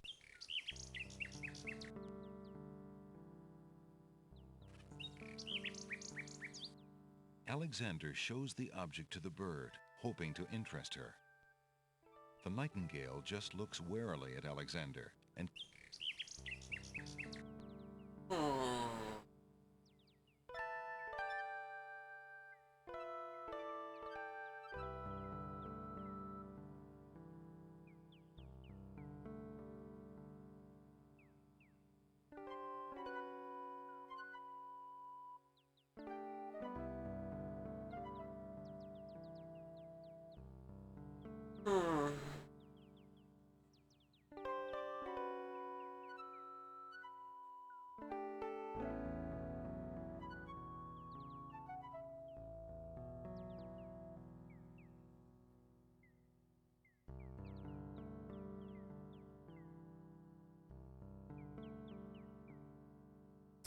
No idea.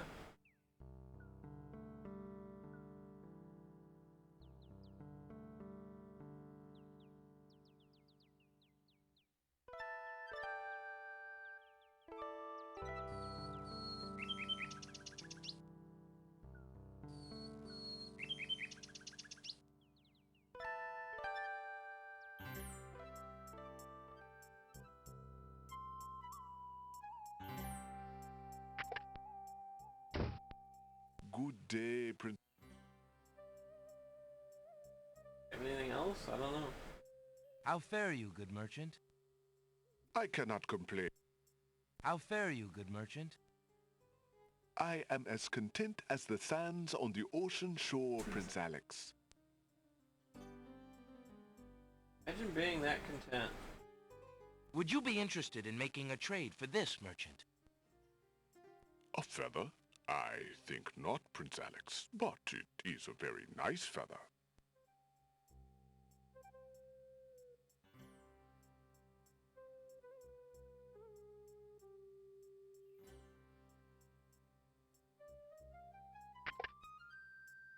Wish I was content. Yeah, me too. Good day again. How may I help you? Warm nostalgia nuke of a game. Howdy. Hello, Mr. Jelf. How are you doing? Welcome in.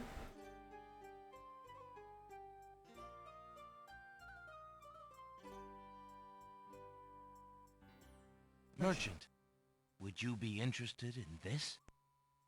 No, thank you. I deal only in books.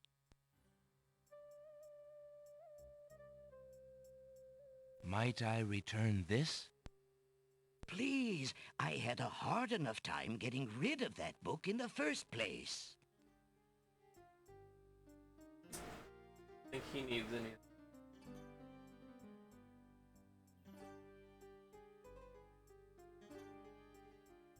Would you care for some mint? No, thank you. I do not care for mint.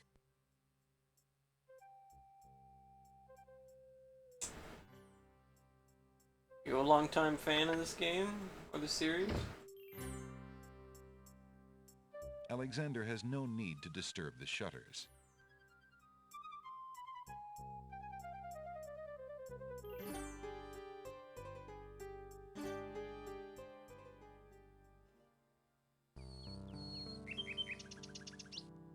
There's the nightingale.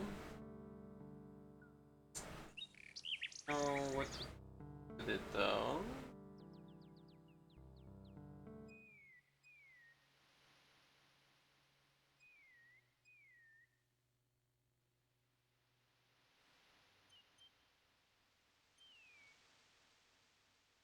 Alexander has no wish to disturb the green plants. Not as much as other folks, but definitely love 5 and this one back in the day. Okay, cool. DOSEMBER, I've been playing through the entire series so far. About all I've done DOSEMBER. Done like 2 other games, but in King's Quest, mostly. You know why I'm unallowed to raid others? Your account's younger than 30 days? Oh, well that would make sense, I guess.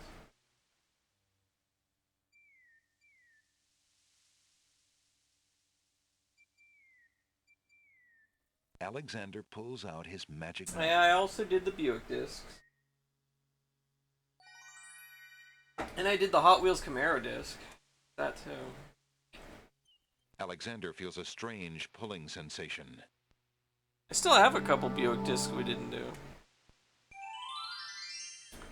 Okay, maybe there's something over here I'm missing? I don't... Gosh, I just... I don't know. Is the requirement isn't being an affiliate? Oh yeah, yeah. Yeah. Alexander is traveling on a path through a dense forest. The woods on either side of the path are teeming with wildlife. Blocking his progress north is a pond that boils with a magical intensity. Well,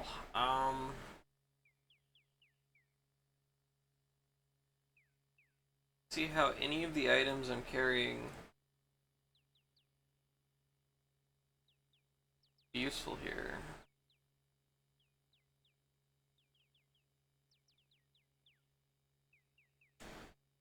Okay,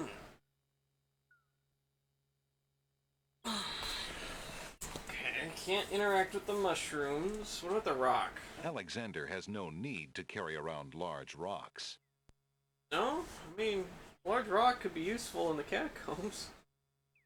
The denseness of the forest makes it inadvisable to stray from the path. Alright. The denseness of... I think I need that lamp. Go in the cave. Yeah, it is kind of sad you can't type in the commands any longer. I like the parser thing.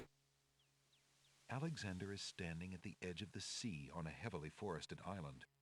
As far as the eyes can see, tall trees spread out their branches as though straining to link arms, their tops forming a canopy above. A path leads north through the forest.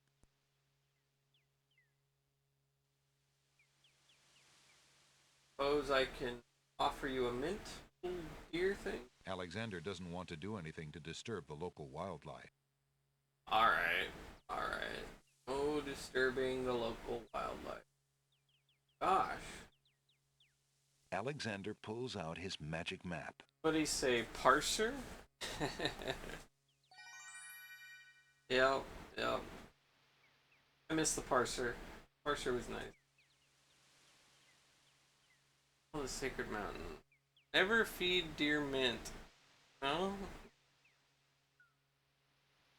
That bad? Alexander feels a strain. Oh man.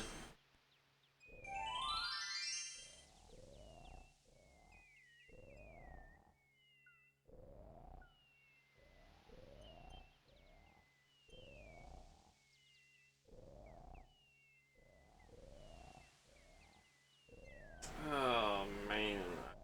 Oh.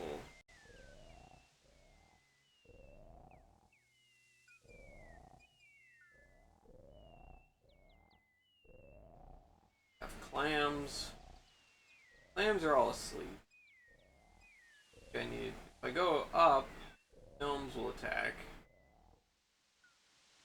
I think I have stuff for most of the gnomes, but I'm missing something for the ear gnome. Something that's sound based. Need like, I don't know, a little instrument or. Alexander pulls Oh, out whoa, his whoa, whoa, magic. whoa, whoa, whoa, whoa, whoa, whoa, whoa, wait, wait, wait, wait, wait, wait, wait, wait, wait.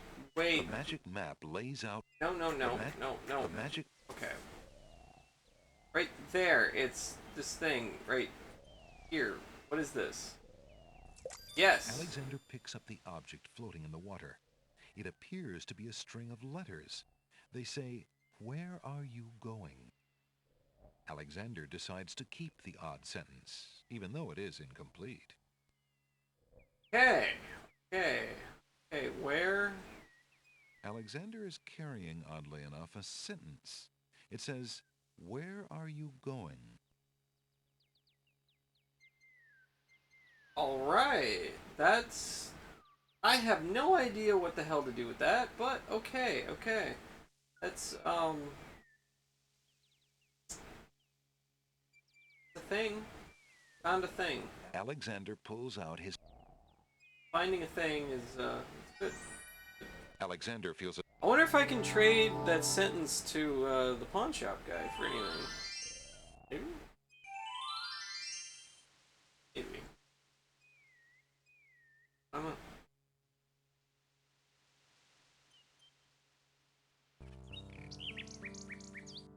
Where are you going? Can I... put it on the bird? Alexander shows the object to the bird, hoping to interest her. The nightingale just looks warily at Alexander and... Okay. I feel like the pawn shop probably be interested in such an odd item. Sentence. Good day, Prince Alexander.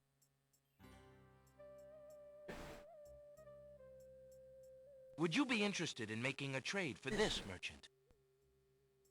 A sentence? I wouldn't have any idea what to do with that. Maybe the bookshop guy? Interested in text?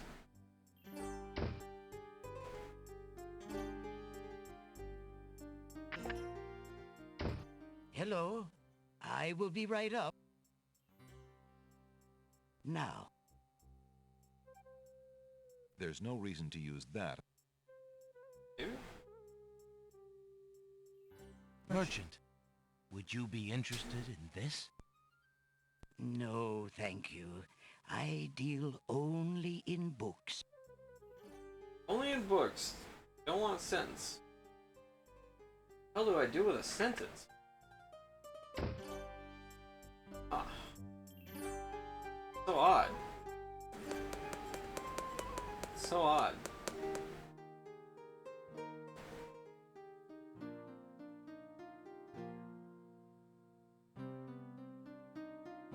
Okay. The palm trees are beautiful, but neither climbable nor obtainable. Alexander doesn't want... That would serve no purpose. A pot, etched by the natural elements of the island, decorates the porch.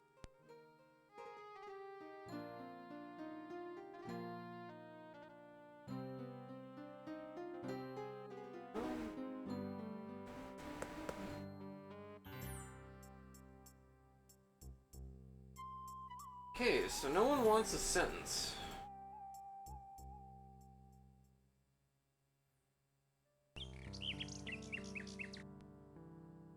For a hint? Sure, if you have a small hint.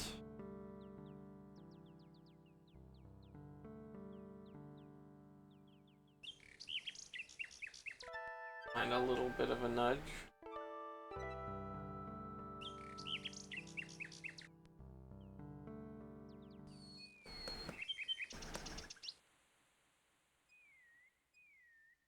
The beach carefully? Okay.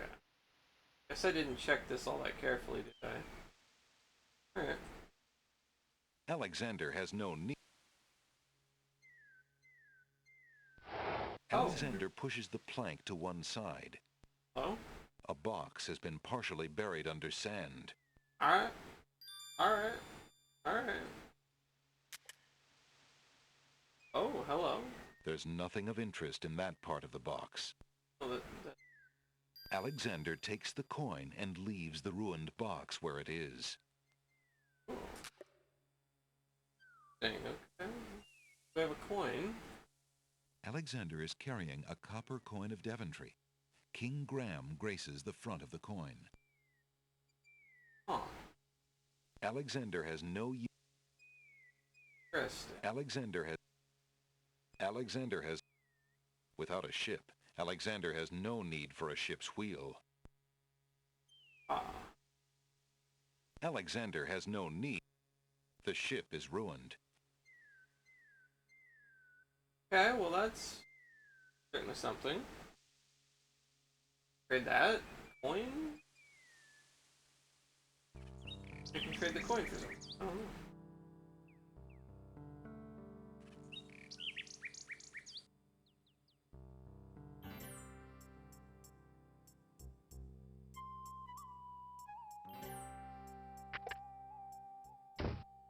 Good day, Prince Alexander.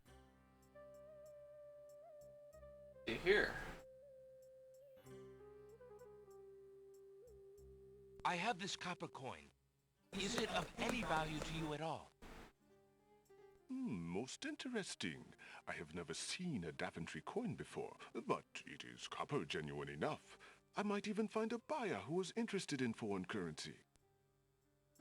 The items on the front counter are the only things in the store that I can let go for the price of 1 copper.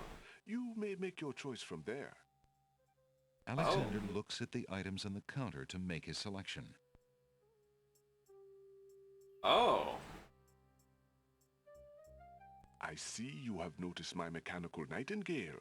She is made of plain tin, but she sings the sweetest song you can imagine, barely distinguishable from the real thing. Okay. The flute is only made of plain wood, but its notes are fine and true. Ah. Ah, yes, the painter's brush. It was well used by one of the island's best painters. There's a lot of creativity in that brush, and its bristles are still in good condition. Have you an interest in tinder boxes? This one is only slightly battered. It holds a good supply of flint, a sturdy striking pad, and even a candle in case you find yourself with naught else to hold the flame. Okay, so these are some options here. I wonder if I can trade one item for the other. Like, just come back and trade it out when I don't need it anymore? I don't know. But I think I'm gonna go with this, because I think this be the key that I'm looking for the gnomes and possibly the nightingale. That mechanical nightingale looks intriguing. Can? Okay, cool. Very well. Cool. Your coin Okay, is that all helps a flint. lot. Remember, this is a pawn shop. I am always willing to take back my own goods in trade. Here we go. I'll remember. Thank you.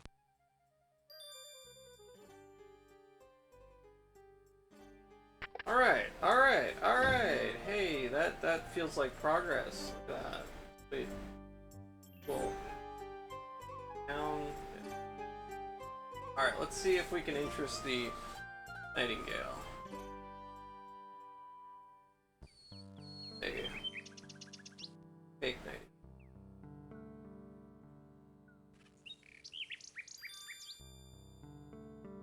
Alexander winds the mechanical nightingale and places it on the ground.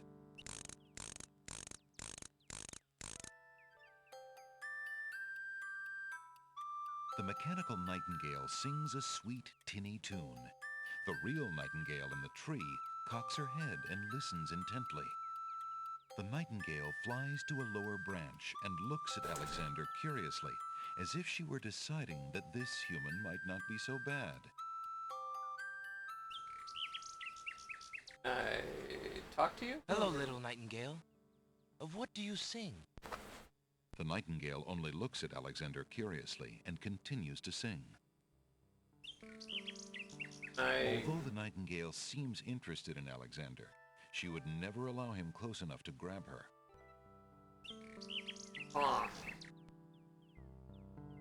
Alexander winds the mechanical nightingale.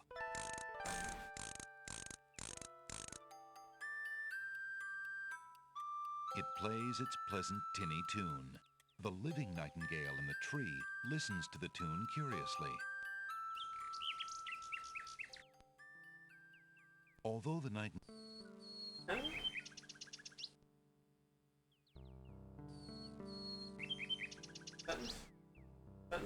Alexander shows the object to the bird, hoping to interest her. The little bird does not appear to be...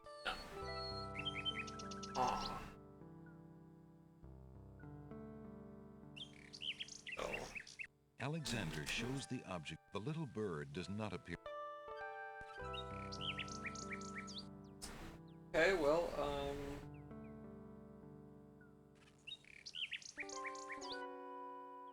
alright, I will come back to this. I'm gonna try to do the gnomes first.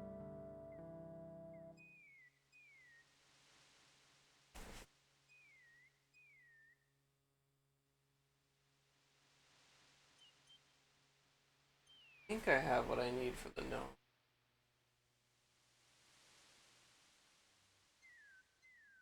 Alexander... Be back just 1 second. Alexander feels a strange pulling sensation.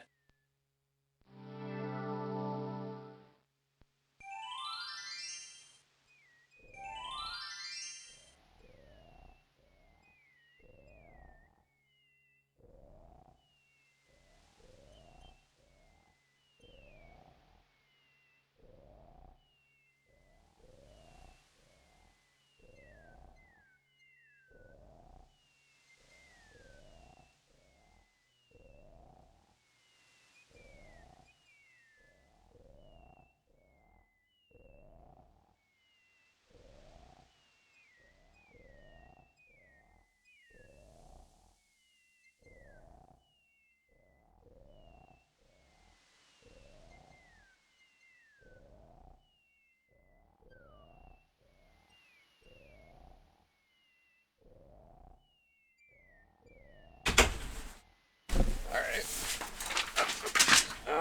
Threw my map on the floor. There we go. Okay. That right now. Okay, let's try this. Let's try this. It's one of your all-time favorite games. Sweet.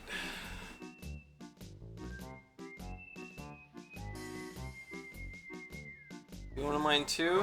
It's one of your fondest game memories. Old Control, smell your smell. Do that which you do so well. Alright, Sniffy Sniff Man. See if this works. Alexander holds the flower of stench out to the gnome with the jumbo nose. Tom Tro I am, that's all I'll be. My nose knows all on land and sea. A flower of stench has washed ashore. A flower 'tis all, and nothing more.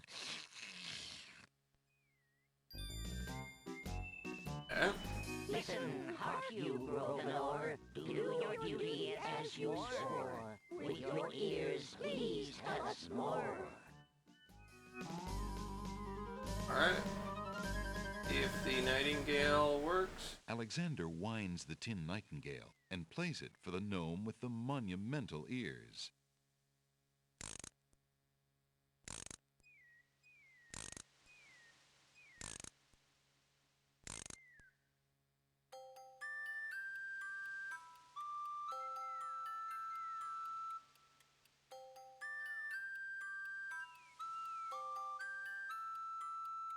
Alright. A nose is not a way to spy. My ears cannot be told a lie. A nightingale is all there be. No man is near, and so say me. Okay.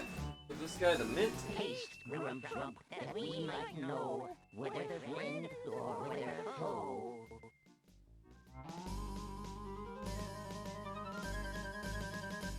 Mint. Alexander holds the mint out for the gnome with the gigantic mouth. Grump knows a tasty treat. It matters not what others bleat. No danger is this one so sweet. Cool. Alright, I think the rabbit's spawn. Dilly, use your hands. Is it beast or is it man?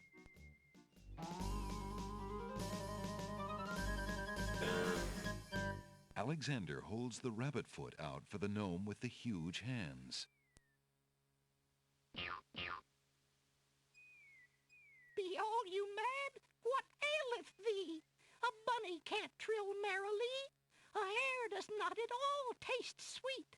A rabbit here is all we greet. Alright. Old Bill Batter, never fatter. Vision can resolve this matter. Look you now and end this chatter. Yeah. Invisible ink. Alexander pours the contents of the empty-looking ink bottle over himself.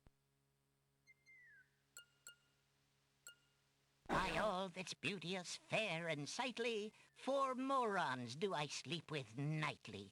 There's nothing there at all, I say. Enough of this. Let's now away. Yay! Yay!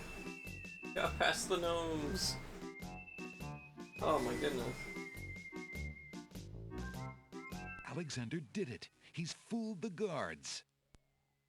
Yay! Hold the gnomes. Gosh, so much progress. Cool. Get a lurk for my favorite King's Quest game and the only one I can play without guides. Oh, nice. Well, thank you for the lurk. Welcome in. Good gnomes. There's a bit of trivia. If you find yourself not knowing what to use for any of the gnomes, you can escape by using the map and come back later. Oh, that's interesting. Okay. The only solution item that gets consumed is the mint, and the game will let you get another one. Oh, okay. Well, I think the ink bottle also, but that's the last one, so that doesn't matter, right? Yeah. There you go. Cool, cool. That is cool. That is cool.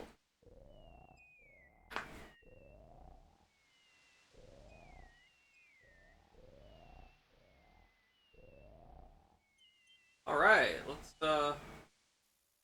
floor. What we got here? The fallen log has a good-sized knot or bump. Talk to it?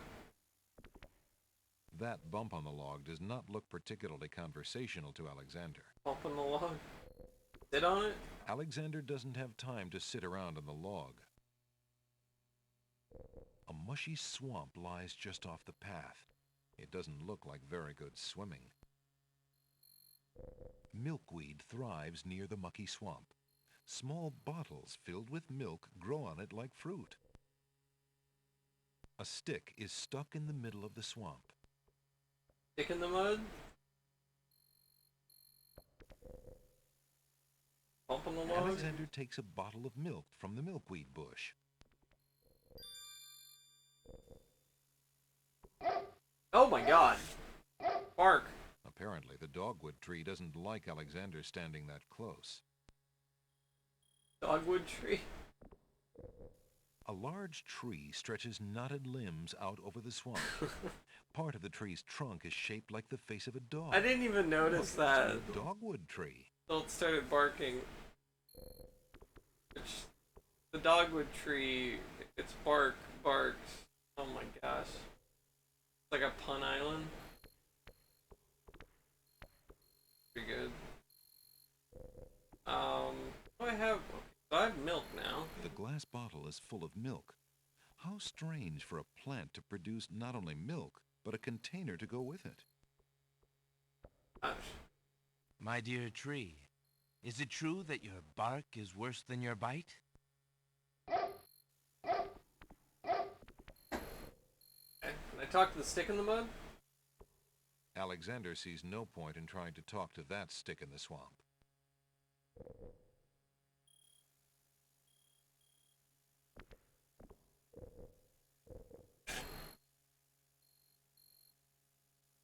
Easter egg on this screen that wasn't discovered until 30 years after the game came out? Just a few years ago? Really? Yeah, sure. What is it? That's a long time.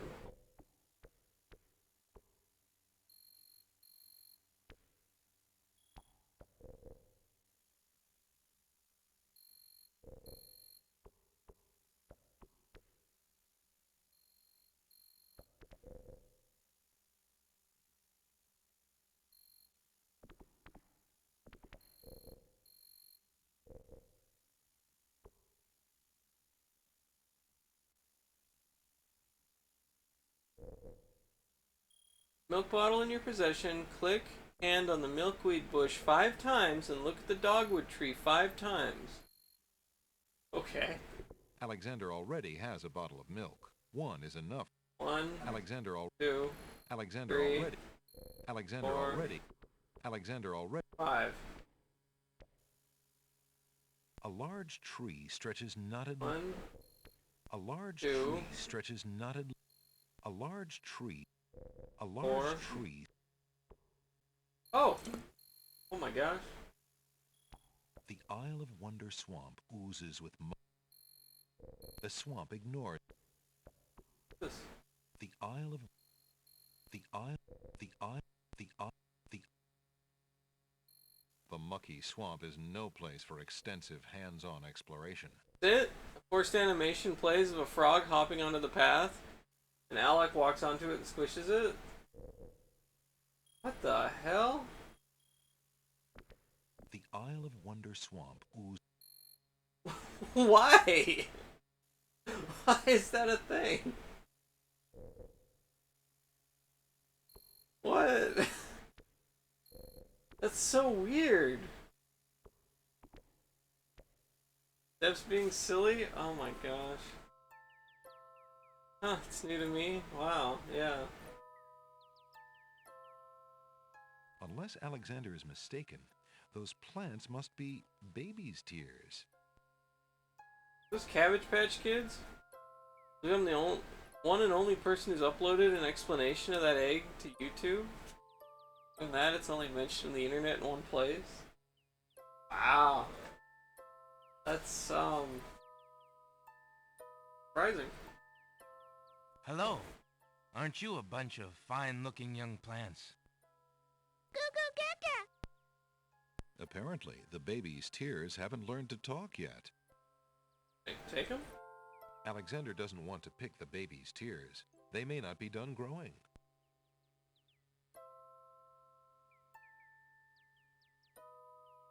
Good day, tomato vines. Good morning. Good day. Good morning. Can I take one? Those tomatoes are not quite ripe yet, and Alexander shouldn't pull them off the vine. Alexander is standing in a delectable garden. Nestled in the bright green grass are colorful plants growing in orderly clusters. Some of their curious faces peer up at Alexander from the sides of the path. The garden ends at a speckled gate.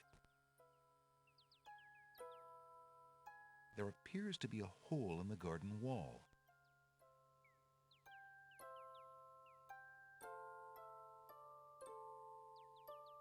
Through the hole in the wall, Alexander sees a land that resembles a giant chessboard. What? Wow, it really is a hole in the wall. Oh. Zounds, those wallflowers sure are shy, and the snapdragons are awfully protective of them. Alexander can't even get close to the wallflowers without causing quite a stir.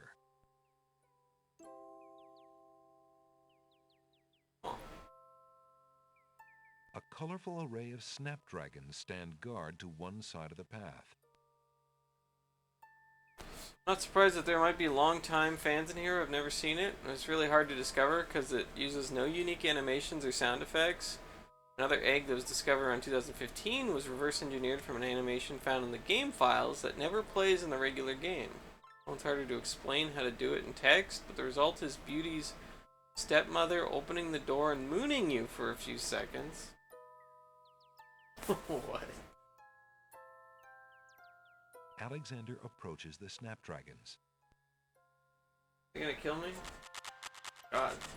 Those unfriendly snapdragons don't want Alexander anywhere near them. Yeah? Those snapdragons don't like This island Alexander is getting great. so close. Yeah, it is. Alexander is too far away from home to think about taking furniture back with him. Alexander would love to sit a spell, but he's a tad busy at the moment. The Alexander grapevine? addresses the grapes. Why are you so sour, if you don't mind my asking? Well, we'll tell you. How would you like to have the possibility of being made into wine hanging over your head? And then there's our neighbors, the clinging vines.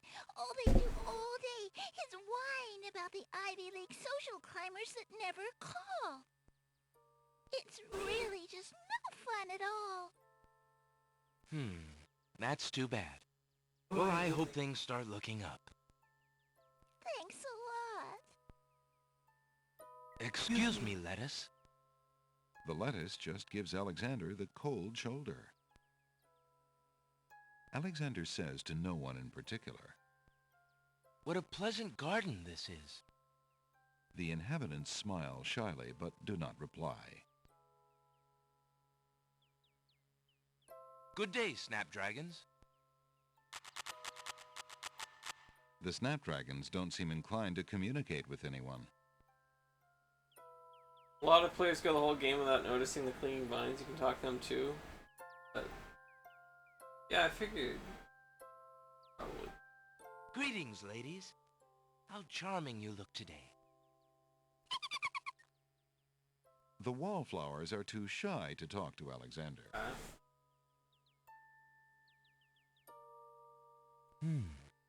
What curious clinging vines are on this wall? We know we're fascinating, but no one ever visits us. We're lonely. That's too bad. We just want to be liked. We just want to be hugged. We've been clinging to this wall, but he's gotten boring. I see. Perhaps you should find a new place. Don't be stupid. We're clinging vines, not particularly mobile. No, I don't suppose so. Well, good luck. Alexander decides to examine the vines on the wall more closely. They're gonna kill me? Come closer. We like you. I, appreciate your enthusiasm. But I'm really not interested. Don't leave us. We like you. Oh god. Yep. They kill you. Yeah. Bummer.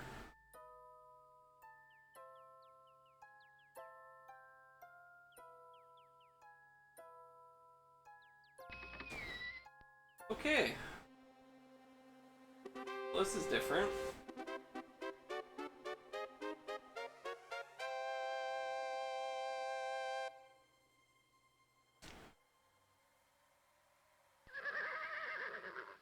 Excuse me, what land lies beyond? What land? Chessboard land, you knave. I see. And is Chessboard Land part of the land of the Green Isles? It is the home of the Red and White Queens, rulers of the Isle of Wonder, fairest of the islands that owe loyalty to the king of the land of the Green Isles. But perhaps not for long.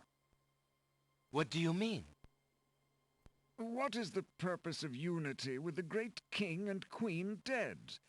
The princess is worth serving, but the feud with the other isles is strong.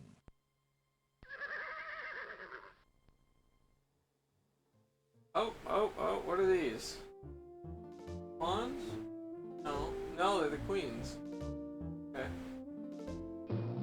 I must insist, Your Highness. I shall send a lump of coal to the Vizier and the Princess as a present for their wedding, and that's the end of it. And I suppose you'll leave me with only this stupid spoiled egg to send, Your Highness. I want to impress the new king and queen of the realm as much as you do. As queen of this island, I have every right to that lump of coal. Who isn't queen of this isle? The lump of coal is in my possession. Therefore, I shall do as I please with it. Besides, there's nothing wrong with that spoiled egg.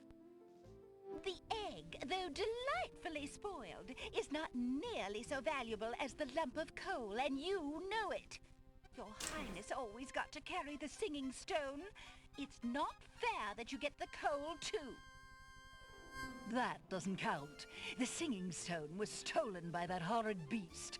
I should get to keep the coal just because my stone was stolen.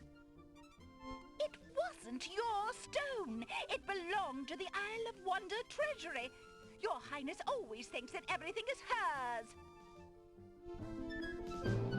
Excuse me, my good man, but could you settle an argument for us? Which of us should get to carry the coal and which the egg? Remember, white is the color of deserving truth and virtue. Quiet, Your Highness, and let him make up his own mind. I, for one, shall be more proper, and not even mention the fact that red is the color of love. I'm sorry, Your Majesties. I'm partial to both red and white, but I'm afraid that I don't know how to solve your problem. One of you will just have to be gracious and allow the other the lump of coal. What a ridiculously stupid idea. Quite ludicrous. He was a lot of help, wasn't he? Oh, yes. Obviously a man of high intelligence.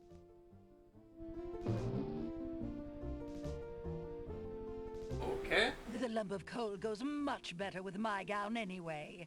Black and red are imperial colors. That's the silliest thing I ever heard. Red does not go with anything, being much too self-conscious. White is the perfect accompaniment to any color.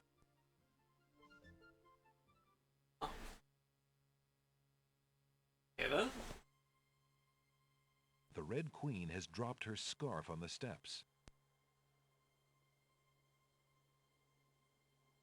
Alexander picks up the Red Queen's scarf. Well then. Please don't try it, but if you if you try to return the red queen scarf to the Red Knight. Oh, okay.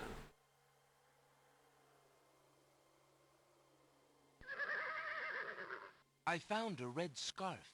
I believe the Red Queen dropped it. The Red Queen is always dropping her scarves. She thinks it's fashionable. Keep it, and consider yourself honored.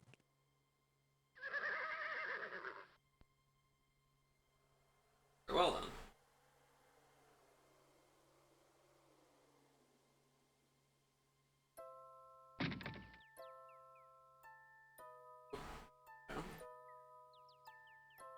Dropping scarves all over the island? Guess so.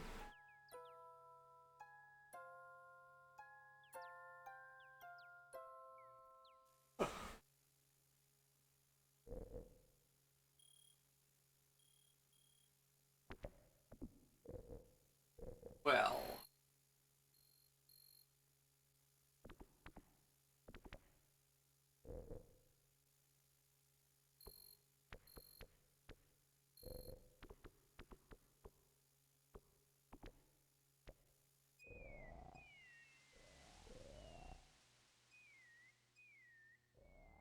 There's no reason to use Alexander.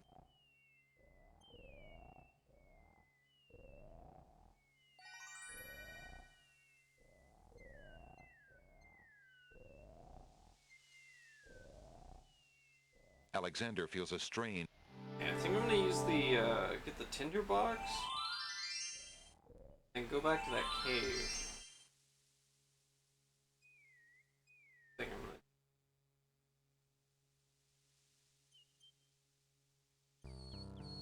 see if the bird wants the scarf. I don't know. There's no reason to. Alexander shows the object to the bird, hoping the little bird just ruffles. With the milk. I really don't want any milk. Alexander shows the object to the bird, hoping to interest her. The little bird does not appear to.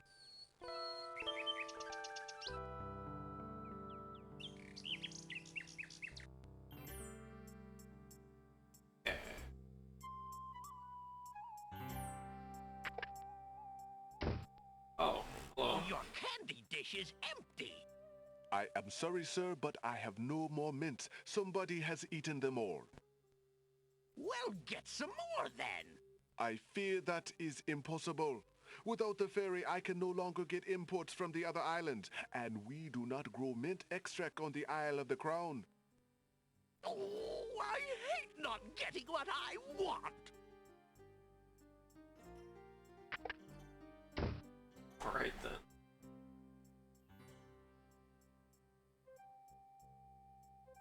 How fare you, good merchant? I could use more business, if the truth be known. Would you be interested in making a trade for this, merchant? I think not. I do not have much call for that item these days. Yeah, what's this? If Alexander wants to exchange one of his. Would you be interested in making a trade for this, merchant? I think not. Would you? Of course. Alexander looks close. Yeah, let's take the, I believe I'll take the tinderbox. Very good, Prince Alex. Enjoy your tinderbox and bring it back anytime. Thank you. Enjoy your tinderbox. Get great enjoyment. Hello. No one. The tinderbox. So much enjoyment. There's a lady. The girl is too far away to hold a conversation.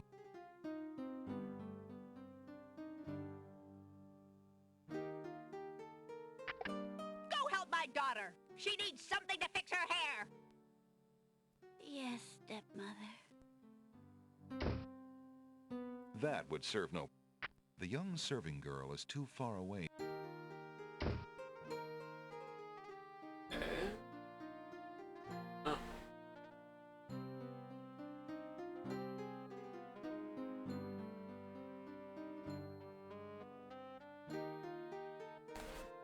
Yeah.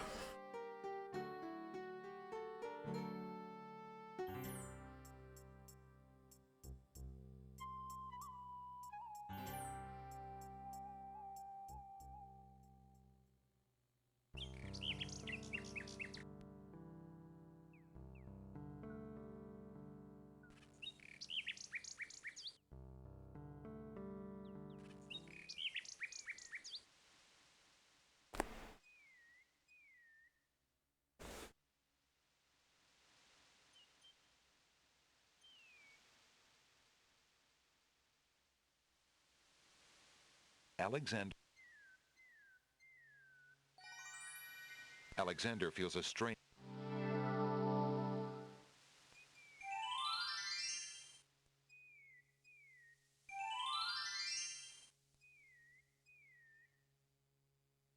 Righty, let's cave.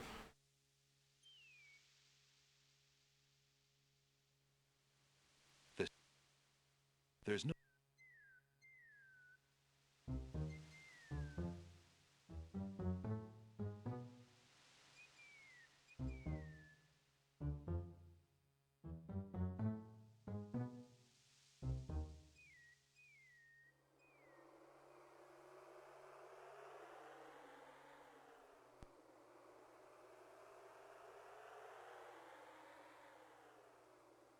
Alexander crawls through the small opening in the rock.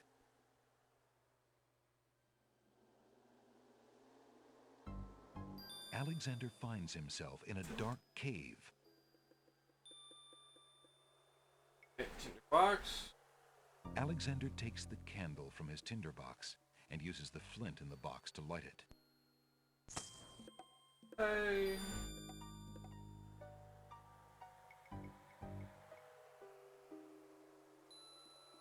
Alexander crawls through the opening in the rock.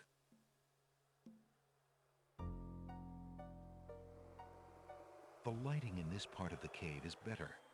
Alexander extinguishes the candle's flame and places it back in his pack. Alexander is standing in a second room of the cave. A natural window to the outside world provides a little more light here and even helps clear the musty smell. The natural window-like opening in the rock provides a view to the outside world. A peppermint plant grows on the window's ledge.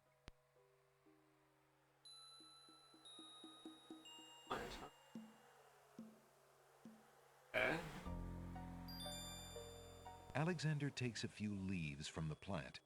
As he does so, a strong smell of peppermint is released. Ah! Alexander is standing in a second room. Peppermint. The peppermint leaves are the color of dark emeralds. There's no going that direction. A natural...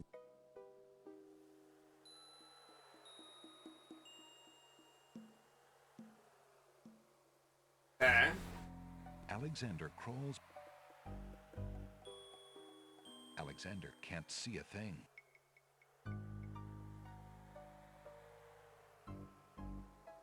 Well then. Alexander crawls back through the...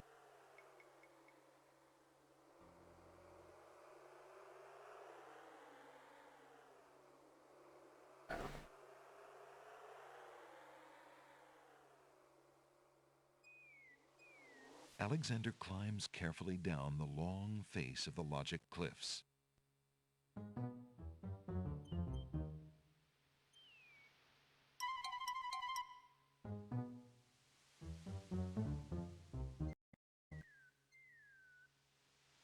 Alexander climbs carefully down the long face of the logic cliffs. What to do with peppermint, but... Okay.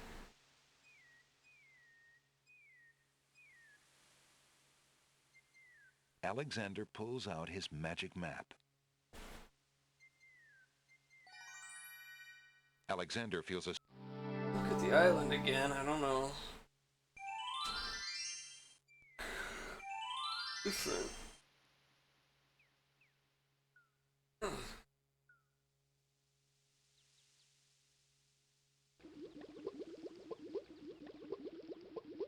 What?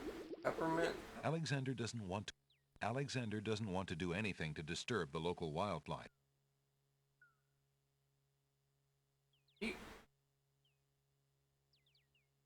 Alexander doesn't want to do anything to... That would have no effect on the... That would have no effect on the boiling pond. Got milk. That would have no... Well.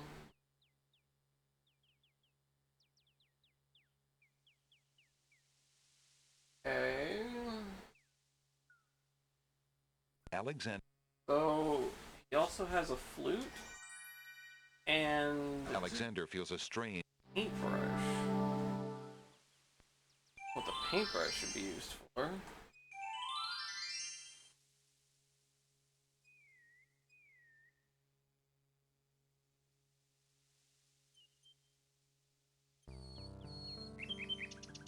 Maybe I could play the flute for the bird? Try that.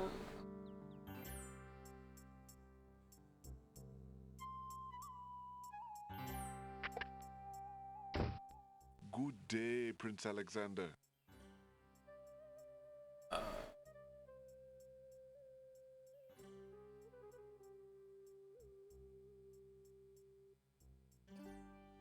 Would you mind if I traded this in? Of course, Prince Alex, please. Alexander. Flute. I'll take the flute. The flute? Very good, Prince Alex. May its music always be sweet. Feel free to trade it back at any time. Thank you. Alright. Fluty flute. Fluty flute.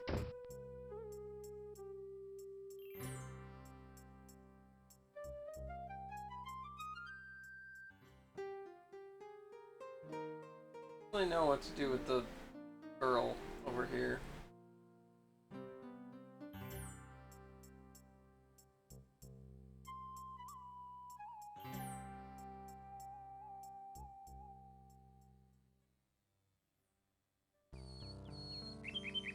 Maybe flute the bird.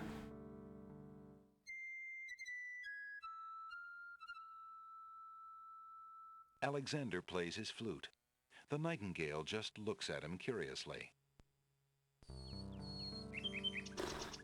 Eh?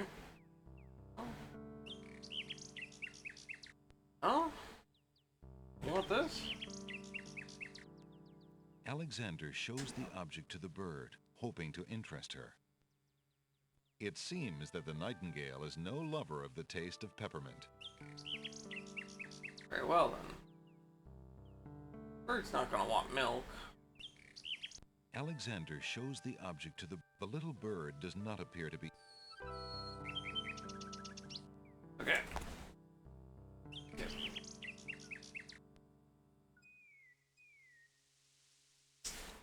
Oh.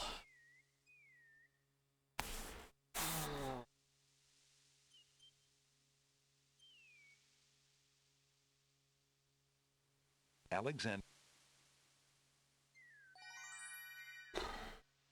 Yeah. Maybe I can play the flute. Plants? Be back when just 1 minute. Sensation.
Let's see. Fluty flute. What can I do with the flute?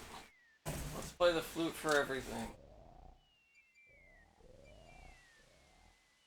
Alexander doesn't want to disturb the oyster now that he's finally asleep.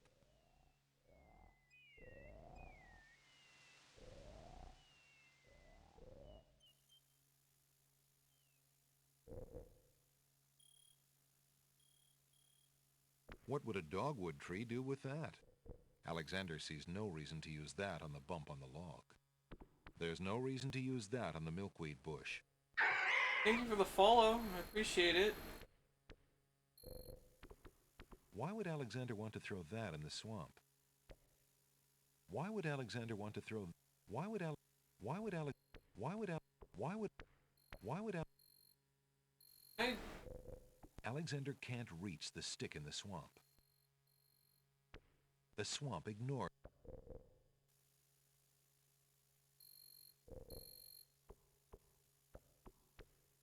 Why would Alexander? Alexander? What would a dogwood tree? What would a dog? Oh.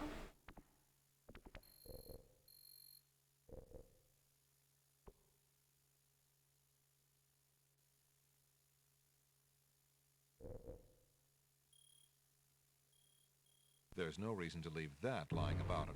Hey, Atomic Dragons of Mars! Hello. What would a dog? Hello. That's still at it. Yes, yes I am. How's Space Quest going? Atomic Dragon. How you doing? Welcome in, Raiders. Hello, everybody.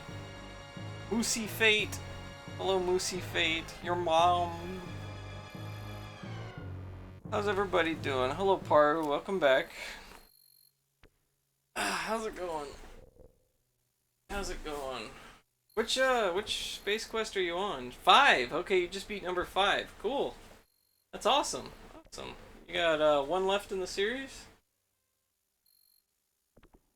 Game really delivers on all cylinders? Oh man. I'm really looking forward to playing Quest.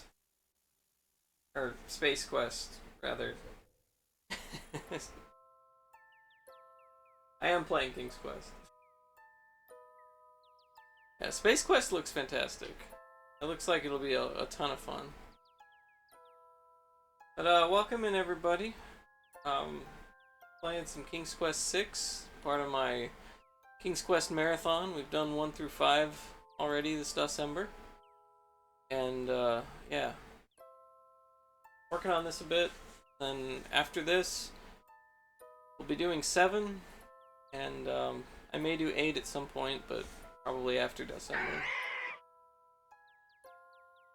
Hey, thank you for the follow, Kiara. Appreciate it. Yeah, lots of fun with the series. A lot of help from chat too. Help make sure you don't soft lock too much. There's a lot of that. A lot of that in these games. A lot. I've been doing a lot of wandering, trying to figure out. Oh! I think I just did something. Did I do something correctly? May I have this dance?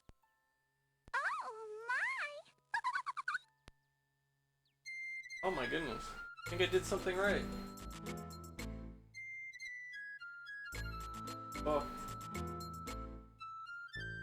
They can be brutal, yeah.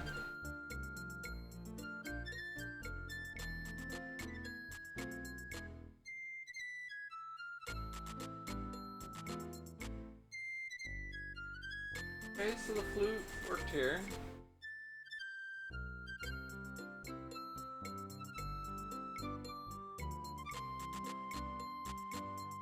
Alexander stops playing the flute, but the wallflowers and snapdragons continue to dance, caught up in the music and oblivious to everything around them. Alright. Cool.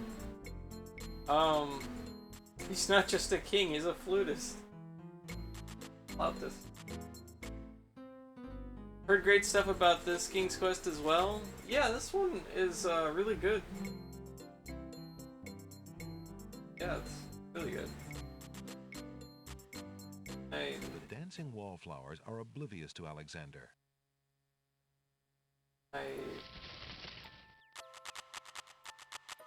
Zounds, those wallflowers sure are shy, and the snapdragons are awfully protective of them. Alexander can't even get close to the wallflowers without causing quite a stir. Okay. Not just, let's see, King's Quest 6 is widely regarded as peak of the series. May I have this? Okay, so... something else I need to do? I'm not sure what I'm trying to do here.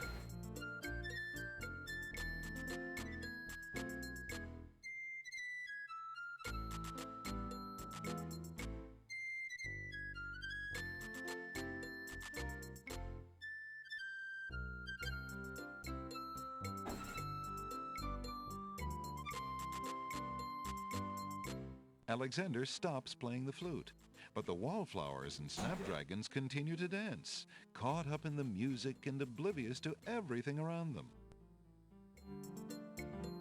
Save it here so I don't have to play the thing again. Digging the graphics, heavy in the cartoony style. I love these portraits and pixel game. Yeah, this game's fantastic. Graphics. Really amazing, especially compared to King's Quest 1, 2, and 3.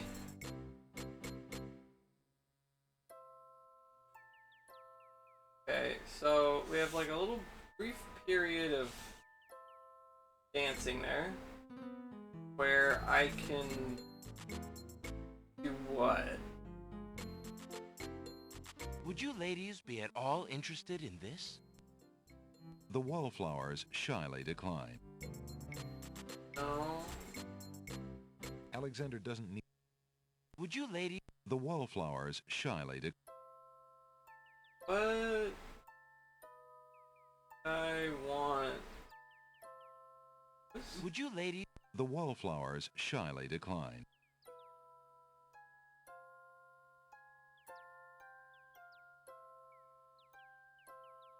Would you ladies... The wallflower...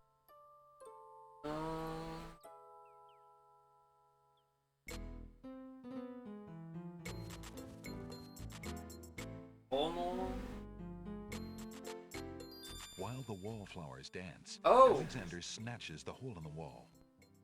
Okay. Okay. Okay. Cool. Alright. I got the hole in the wall. What do I do with a hole in the wall? The hole in the wall has 4 legs and a curly tail. He's all limbs with only a hole for a body. But that doesn't make him any less whole.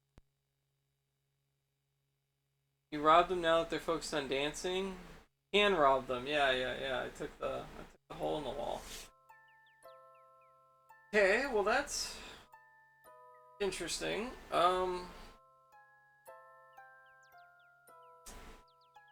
Okay.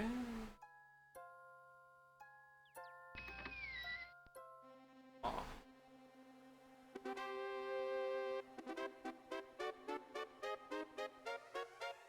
They let me through? Probably not.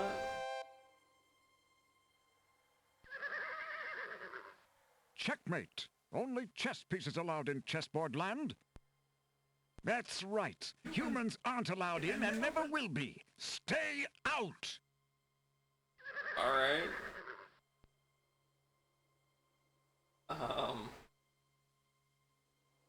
Alexander decides against wearing the flamboyant red scarf. It really clashes with his green tunic. Bloody Cactus? Hey! What you doing, Bloody Cactus? What are you up to? Here. Here? Oh, hello. Would you have any interest in this? Welcome in, welcome in. Hello, DJ Knuckles. Carry nor own anything whatsoever. Quite so. It only bogs us down. Mobility, that's the key. Happy December. Welcome in. How was your stream, Bloody Cactus? How did your game go? We're currently just playing some King's Quest 5. No, King's Quest 6. Not 5. It's fun beating on giant robots? Okay, cool. That's awesome. Good.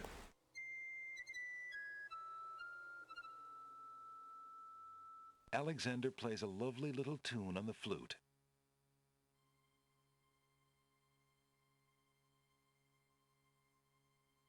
Awesome.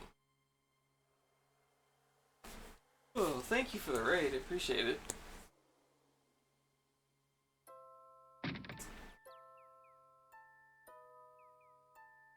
Oh, wait. Those are maybe the baby flower things. Maybe, do they want milk? Possibly? Oh my gosh. Alexander gives one of the baby's tears a bottle of milk. The other baby's tears seem to resent Alexander's gift for some reason. Alright, I'll go get more. Started giving me strong Princess Tomato and the Flower Kingdom vibe? Yeah. Alexander takes a bottle of milk from the milkweed bush. I take more than one? Apparently, the dogwood tree doesn't like Alexander standing that close. Alexander already...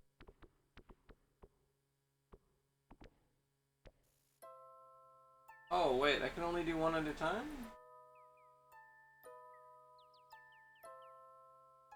Okay.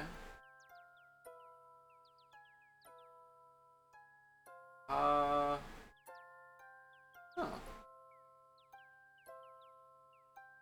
Alexander gives one of the baby's tears a bottle of milk.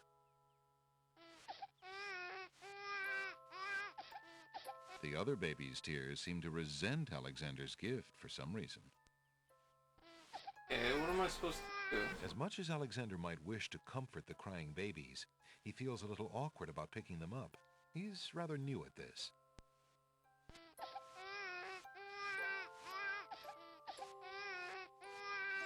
What a grip. The baby is not at all willing to let go of that milk bottle.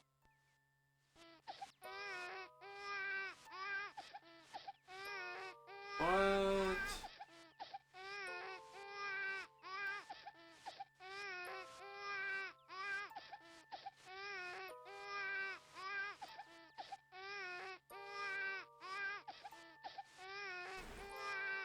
Oh my goodness. Alexander can't make himself heard over the wailing of the baby's tears. What could I possibly do? Would you babies be interested in this?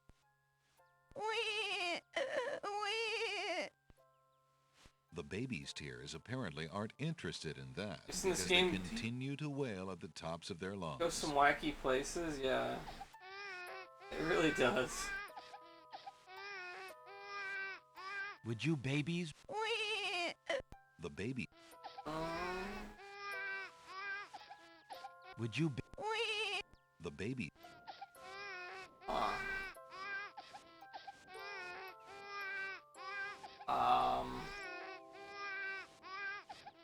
Would you baby? The baby's tears apparently aren't interested in that.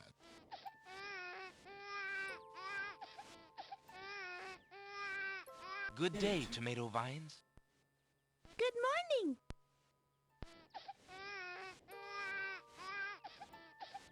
Aw. The feathers full. Would you babies? The baby's. What a grip.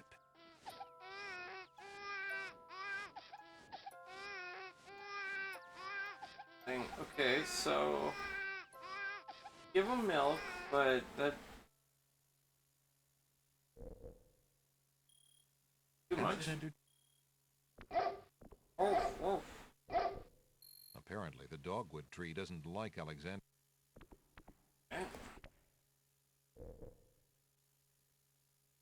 What would a dogwood? Alexander's. Talk to the bump on the log? That bump on the log does not look particularly conversational to Alexander. Okay. What can you do with a bump on a log? Yeah. There's no reason to use that object there. There's no reason to leave that lying about on a log. Why would Alexander want to throw that? Kick in the mud.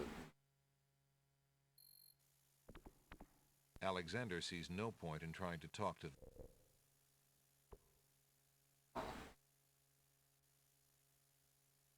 Why would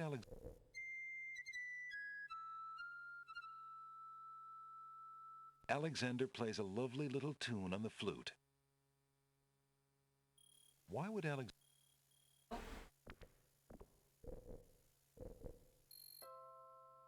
There's the babies.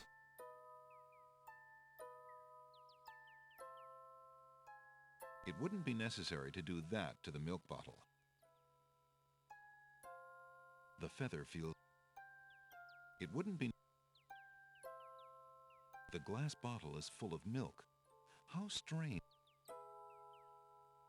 Hum, hum, hum, hum.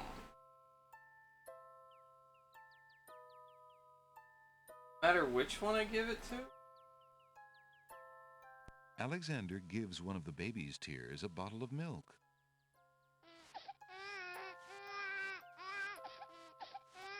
The other baby's tears seem to resent Alexander's... As much as Alexander might wish to comfort the crying... As much as Alexander... I have no idea. What a grip. The baby is not at all willing to let go of that milk bottle. Seem interesting. Can you give each one a bottle? Yeah.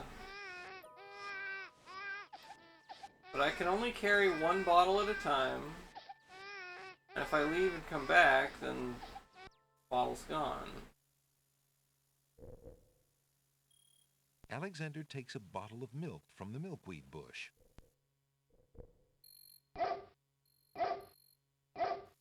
Apparently, the dogwood tree doesn't like Alexander standing that close.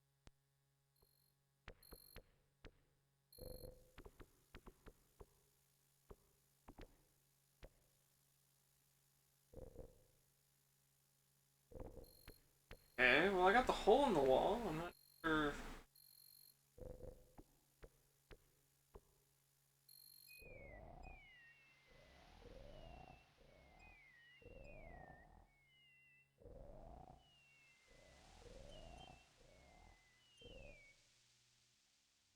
Okay. Alexander pulls out his magic map.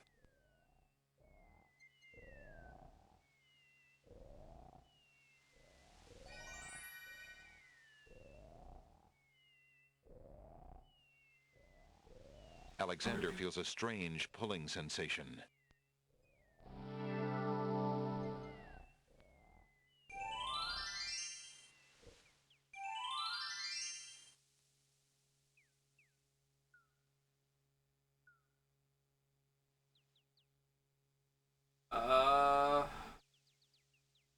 Alexander doesn't want to do anything.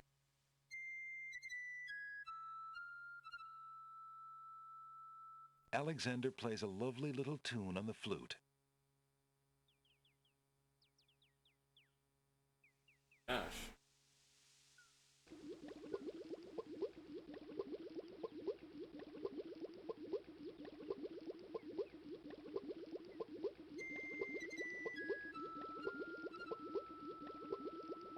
Alexander plays a lovely little tune on the flute. That would have no effect on the boiling pond.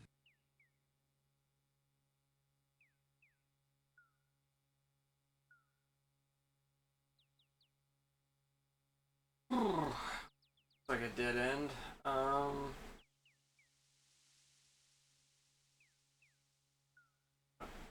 Alexander pulls out his...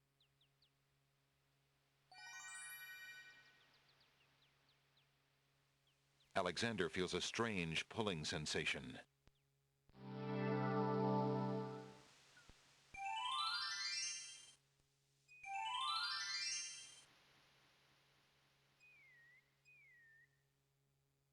What?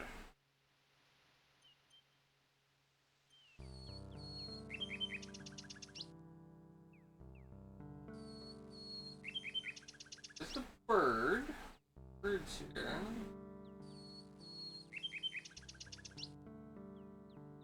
Flute does much for it though.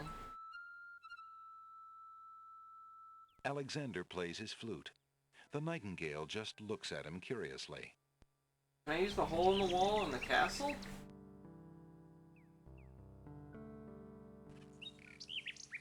Side or something? Oh. A group of serving women approach the castle. Okay.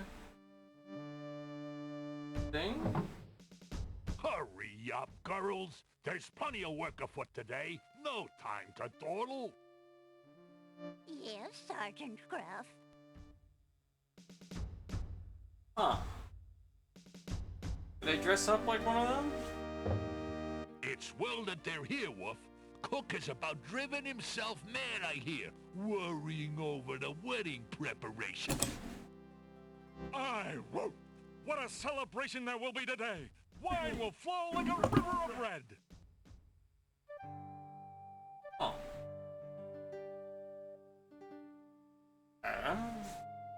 Well, that was different.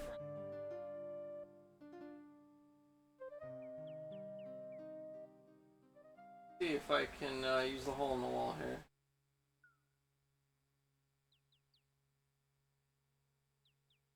Alexander puts the hole in the wall on the side wall of the castle. Alright. Alexander looks through the hole in the wall.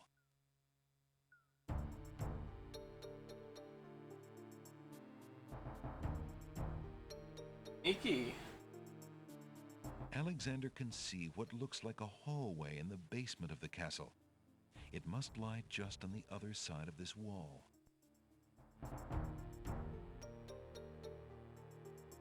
The castle hallways are patrolled by guard dogs. Great. Maybe Alexander is better off out here after all. What a face. It looks so uncomfortable. Yeah. Oh my god.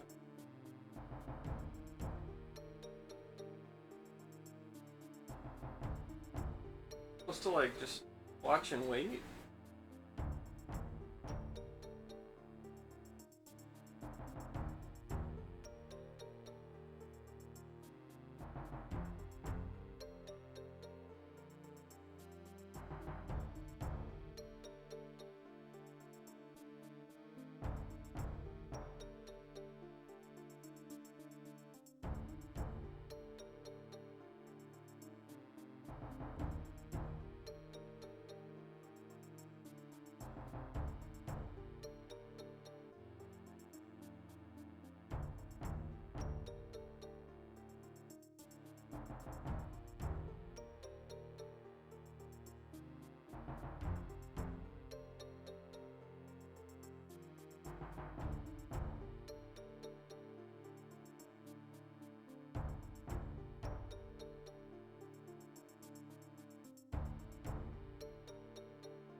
Oh, well,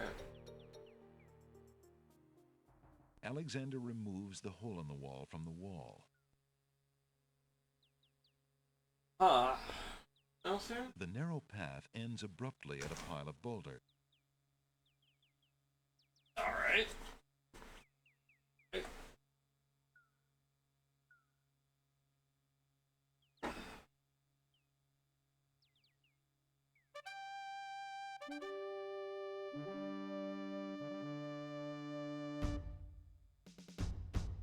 Hide in here?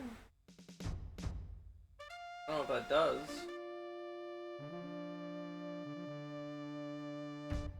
There's a little hut just off the path. Perhaps the guard dogs have an occasional use for it, but it looks empty now.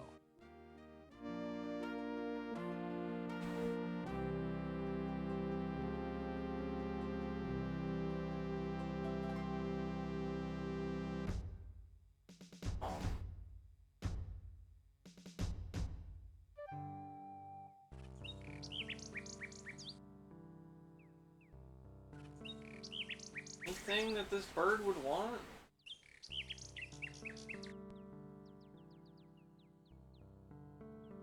What, the hole in the wall? Alexander shows the object to the bird, hoping to interest her. The little bird does not appear to be interested. Want a rabbit's foot? Alexander shows the object to the bird, hoping to interest her. The nightingale seems to have a natural distaste for the rabbit's foot.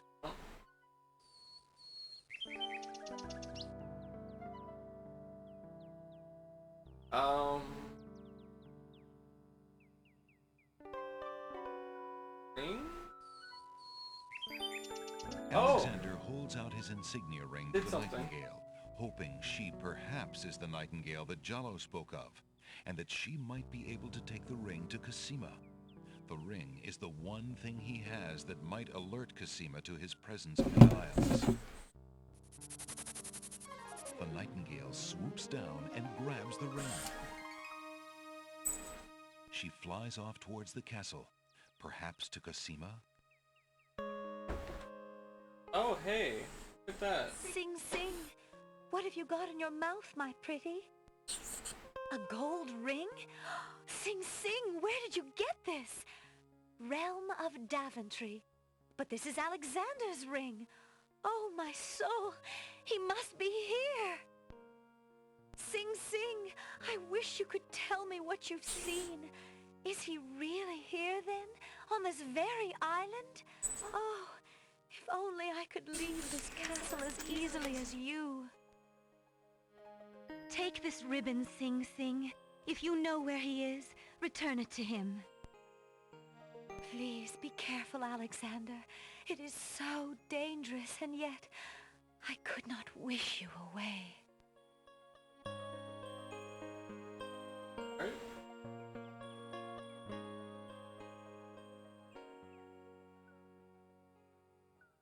The little bird makes a delivery.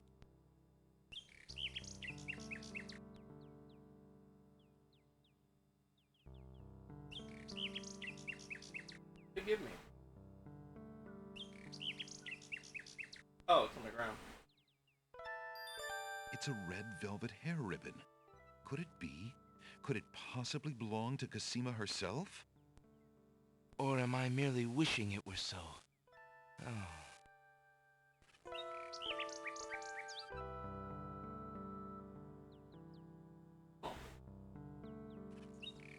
Okay, well, that did something.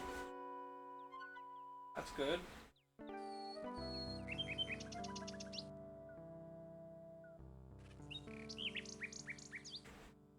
What do I do with this ribbon? Hey, that was the right songbird. Yeah. Yeah, right.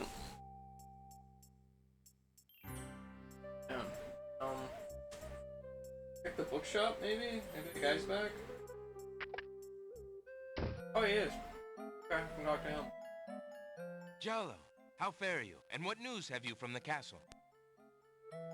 Prince Alex, how I fare is close to boiling. Have you seen the wedding proclamations around the village? I've heard rumors of the wedding, of course, but I didn't want to believe it, and I never thought it would be so soon. Cosima. Married. Oh, it is an unpleasant thing to swallow, friend. If only I knew Cosima wished it. Tell me about the Wazir, Jallo. The Wazir? Now there's a dangerous subject. His name is Abdul al-Hazred. He came to the kingdom 15 years ago. The king was fascinated by his knowledge and his fine-sounding ideas. It didn't take long for al-Hazred to convince the king to trust him with the minor problems of daily government. You see, Caliph had a wife and a new daughter he wanted to spend time with. Al-Hazred became Wazir. And now? Well, he's had his eye on Cosima ever since she was a young girl. And she is the only thing between him and the throne. Do you think he means to harm her? Oh, I honestly don't know. I think he'd rather keep her as wife.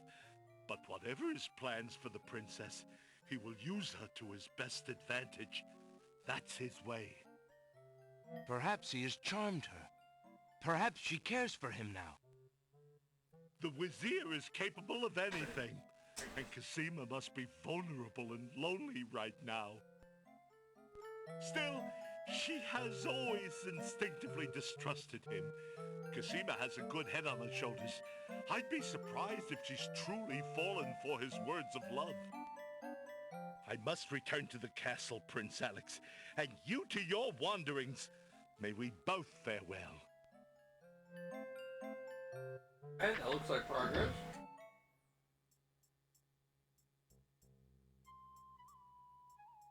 Abdul Al-Hazred. Oh, he is the guy who wrote the Necronomicon. Last, not this year, but last year, October, I was reading a bunch of the H.P. Lovecraft books before Halloween, like on stream. That does sound familiar. Didn't recognize it though. But that's funny. How fare you, merchant? Quite well, thank you. I just finished a wonderful book on geological rock formations. Fascinating.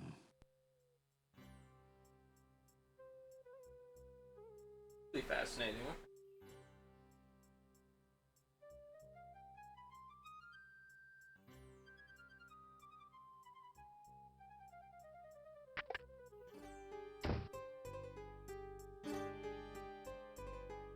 Oh, what's this? Is that new? Alexander doesn't remember that sign being on the wall before. He decides to take a closer look. It's a proclamation. It reads, "Citizens rejoice, announcing the royal wedding and coronation of Wazir Abdul Al-Hazred and Princess Kasima. For reasons of security, the wedding will not be open to the public. Long live the new king and queen of the land of the Green Isles." Alexander feels his stomach turn at the thought of the dread event. If he doesn't do something soon, Kasima will be another man's wife.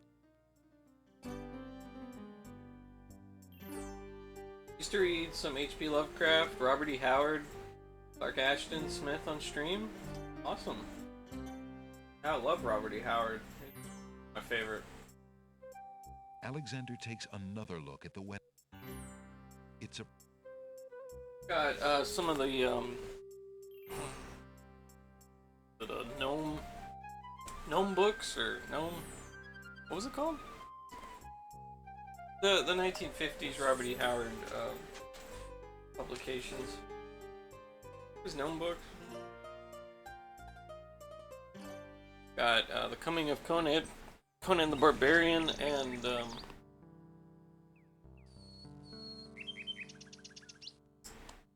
Conan the Conqueror, as well as Tales of Conan. I think I'm missing the Sword of Conan and King Conan, I believe.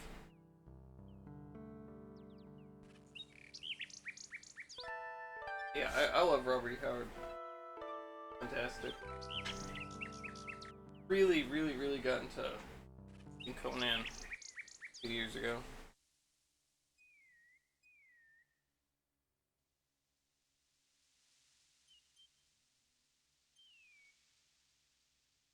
At that time, I was just like really itching to read like good sword and sorcery Alexander stuff.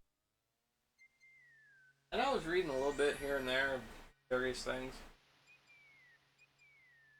And then, like, on a whim, I was just like, well, I'd never really been like super into Conan. I guess this was about 4 years ago now. Yeah, it's been a while. But yeah, I'd never really been like super into Conan before. And just on a whim, I got the Gnome Press Coming of Conan. And Alexander read through that, and I was like, wow, this is really good. I want to read more of it. I went and got more of them. Yeah, he died in the 30s. Yep. The mid-30s. He, unfortunately, himself when 30 years old. Amazing that he wrote all that and so much at such a young age.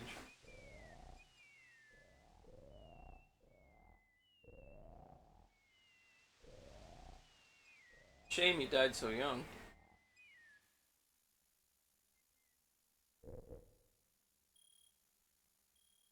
Can't read too much of his stuff in a row. Tends to get a little repetitive. And, I guess.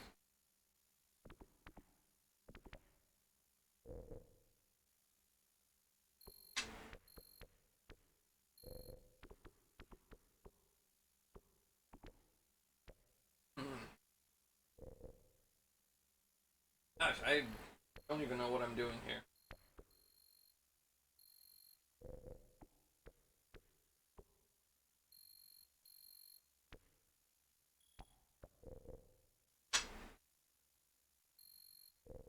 The lady's hair ribbon is made of the finest red velvet. A long strand of black hair is caught in the ribbon.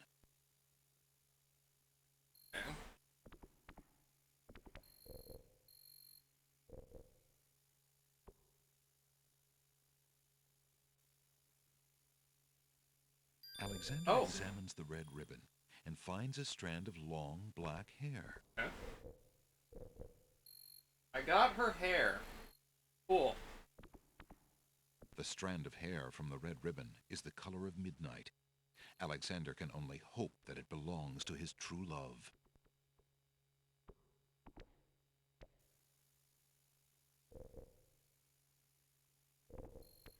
What does that do for me? I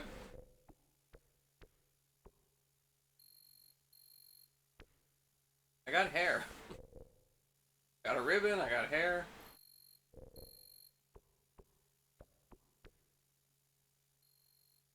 I could get a paintbrush. I want the paintbrush.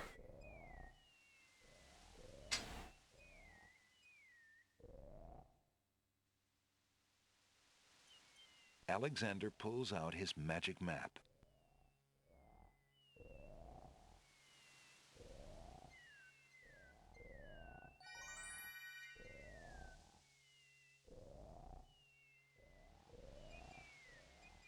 Alexander feels a... There's anything I can do at the Isle of the Sacred Mountain.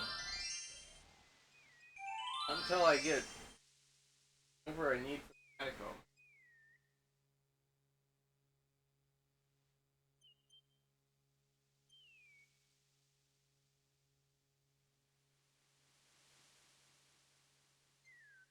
I need something to stop those gears. I don't think anything here is going to stop those gears. I assume you use hair for black magic and cursing purposes, but seems inappropriate at this juncture. I suppose. Do I not need the flute? Good day, Prince Alexander.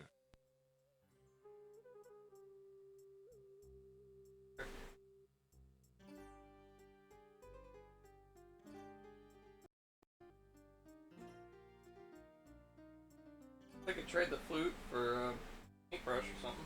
Would you mind if I traded this in? Of course, Prince Alex. Please choose something in exchange for the items on the counter.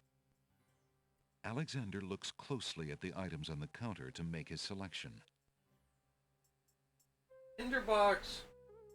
I used that in the cave, and that got me the peppermint leaf. The nightingale got me through the gnomes, and got me to communicate with the nightingale.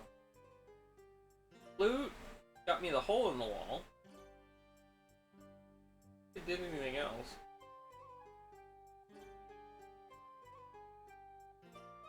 I haven't used the paintbrush. I think I'd like the painter's brush. Very good, Prince Alex. The painter's brush it is. May your painting go well. Feel free to bring back the brush at any time. Thank you.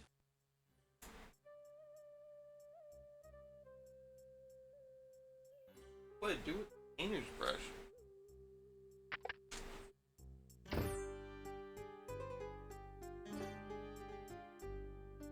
Is it a magic paintbrush?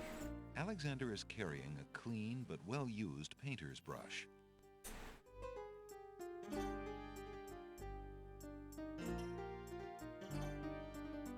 The paintbrush would not leave a lasting impression on Alexander.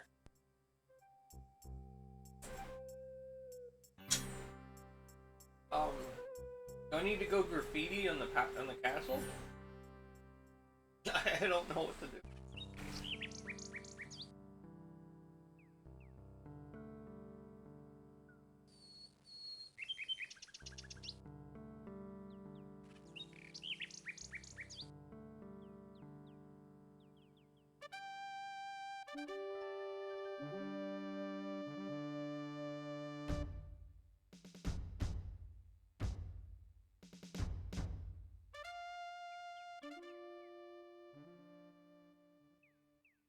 Like a good enough place to paint?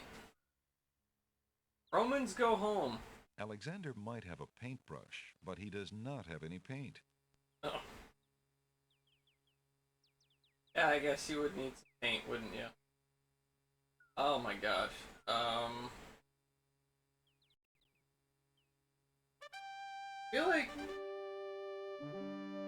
there'll be something I'm missing on the Isle of Wonders. Right?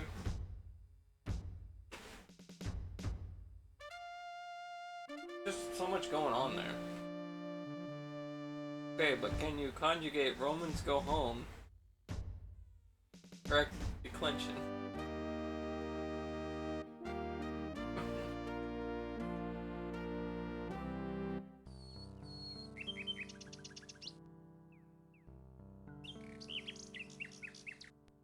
No, I'm afraid I can.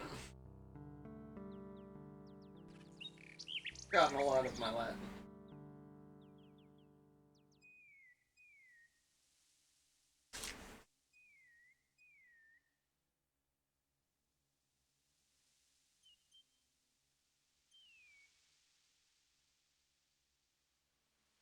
Alexander. All right. Alexander.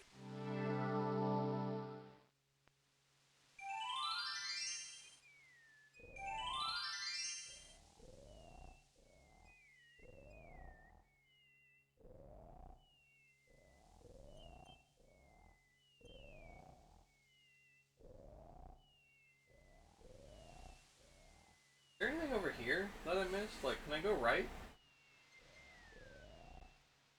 Oh my god! There's an entire screen! This is a whole screen that I didn't even know was here. Oh my goodness. Oh my goodness. Okay.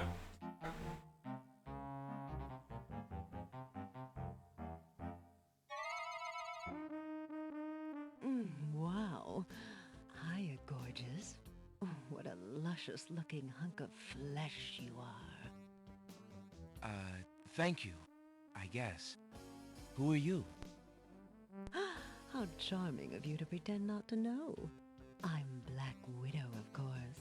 The femme fatale of all femme fatales. Know what I mean? You know, I was just thinking it was time I found my 50th, another husband. It would be quite a horror, I mean, an honor to have me as a bride. Just look at my beautiful weaving. It's so light, so delicate. You'll never want to leave my little nest. It is a lovely web, but my heart is elsewhere, I'm afraid.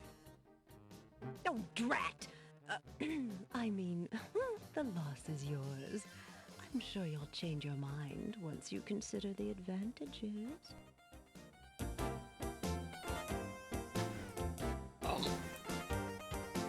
You know that feeling when a game has been concealing an exit that leads to a whole new screen? Gah! Yeah. Hello again. I've had as much sleep as I'm gonna get, so I'm back. Well, welcome back. Welcome back. I have no idea what I'm doing. Alexander offers the item to the Black Widow. No, no, thank you, you sweet man. Like a good little wife, I have no interest in anything except my cozy little web and you.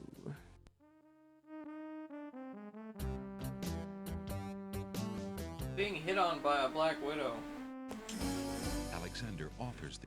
No, no. How do I do?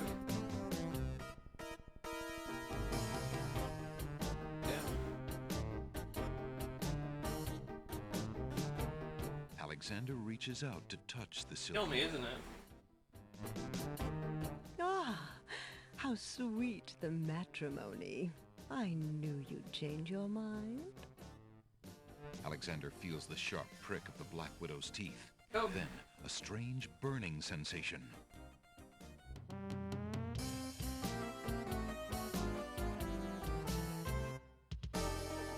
Alright. Ah, a widow again.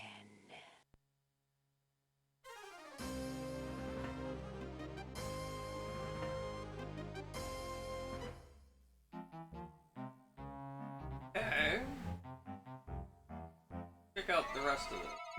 Piles of stacked books, looking ready to topple at any moment, have been arranged haphazardly on the sandy ground.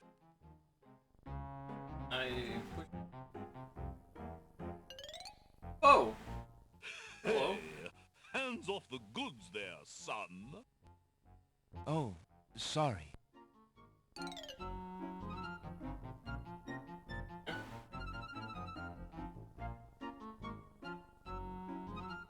Goodness.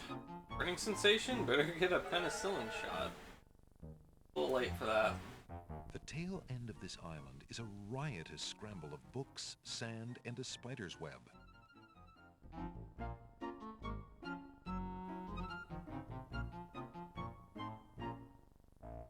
Little bees buzz around the books as though the pages were laden with the sweetest pollen.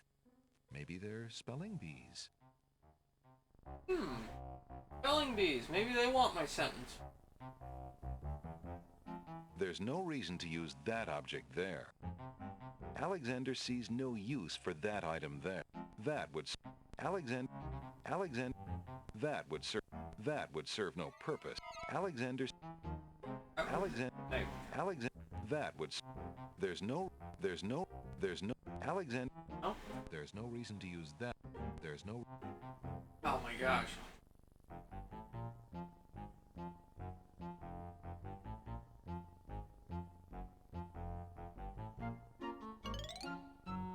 Find some?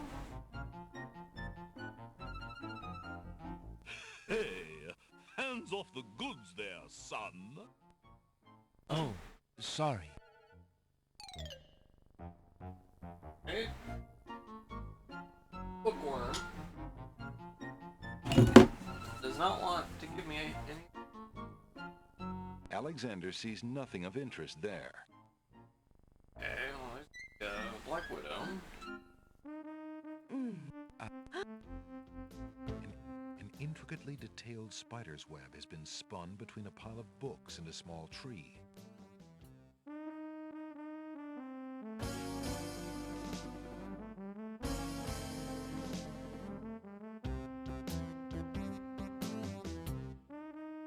A thread is hanging from the otherwise tightly woven web.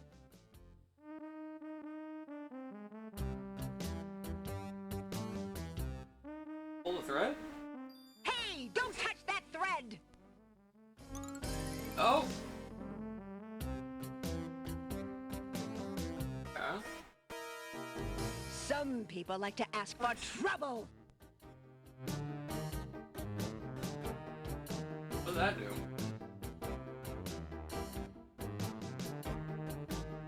An intricately detailed spider's web has been spun between a pile of books and a small tree.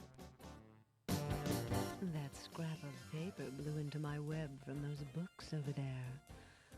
The wind just thinks it can deposit anything here.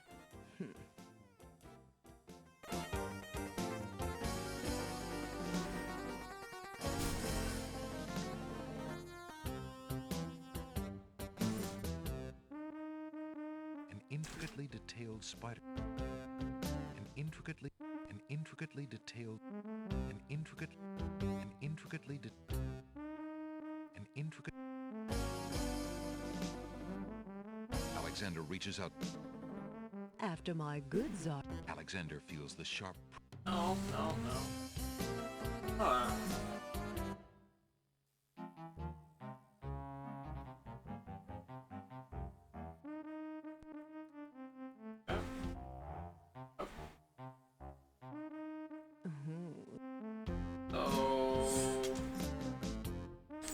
Hey, don't touch that thread!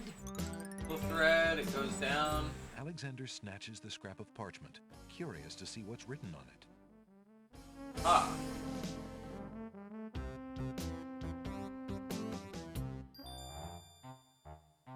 The wind blows the scrap of paper from Alexander's hand, but he remembers what it said well enough.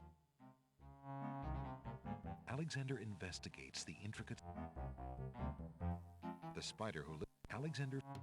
Oh, man. Damn it. I want you to... Okay, so... Pull the thread, it gives me a chance to snatch. What? Nothing.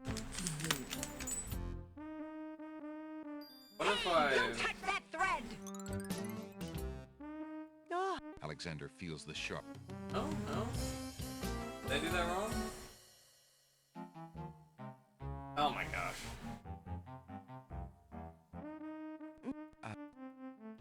A black widow is... Hey! Alexander reaches out. Okay, Alexander now I think... feels the sharp. I think all I can take is the, paper. Do that. Alexander...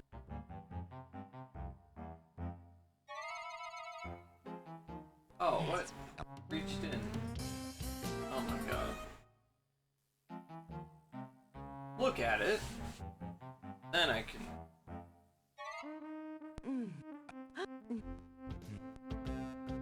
Hey, don't touch... Alexander snatches the... There we go. There we go.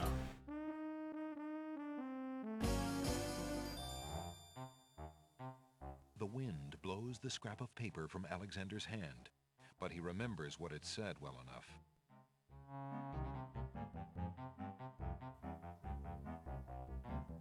And?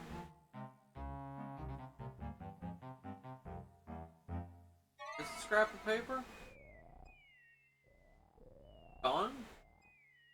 Alright.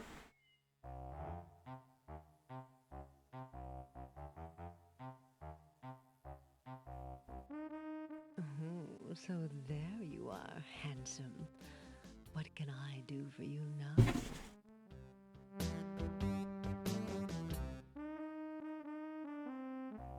I don't think... I'll say. Piles of stacked books. You want this book? There's no reason to use that on a pile. There's no reason to use that on a pile of books. There's no reason. About the bees. Alexander sees no use for that item. There's Alexander. On the bees? There's no reason. That would serve no. No? I talk? Alexander should read the books if he wants to get information.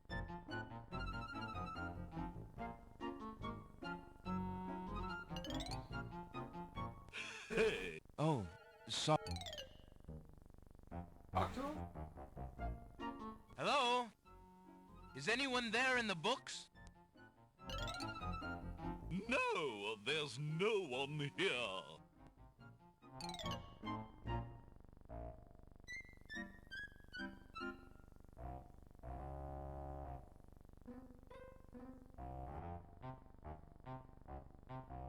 There's no reason to use that. There's no Hello? No, there's no one here. Oh my goodness.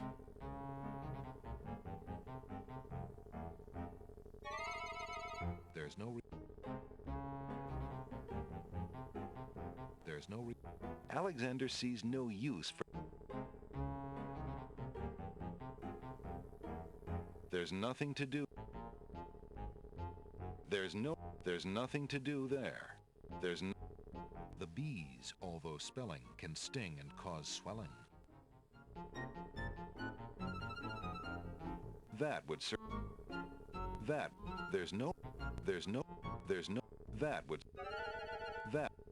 would. I don't know.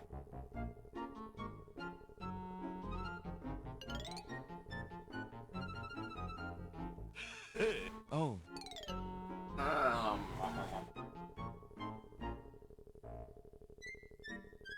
Piles of stacked books, looking ready to topple at any moment, have been arranged haphazardly on the sandy ground.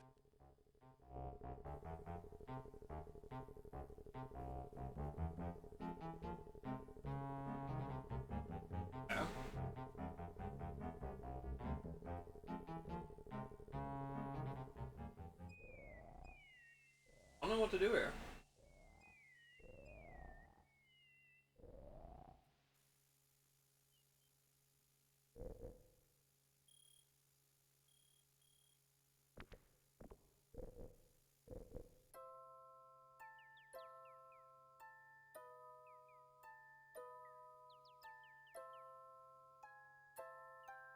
Alexander takes a close look at the tomato on the ground. It appears to be darker than those on the vines. What are you staring at there, boy? Go away, you rootless thing, you! Yeah. Oh my. That tomato is definitely rotten. A rotten tomato. How did you manage to fall off the vine, Mr. Tomato? What do you think? I'm old, I'm rotten! Yeah! Leave me alone! If you say so. After all, you're just gonna let me sit here and rot on this dry ground like everybody else, aren't you? Why, I don't know. I suppose... Ah, never mind. Just go away. Ah. Hey, what do you think you're doing there? Get your hands off me! Hey! Alexander picks up rotten tomato and puts him away. One never knows when one will need a rotten tomato. Okay. Okay, well I got a rotten tomato.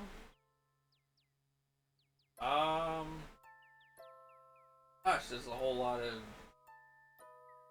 The old rotten tomato gives Alexander a mean look and grumbles sourly. Where were you born? A barn? It's a pigsty back here. Yeah, all this stuff you got. What do you want to carry all this trash around for?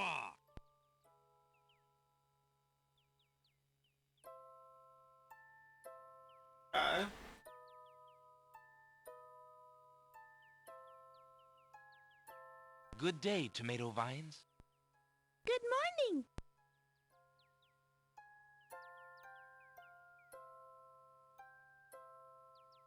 Huh.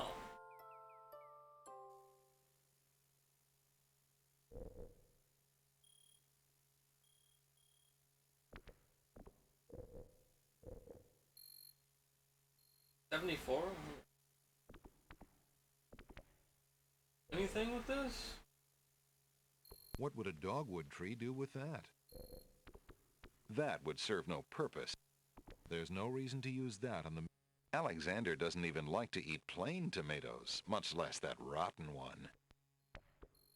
Why would Alexander want to throw that at the stick in the swamp? I don't know. Oh, okay. What I want to do, rotten tomato. I want to...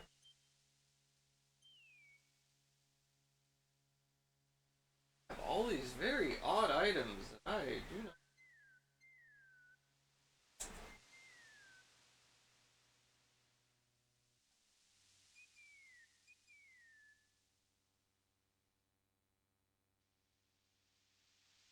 Put the rotten tomato in the boiling water? That do anything?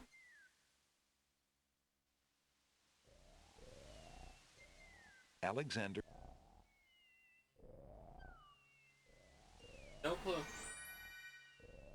Alexander feels a strange pulling sensation. Pulling?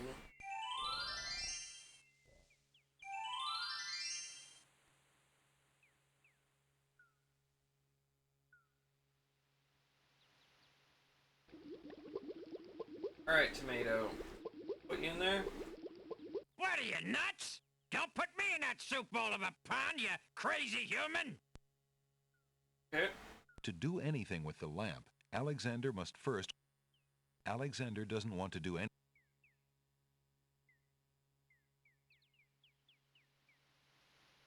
Alright. Alexander... Tomato does not want to be put in the boiling water. Alexander feels a strange pulling sensation. Man.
want anything?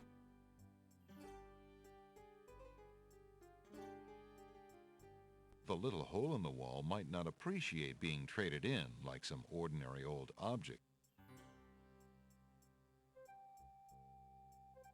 If Alexander wants to exchange one of his...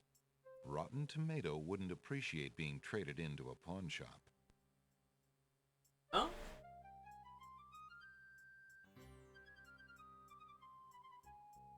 Would you be interested in making a trade for this, merchant? I think not. I do not have much call for that item these days.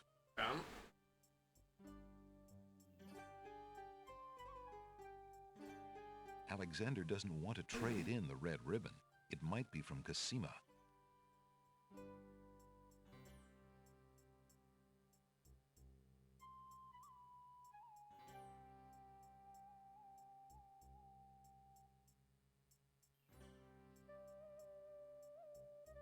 Well.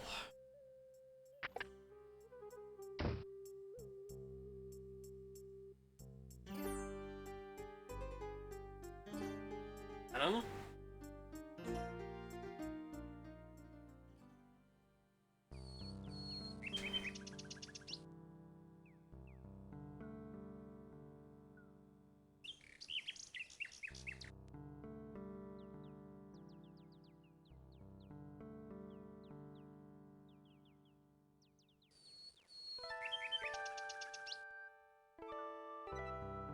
I do. Where should I go?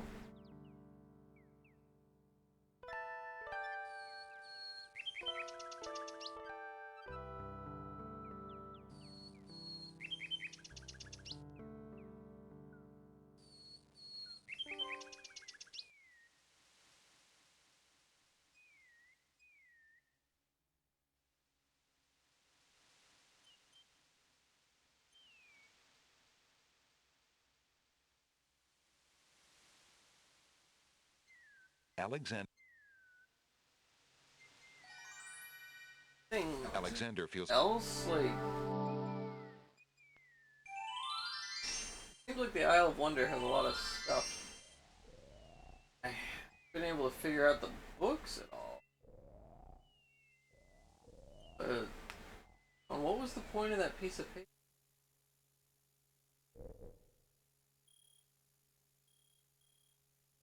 Stick in the mud. What do I do with a stick in the mud?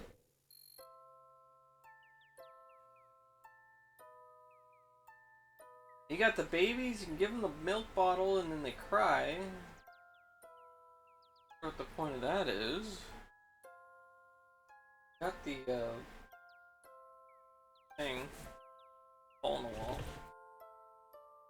Those tomatoes are not quite ripe yet, and Alexander shouldn't pull them off the vine. Yeah. Alexander picks a head of iceberg lettuce. Oh.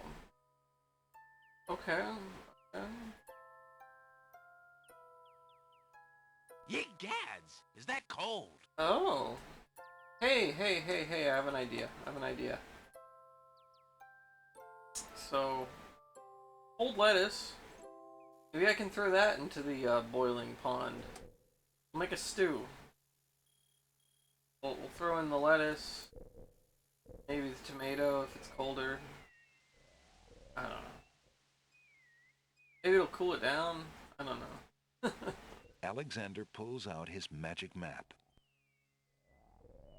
I don't know. It's all I got right now. I have no idea. I have no clue. Alexander feels a strange pulling sensation.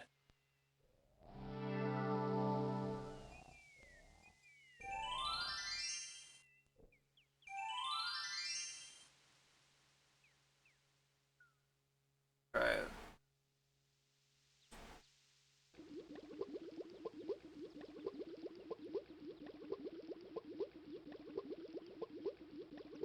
Alexander is carrying a full head of a queer-looking lettuce made of ice. The lettuce is rapidly melting. Oh no. Okay, well, let's throw it in. Does that work? Hoping to cool down the boiling pond, Alexander throws in a head of iceberg lettuce. Yeah, does it work? Oh my god. The water slowly stops boiling, Oh. cooled by the ice. It still looks hot, but bearable. Oh my god. Hey, thank you for the follow, Dr. Jacob. Okay. Okay, that did it.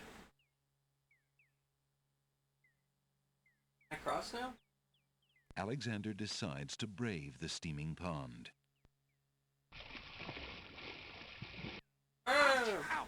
Ooh, ouch! The pond is no longer boiling, but it's hardly bathwater. I made it across, yay!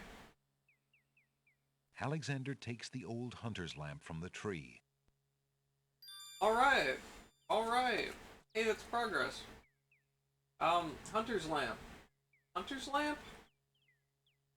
There's a hunter's lamp? Not a genie lamp? Oh no, let's see. Alexander rubs the lamp, but nothing happens.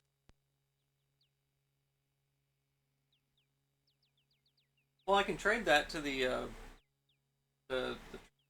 trader guy. Lamp trader. As Alexander continues down the path, he gets the strange feeling that he's being watched. Come on over here and see what I'm doing with these flowers. Never mind that stone fella on top of the gate. He won't hurt you any. He's just there to scare you.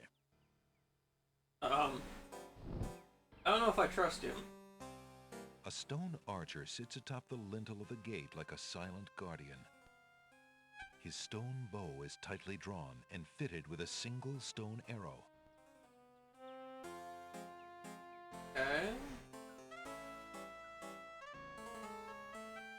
Let's save it first. This. Alexander picks up the brick. Brick! A brick! Hey! Think that would be strong enough to clog those gears? Small speckles of sand stand out against the otherwise gray brick.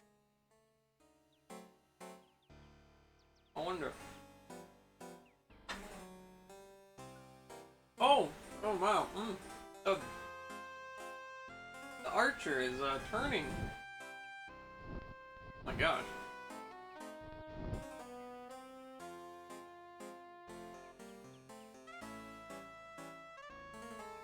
Come on through, I say. I can show you a path through the forest.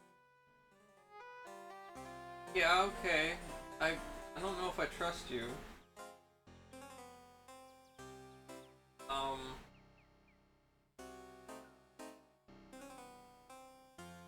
The stone archer would undoubtedly shoot Alexander long before he managed to climb up the wall to try that. Okay, now throwing tomatoes.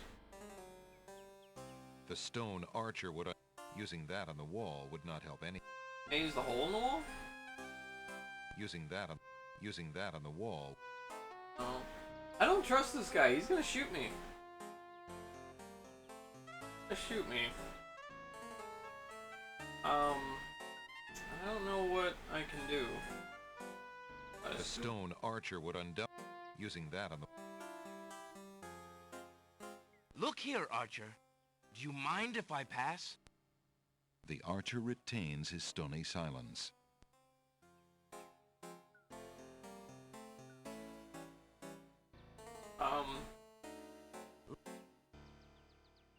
Alexander can't see any way to hold a conversation with that. The statue to the left of the gate shows a man kneeling down with his spear as though waiting for a target.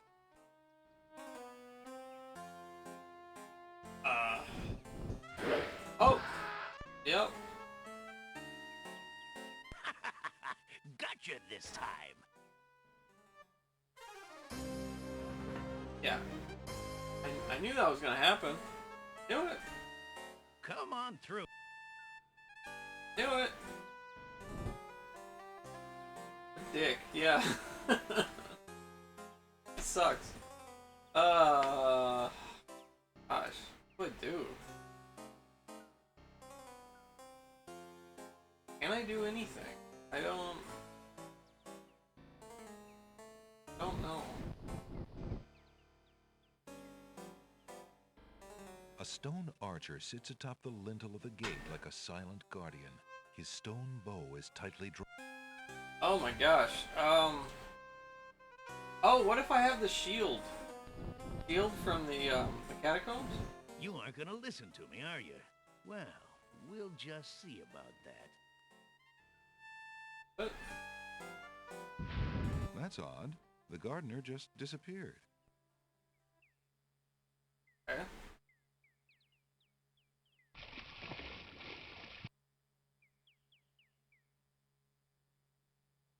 Maybe I need the shield to get through. Was it time for the catacomb? Alexander. Oh my gosh, like I could go back and try it. Alexander Yes. feels a strange pulling sensation. I guess. I got my map.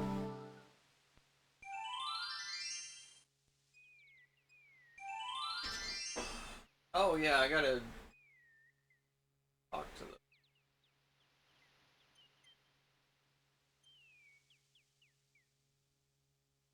I'll see.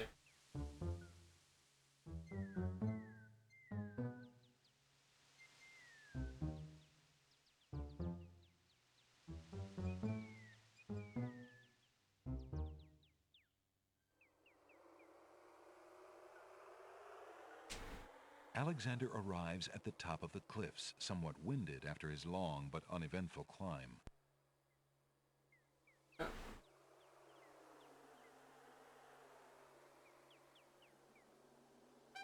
There's certainly a lot to do before. An intruder! Hold! How did you get up here, human? Before we go into the catacombs. Climb the cliffs.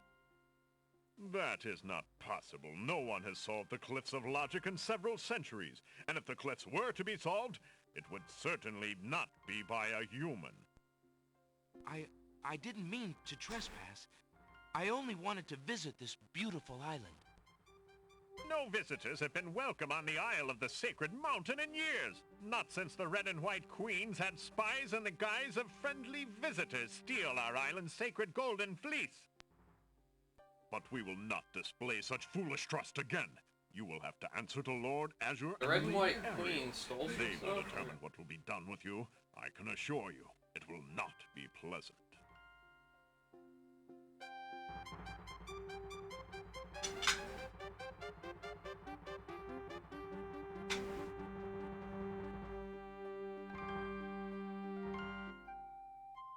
With what trickery did you master the cliffs of logic and reach the city of the Winged Ones? Only the magic of clear thought, my lord. I meant no harm. The cliffs of logic. It is the sacred oracle's prophecy, Azure. Yes, Ariel. It is lucky for you, human, that climbing the cliffs of logic is part of a prophecy that I cannot ignore. We have just been ordered by Wazir Al-Hazred himself to dispose of any strangers that might land on our fair isle. But the prophecy would have a different fate befall you. The prophecy predicts that whosoever climbs the cliffs of logic will defeat the Minotaur. The Minotaur has violated our sacred catacombs and eats our young in sacrifice. Our own daughter, Lady Celeste, was taken there only this morning as his most recently demanded offering. A dilemma, then. Whom shall I obey in regards to your fate? The Oracle or the Crown? But since Al-Hazred did not dictate how I was to dispose of intruders, and since you cannot possibly survive the catacombs, your imprisonment there should serve both purposes quite admirably. I will not resist you in this, my lord. I shall do my best to save your daughter. First, I must tell you that the catacombs are a labyrinth of rooms, a place of exceeding danger. You will need many tools and clear wits to survive it. Azure, he must be allowed time to prepare for the task, if only in the slight chance that he could actually save our Celeste. Oh, very well. Intruder, my guards will take you to the beach. Izuki Wookie. Prophesied hero or spy, any soldier must be granted time to prepare for battle. Be warned. If you have the courage to actually return to the Isle of the Sacred Mountain and face your destiny, my guards will have orders to take you to the catacombs on sight. I understand, Lord Azure. If by some miracle you succeed, human, the prophecy grants you a visit with the sacred oracle. Her powers are mighty, her vision all-seeing. Many of our own citizens would be willing to risk certain death in the catacombs for a chance at a meeting with the oracle. May that thought give you the courage to return. Oh, I will return, Lady Ariel.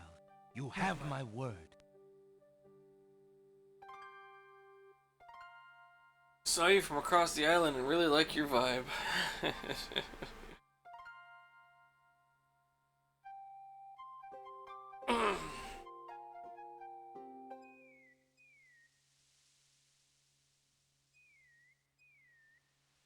Alright, just take me there now. Take me there now.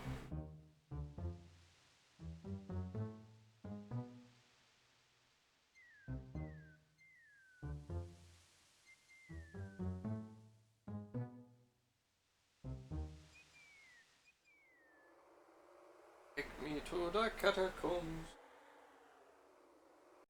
So, you have chosen to come back and face the catacombs when you could have escaped. I admit I am surprised. You are either a complete idiot or vain enough to think yourself invincible. And you are far wiser, I suppose, to leave a maiden to die? To not fight this plague on your own people? Bravery and suicide are two different things, human. You will have a chance to renounce your choice soon enough, when you lay trembling under the Minotaur's hooves. We shall see. Thanks for the escort. We only escort you to your death. May the fates make it quick so that you do not have to scream long.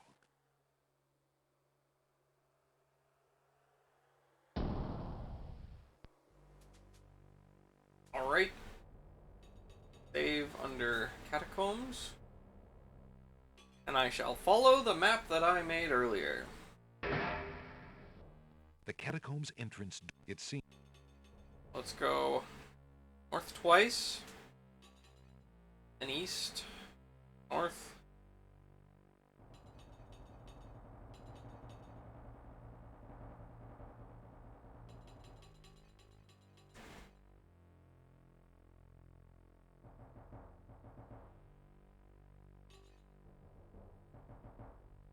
Grab that skull.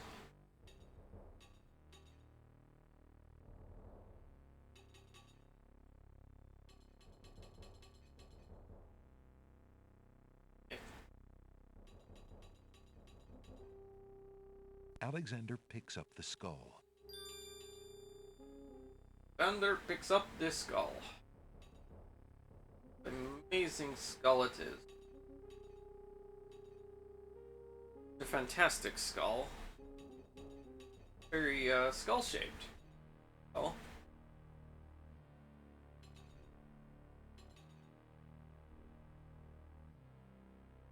Okay. North and west. Hopefully this is where I'm supposed to be now. I don't know. Right.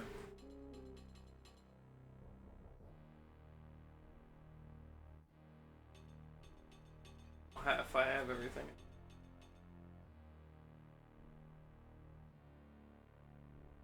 There. What happened last time I was here? I got squished by the ceiling. Got super squishy.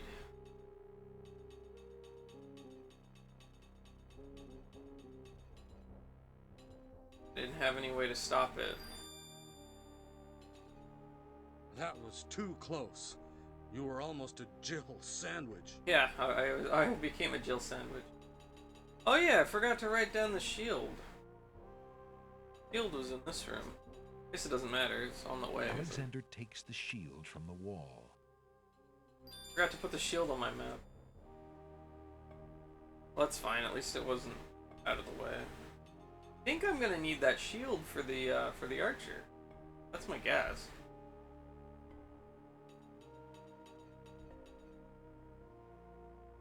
I'm gonna go up here and get the coins before I go through the trap room. And see if I get through it.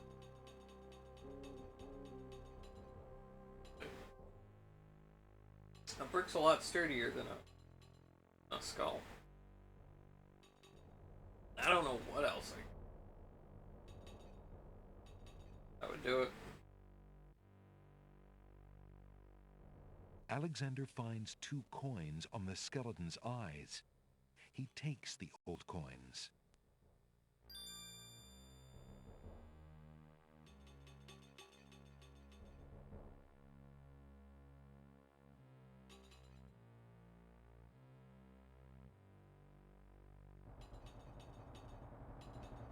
Moment of truth.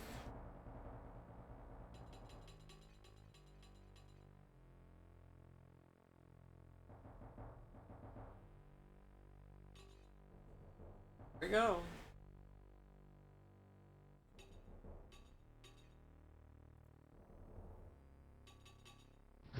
It's a trap. The doors have sealed Alexander inside. And the ceiling is coming down. Alright, come on, brick, work! In a desperate move, Alexander throws a brick into the grinding gears. Okay. The brick is caught between 2 cogs. The gears shriek and shudder. The mechanism grinds to a halt. Oh my god. The ceiling is stuck. The trap is sprung. It worked. Worked. It worked. Oh man. Hey Sinistubborn, how you doing? Metroif. What's up? Oh man. So glad that brick worked. Okay. Alright, oh, I gotta keep drawing my map now. Okay. And one more. Waking up, good morning. Morning. Alexander hears the distant sounds of a wild animal somewhere in the maze of rooms. Man, a wild animal. Enotalk, man. Enotalk. You ever play King's Quest in a stubborn? Go south and north. Okay, let's try south first. Guessing south is going to be a dead-end trap or something. Pretty certain of it. By how this map is... Oh, hello. Nope, it's not a dead end. Alexander hears a low growl. Not a dead end, okay. This, however, is a dead end. Alexander examines the stone shelf and the ancient bones, but finds nothing except the dust of the grave. In here. The walls of the catacomb. Well, it's a dead end, but it's not a dead end. What I mean.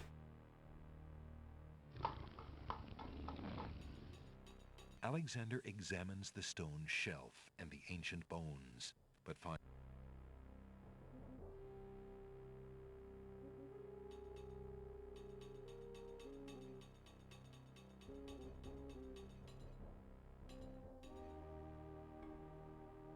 Alexander examines the stone shelf. Nothing new. But north. That goes east.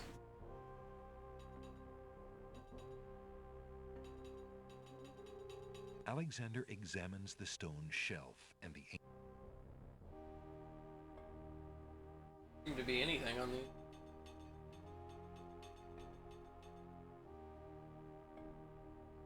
Oh! Sounds! A trap floor! What? Am I dead? Alexander seems to have fallen to a lower level of the catacombs. Oh my gosh. Wherever he is, the place sure is dark. Alexander can't even see his hand in front of his face.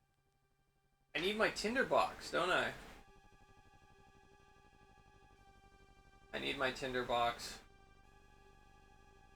Yeah. Got this lamp. Can I use this?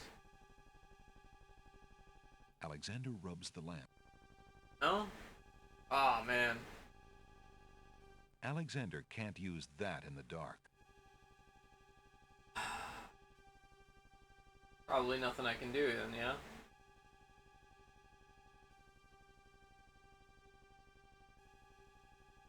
Yep. I need the tinderbox. I need the tinderbox.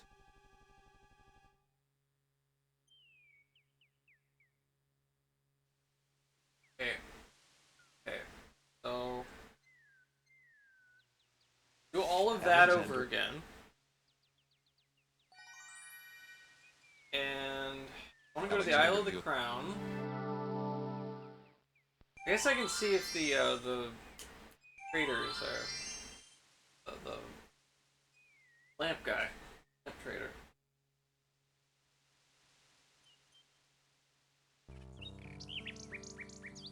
Get my tinderbox back.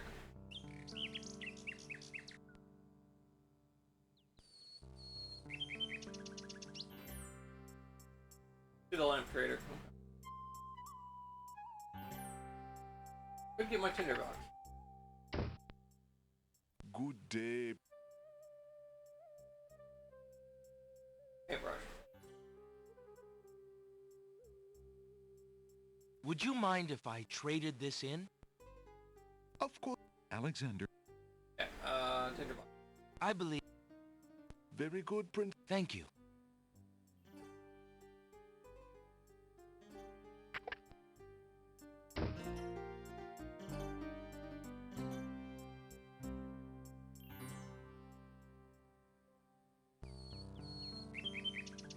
Lamp guy ever just like show up?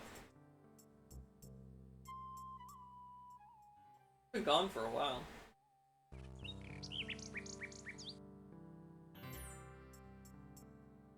Maybe not.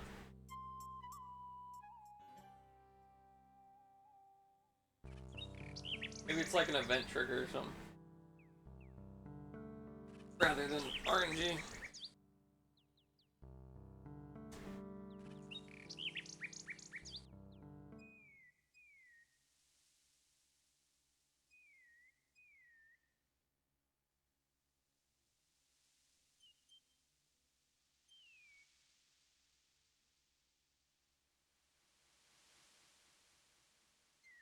Alexander. Okay, well I got my tinderbox. Let's Alexander. this again.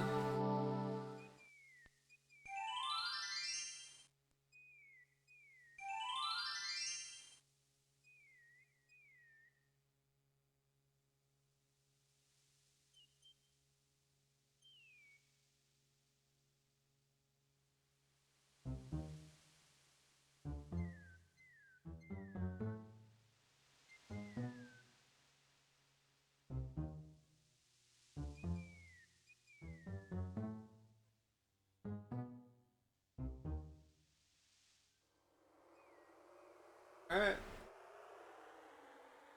Right again.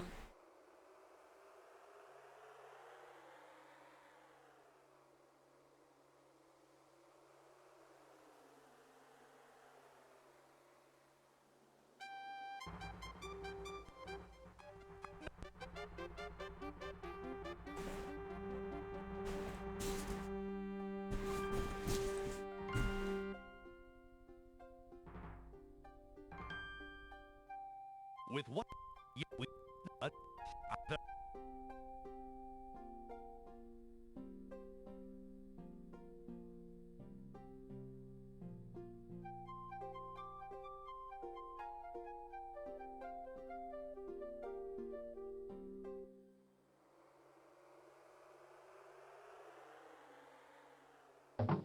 Why did you tell Lord Azure you were ready and willing to face the catacombs? No one is ever ready, and only a fool could be willing. And you are far wiser, I suppose, to leave a maiden to die? To not fight this plague on your own people?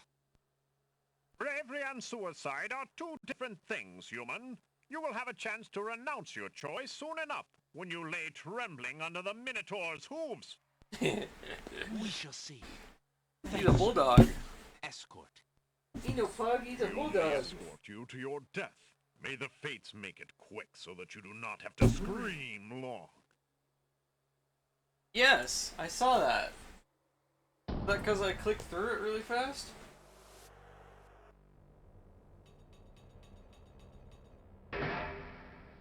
The catacomb's entrance door is locked from the outside by the Winged One's guards. Oh, if you have It everything you seems that need, you leaving go the straight in. catacombs by that door Oh. is not an option. Oh. Interesting, okay. He's a French bulldog. The purebred French bulldog, yeah. A little bit of uncommon mercy from Sierra. Yeah, wow. Okay. Okay.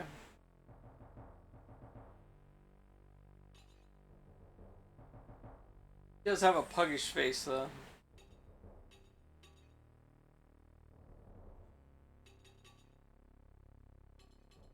But he's got the big bat ears. Pugs have little floppy ears. Head is much bigger than a bulldog head. You return and still don't have what you need? You got... Yeah. Yeah, that's what it's doing. I'm... in the second. Alexander Interesting. Subtle little hint that you're not ready.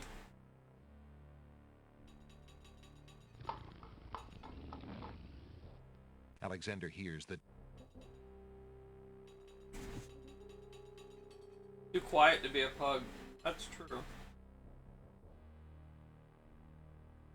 They used to have Anya on their pug.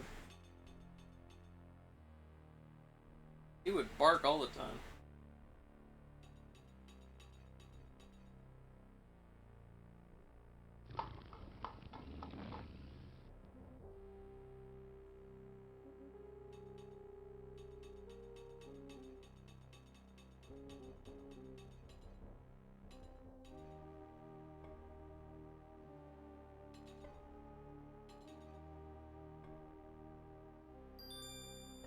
Ba-ding.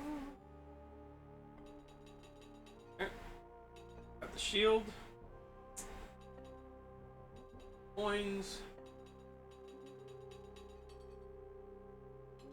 Alexander takes the shield from the And a pug that snored while it was awake?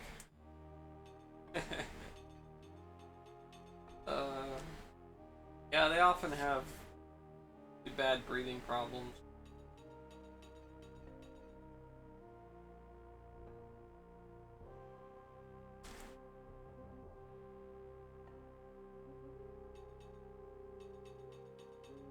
Charlie has a very different personality from most pugs I've met. Well, like most pugs tend to be pretty friendly, I would say.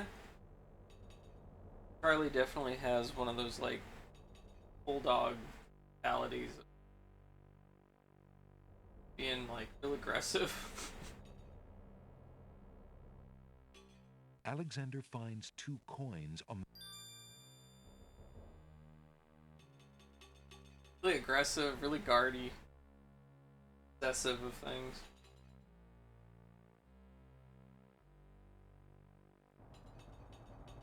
I don't often see pugs act that way.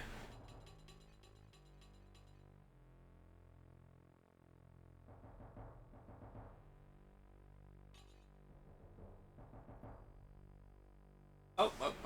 It's a trap. Save And first. the ceiling is Alright, no Barry Burton to save me here. in a desperate move. Alexander throws a brick into the grinding gears. The brick is caught between 2 cogs. The gears shriek and shudder. The mechanism grinds to a halt. The ceiling is stuck. The trap is sprung. Yeah. No.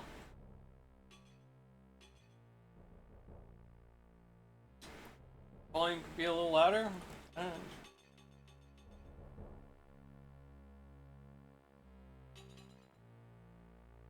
A little better?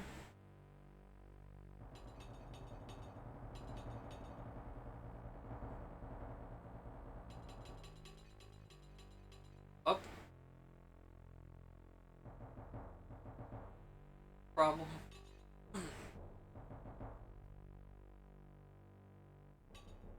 Alright, here we go.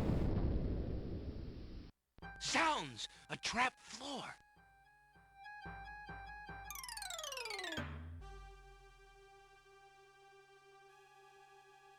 Alexander seems to have fallen to a lower level of the catacombs.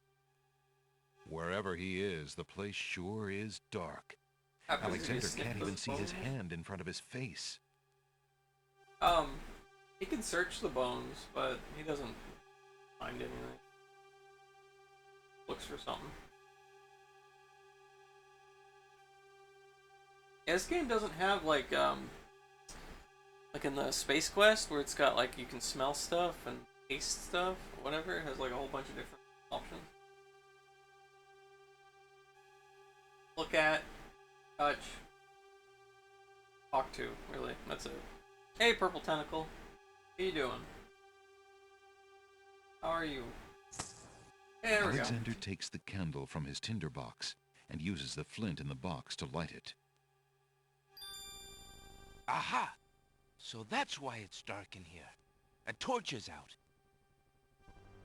Aha! Alexander lights the extinguished torch and puts his tinderbox away. Okay. I guess I'm starting a new map. This one goes left, west, and south. Guess I'll try west. You've made progress in the catacombs? Have.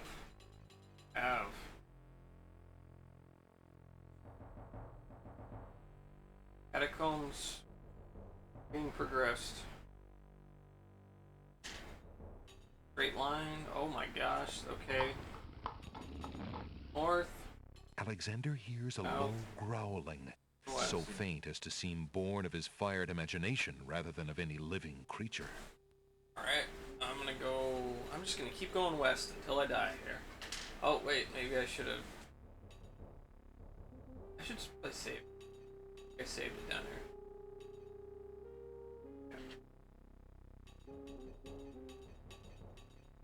Snapping this.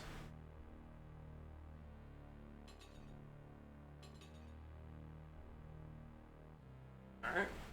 One goes south, west, going Somewhere, west.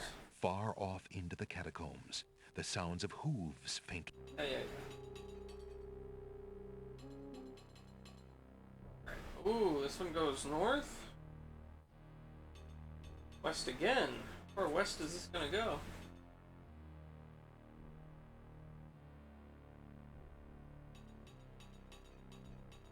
Okay. South.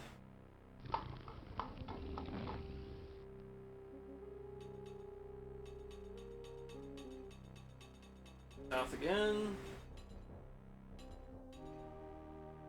I often don't like mazes in adventure games, but I do like the catacombs, as difficult as it is. Oh, we got west, east.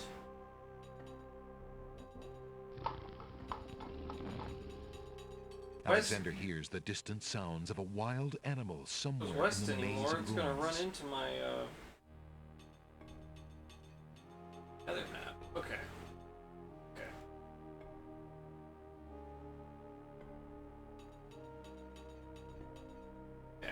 Let's go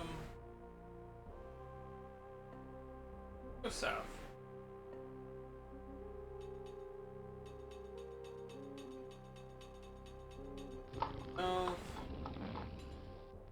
Alexander hears a low growling, so faint as to seem born of his fired imagination rather than of any living creature.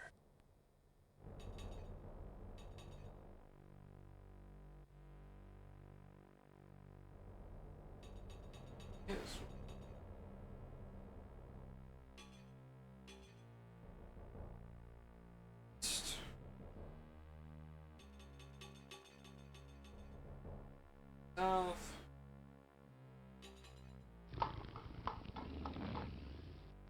Somewhere, far off into the...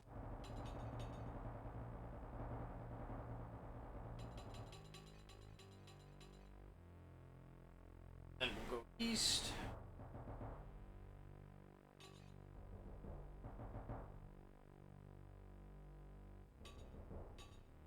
Goes east and south. South.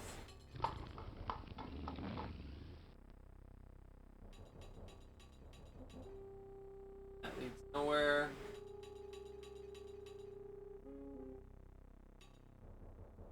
Die by touching bones? Bones right here? Bones won't do nothing.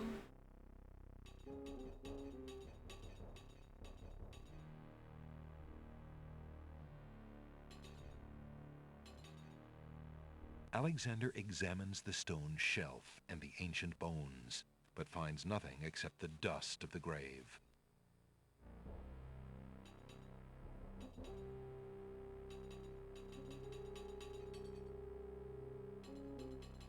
North.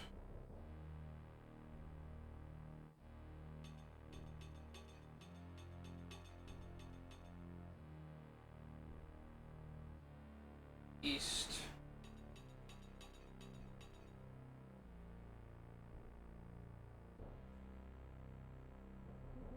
North. I think it's gonna connect back in on itself. Alexander hears the distant sounds of a wild animal somewhere in the maze of rooms.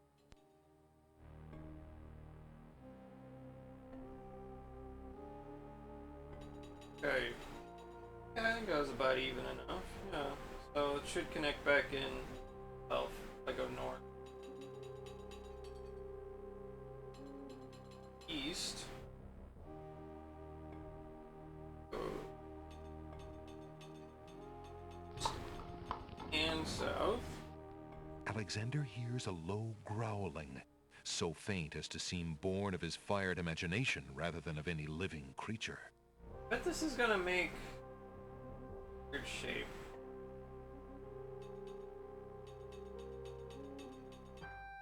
Very well might. Oh. As he walks through the doorway, Alexander gets a very bad...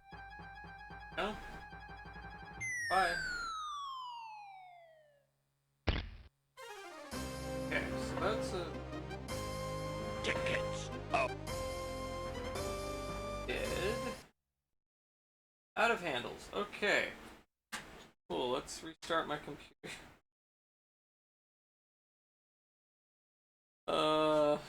I died so hard that my computer died.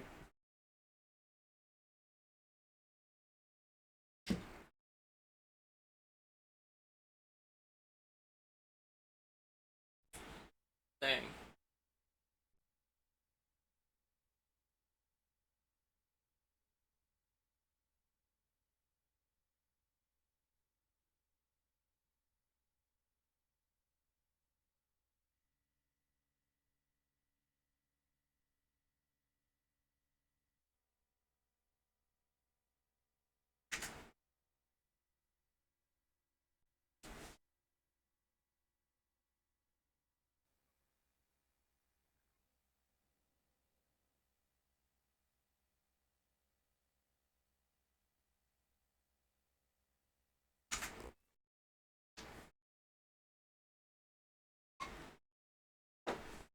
Okay.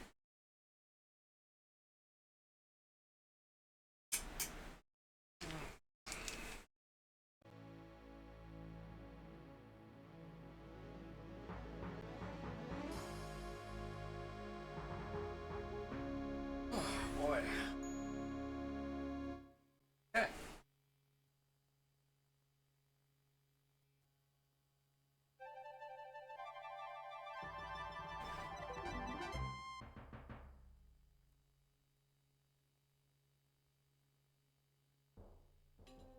Alexander hears the distant sounds of a wild animal somewhere in the maze of rooms.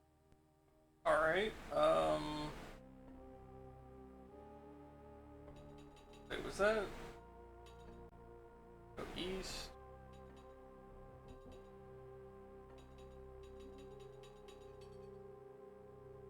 Wait a minute, I think I messed up my, Yeah, I did. I messed it. Alexander hears a low growling, so faint as to seem born of his fired imagination rather than of any living creature. Put my map. And then this one. There. Okay. Yeah. Way.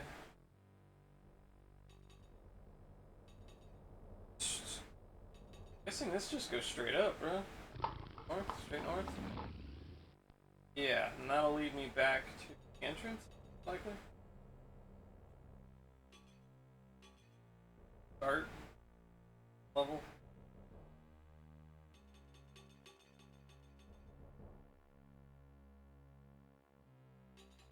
Wait, no.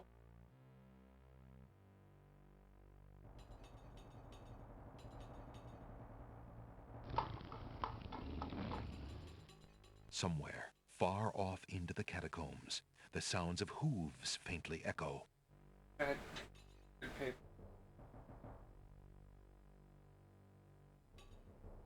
I don't know where I'm going. I don't know where I'm going. I don't know. I'm lost.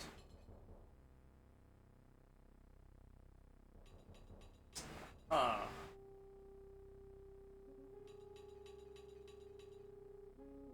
Oh, I think I see what's going on. I think I messed up here. So they've got that and this down here.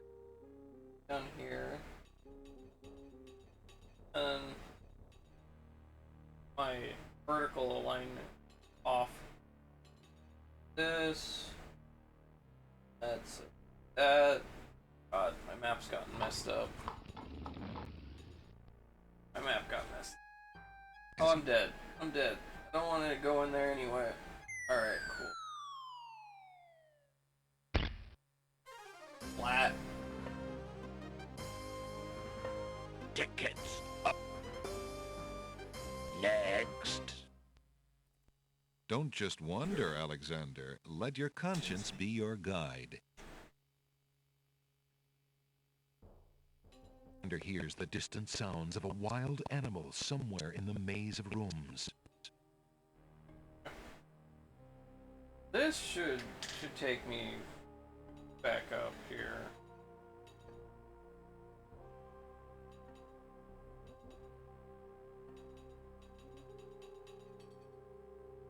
Whoa, whoa, whoa, whoa, whoa, whoa, whoa. This is new. This is new. Not connected there. This is something. What is this? What is this? Don't know. Take a look. A very beautiful, very dusty tapestry hangs on the wall. Okay. Can I use the feather on it?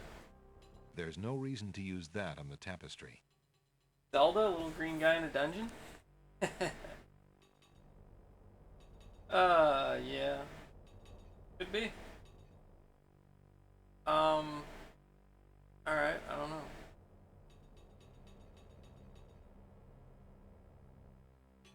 Alexander does not see anything unusual about or under that tapestry, and the tapestry itself is much too heavy to take. Okay. Alexander examines the stone shelf and the ancient bones, but finds nothing except the dust of the grave.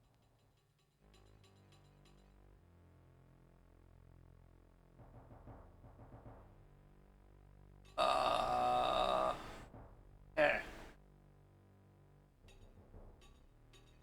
What do you want from me? A recitation or something? Leave me alone! Yeah!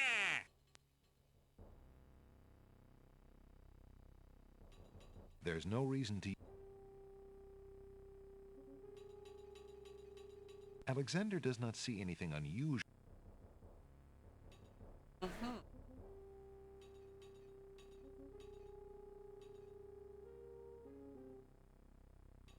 There's no reason to use that.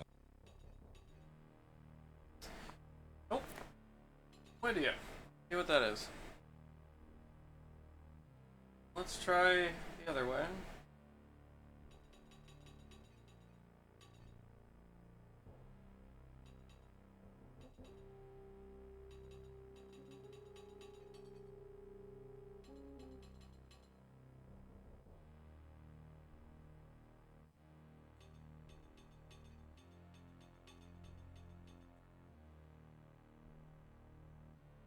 Go south, yeah. Down here.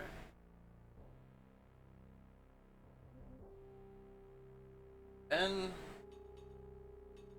I guess I'll mark that. Yeah.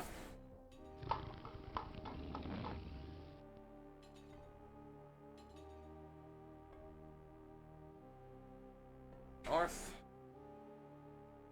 West.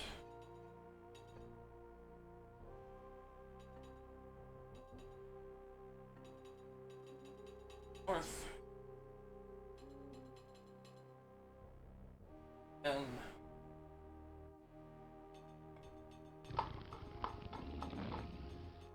Alexander? try going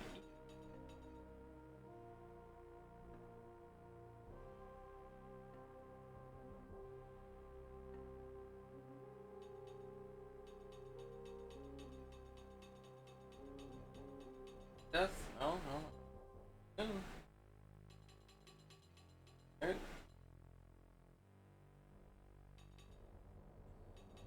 Oh my god. Somewhere, far off into the catacombs, the sounds of hooves No, it faintly doesn't go echo. south. Go east.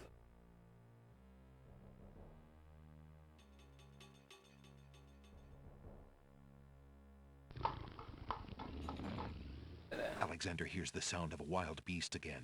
This time, so loud that the creature itself seems to be in this. The noises are coming from the other side of the east wall. Other side of the east wall. Really? Okay.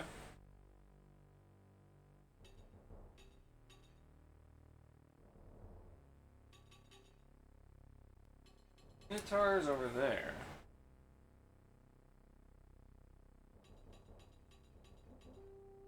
So, let's go west here and then north. Yeah. Oh, could I use the hole in the wall? That's a good idea. Okay. I had a feeling this was going to be a dead end. Yeah. Hey, you know what? That's a good idea, Indy. Tickets. I will... Next. I will do that. Don't just wonder. Where did I save? Where was I? This...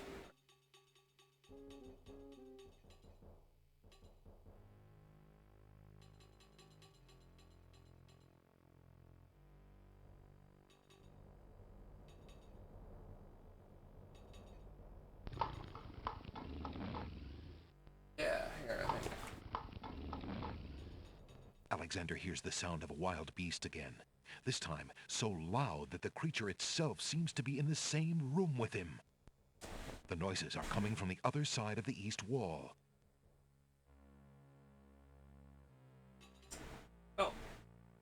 Yeah, I think it'll work.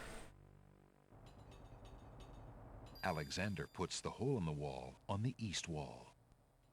The hole in the wall trembles slightly with dread at the clammy feeling of the stones. Alexander peers through the hole in the wall and sees just another room in the catacombs. Hey! Oh! Aha! Not just another room at all. So that's why Alexander couldn't find the Minotaur's lair. At least Alexander now knows the lair exists, somewhere in the maze on the other side of this wall. Nice. While Alexander contemplates what he's just seen, the hole in the wall, frightened by the Minotaur, makes a run for it. Uh-oh. Alexander hopes the little creature finds its way home to the Isle of Wonder. Is that okay? Supposed to do that?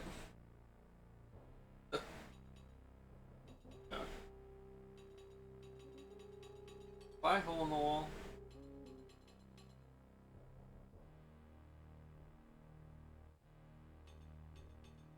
Rather sad Alexander hoping that the hole in the wall finds his way home. I have my doubts.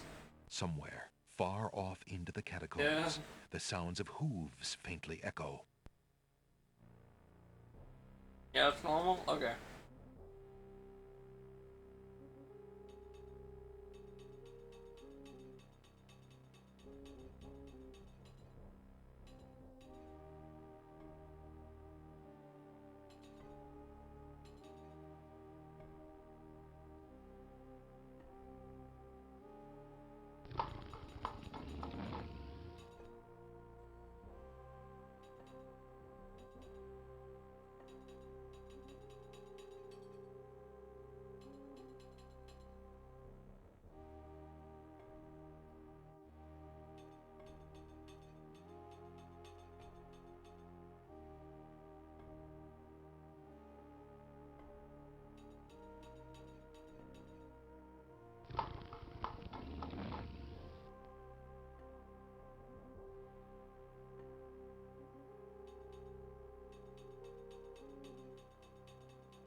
Check out this tapestry. No more ads for Space Quest behind tapestries.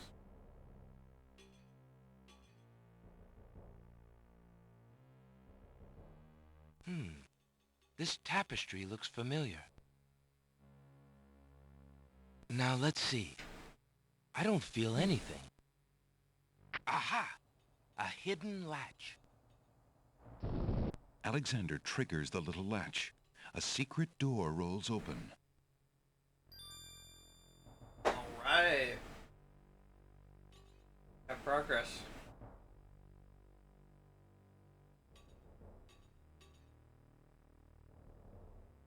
Oh! No! I beg of you! Please don't hurt me! Your struggles are useless. It's the Minotaur, and he's struggling with a Winged One's girl. She must be Lady Celeste. The hell am I supposed to do? I don't know what to do. Tomato? Alexander steps forward, determined to use anything at hand to save the girl. But before he can do anything... You there! Human! Help me! Help!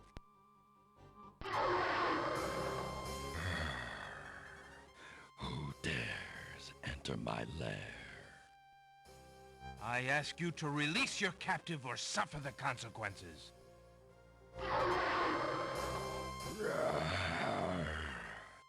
Never. You die, human. As the Minotaur advances in attack, Alexander slowly backs away. Okay. Until he can back away no more. Now where to, little man?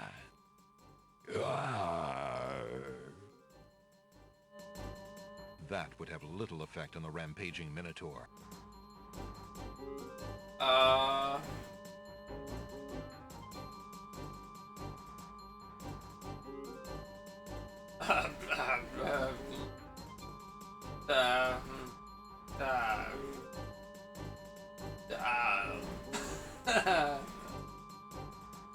Alexander, his back inches from the fiery pit, tempts the Minotaur with the Red Queen's scarf. Hey! Look here, you bully! Nice, bright red. Red. Now you die.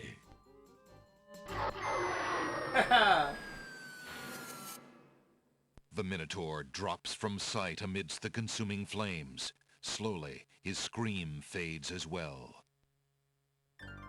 Have you been harmed, Lady Celeste? Are you all right? No, I am not all right. I assume you do not intend to leave me tied up on this vile monstrosity. Of course not. Sorry. Let's see. If you'll give me a moment, I'll have these untied in no time. I can't wait that long. Look, I wear a small dagger just inside my belt. It should be enough to cut the rope. Oh, all right. I've got it, Lady Celeste. Here we go.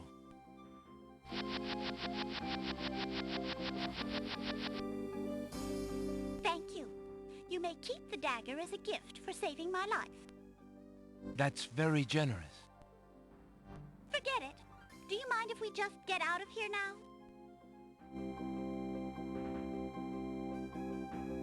How do we get out of here? Oh, the door. Okay. Oh, look at that. The Winged One's guards, bored with the pointless waiting, are startled by the sound of rock moving against rock.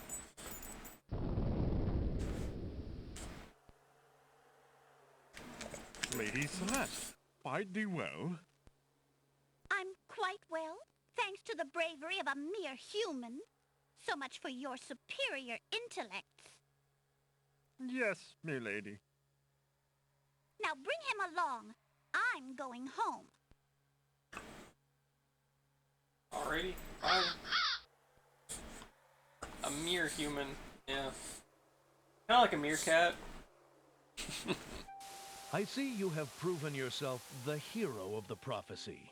Well, I am expected to thank you for saving my daughter's life, so I thank you.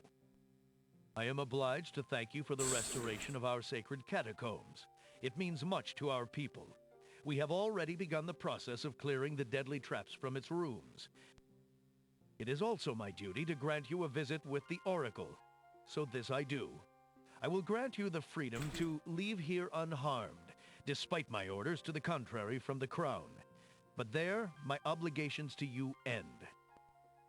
I have no love for Alhazred, but he is my liege, and if Princess Cassima trusts him and wishes to wed him, my guards will take you to the Oracle now. When your time with her is through, I want you to leave the City of the Winged Ones and never return. I don't know who you are or what you want here, but I will not disobey my crown further. Isn't nice? I thank you, Lord Azure. I will respect your wishes.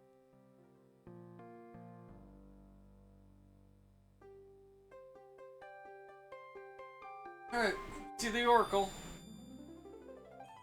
Hail to thee, great oracle. Lord Azure sends you this wingless mail. It appears that he solved the cliffs of logic and... defeated the Minotaur in his lair. So I have seen. So this is the one that haunts my pool of late. Welcome, young seeker. What knowledge do you desire? Princess Cassima, whatever you can tell me, great Oracle. Ah, of course, the princess. She's lying. Brings my images. Let us see what we can see.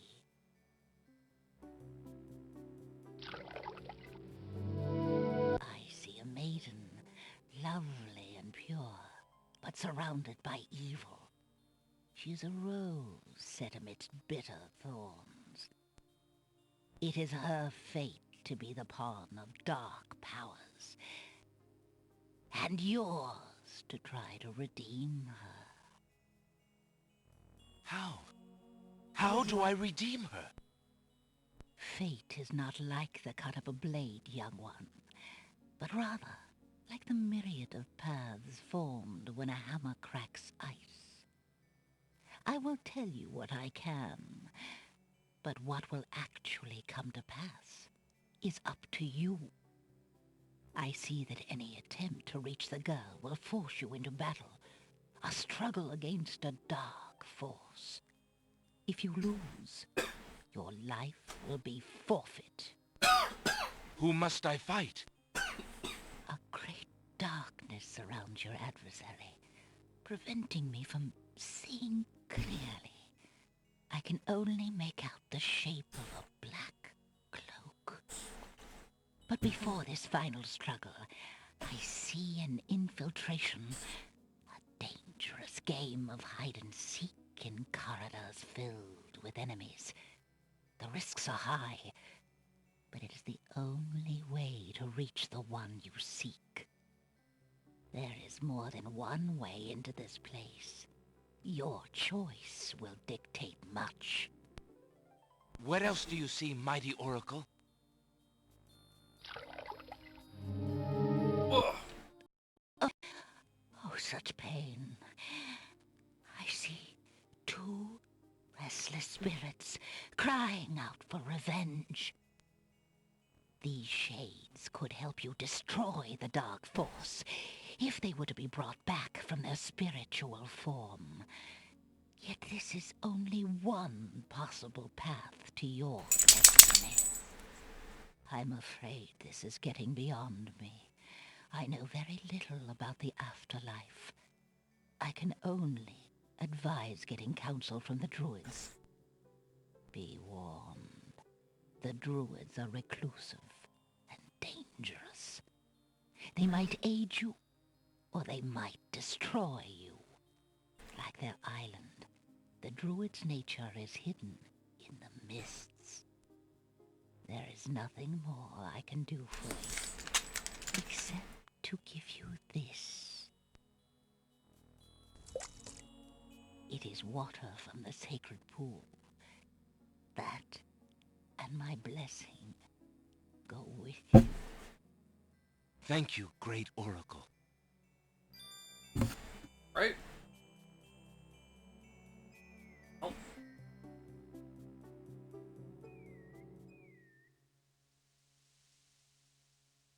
Yeah. Well then. What am I? 103 of 231? So we're like halfway through the game almost. Oh man.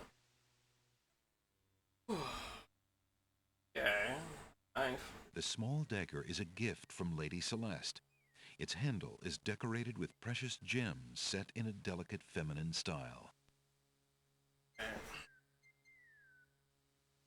Well, I guess is probably a good time to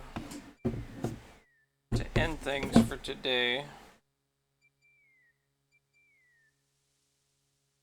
7.5 hours already, jeez. Feels like I just started. Hey, thank you for the follow, Kurushki. Appreciate it. Pour one out for Maryland. Yeah, it was good progress.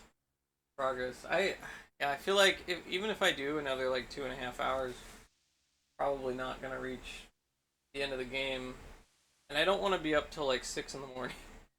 And so yeah, let's go ahead and save it here.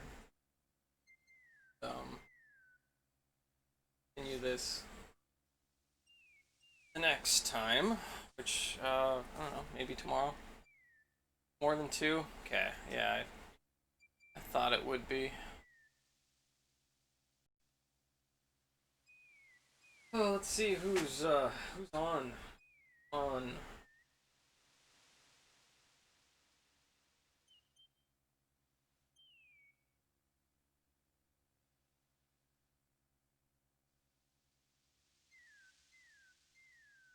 DOSEMBER is happening.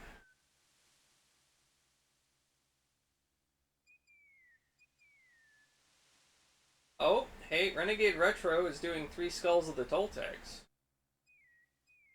Probably give him a grade.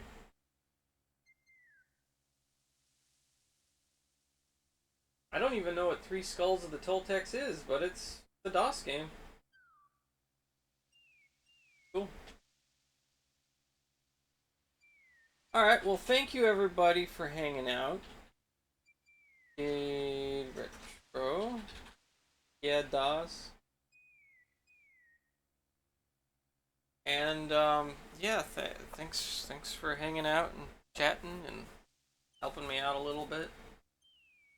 This game's pretty cool. Good one. Yeah, I may be back, either tomorrow or Monday. One or the other. And we'll finish this up. And then after this, I guess, is King's Quest 7.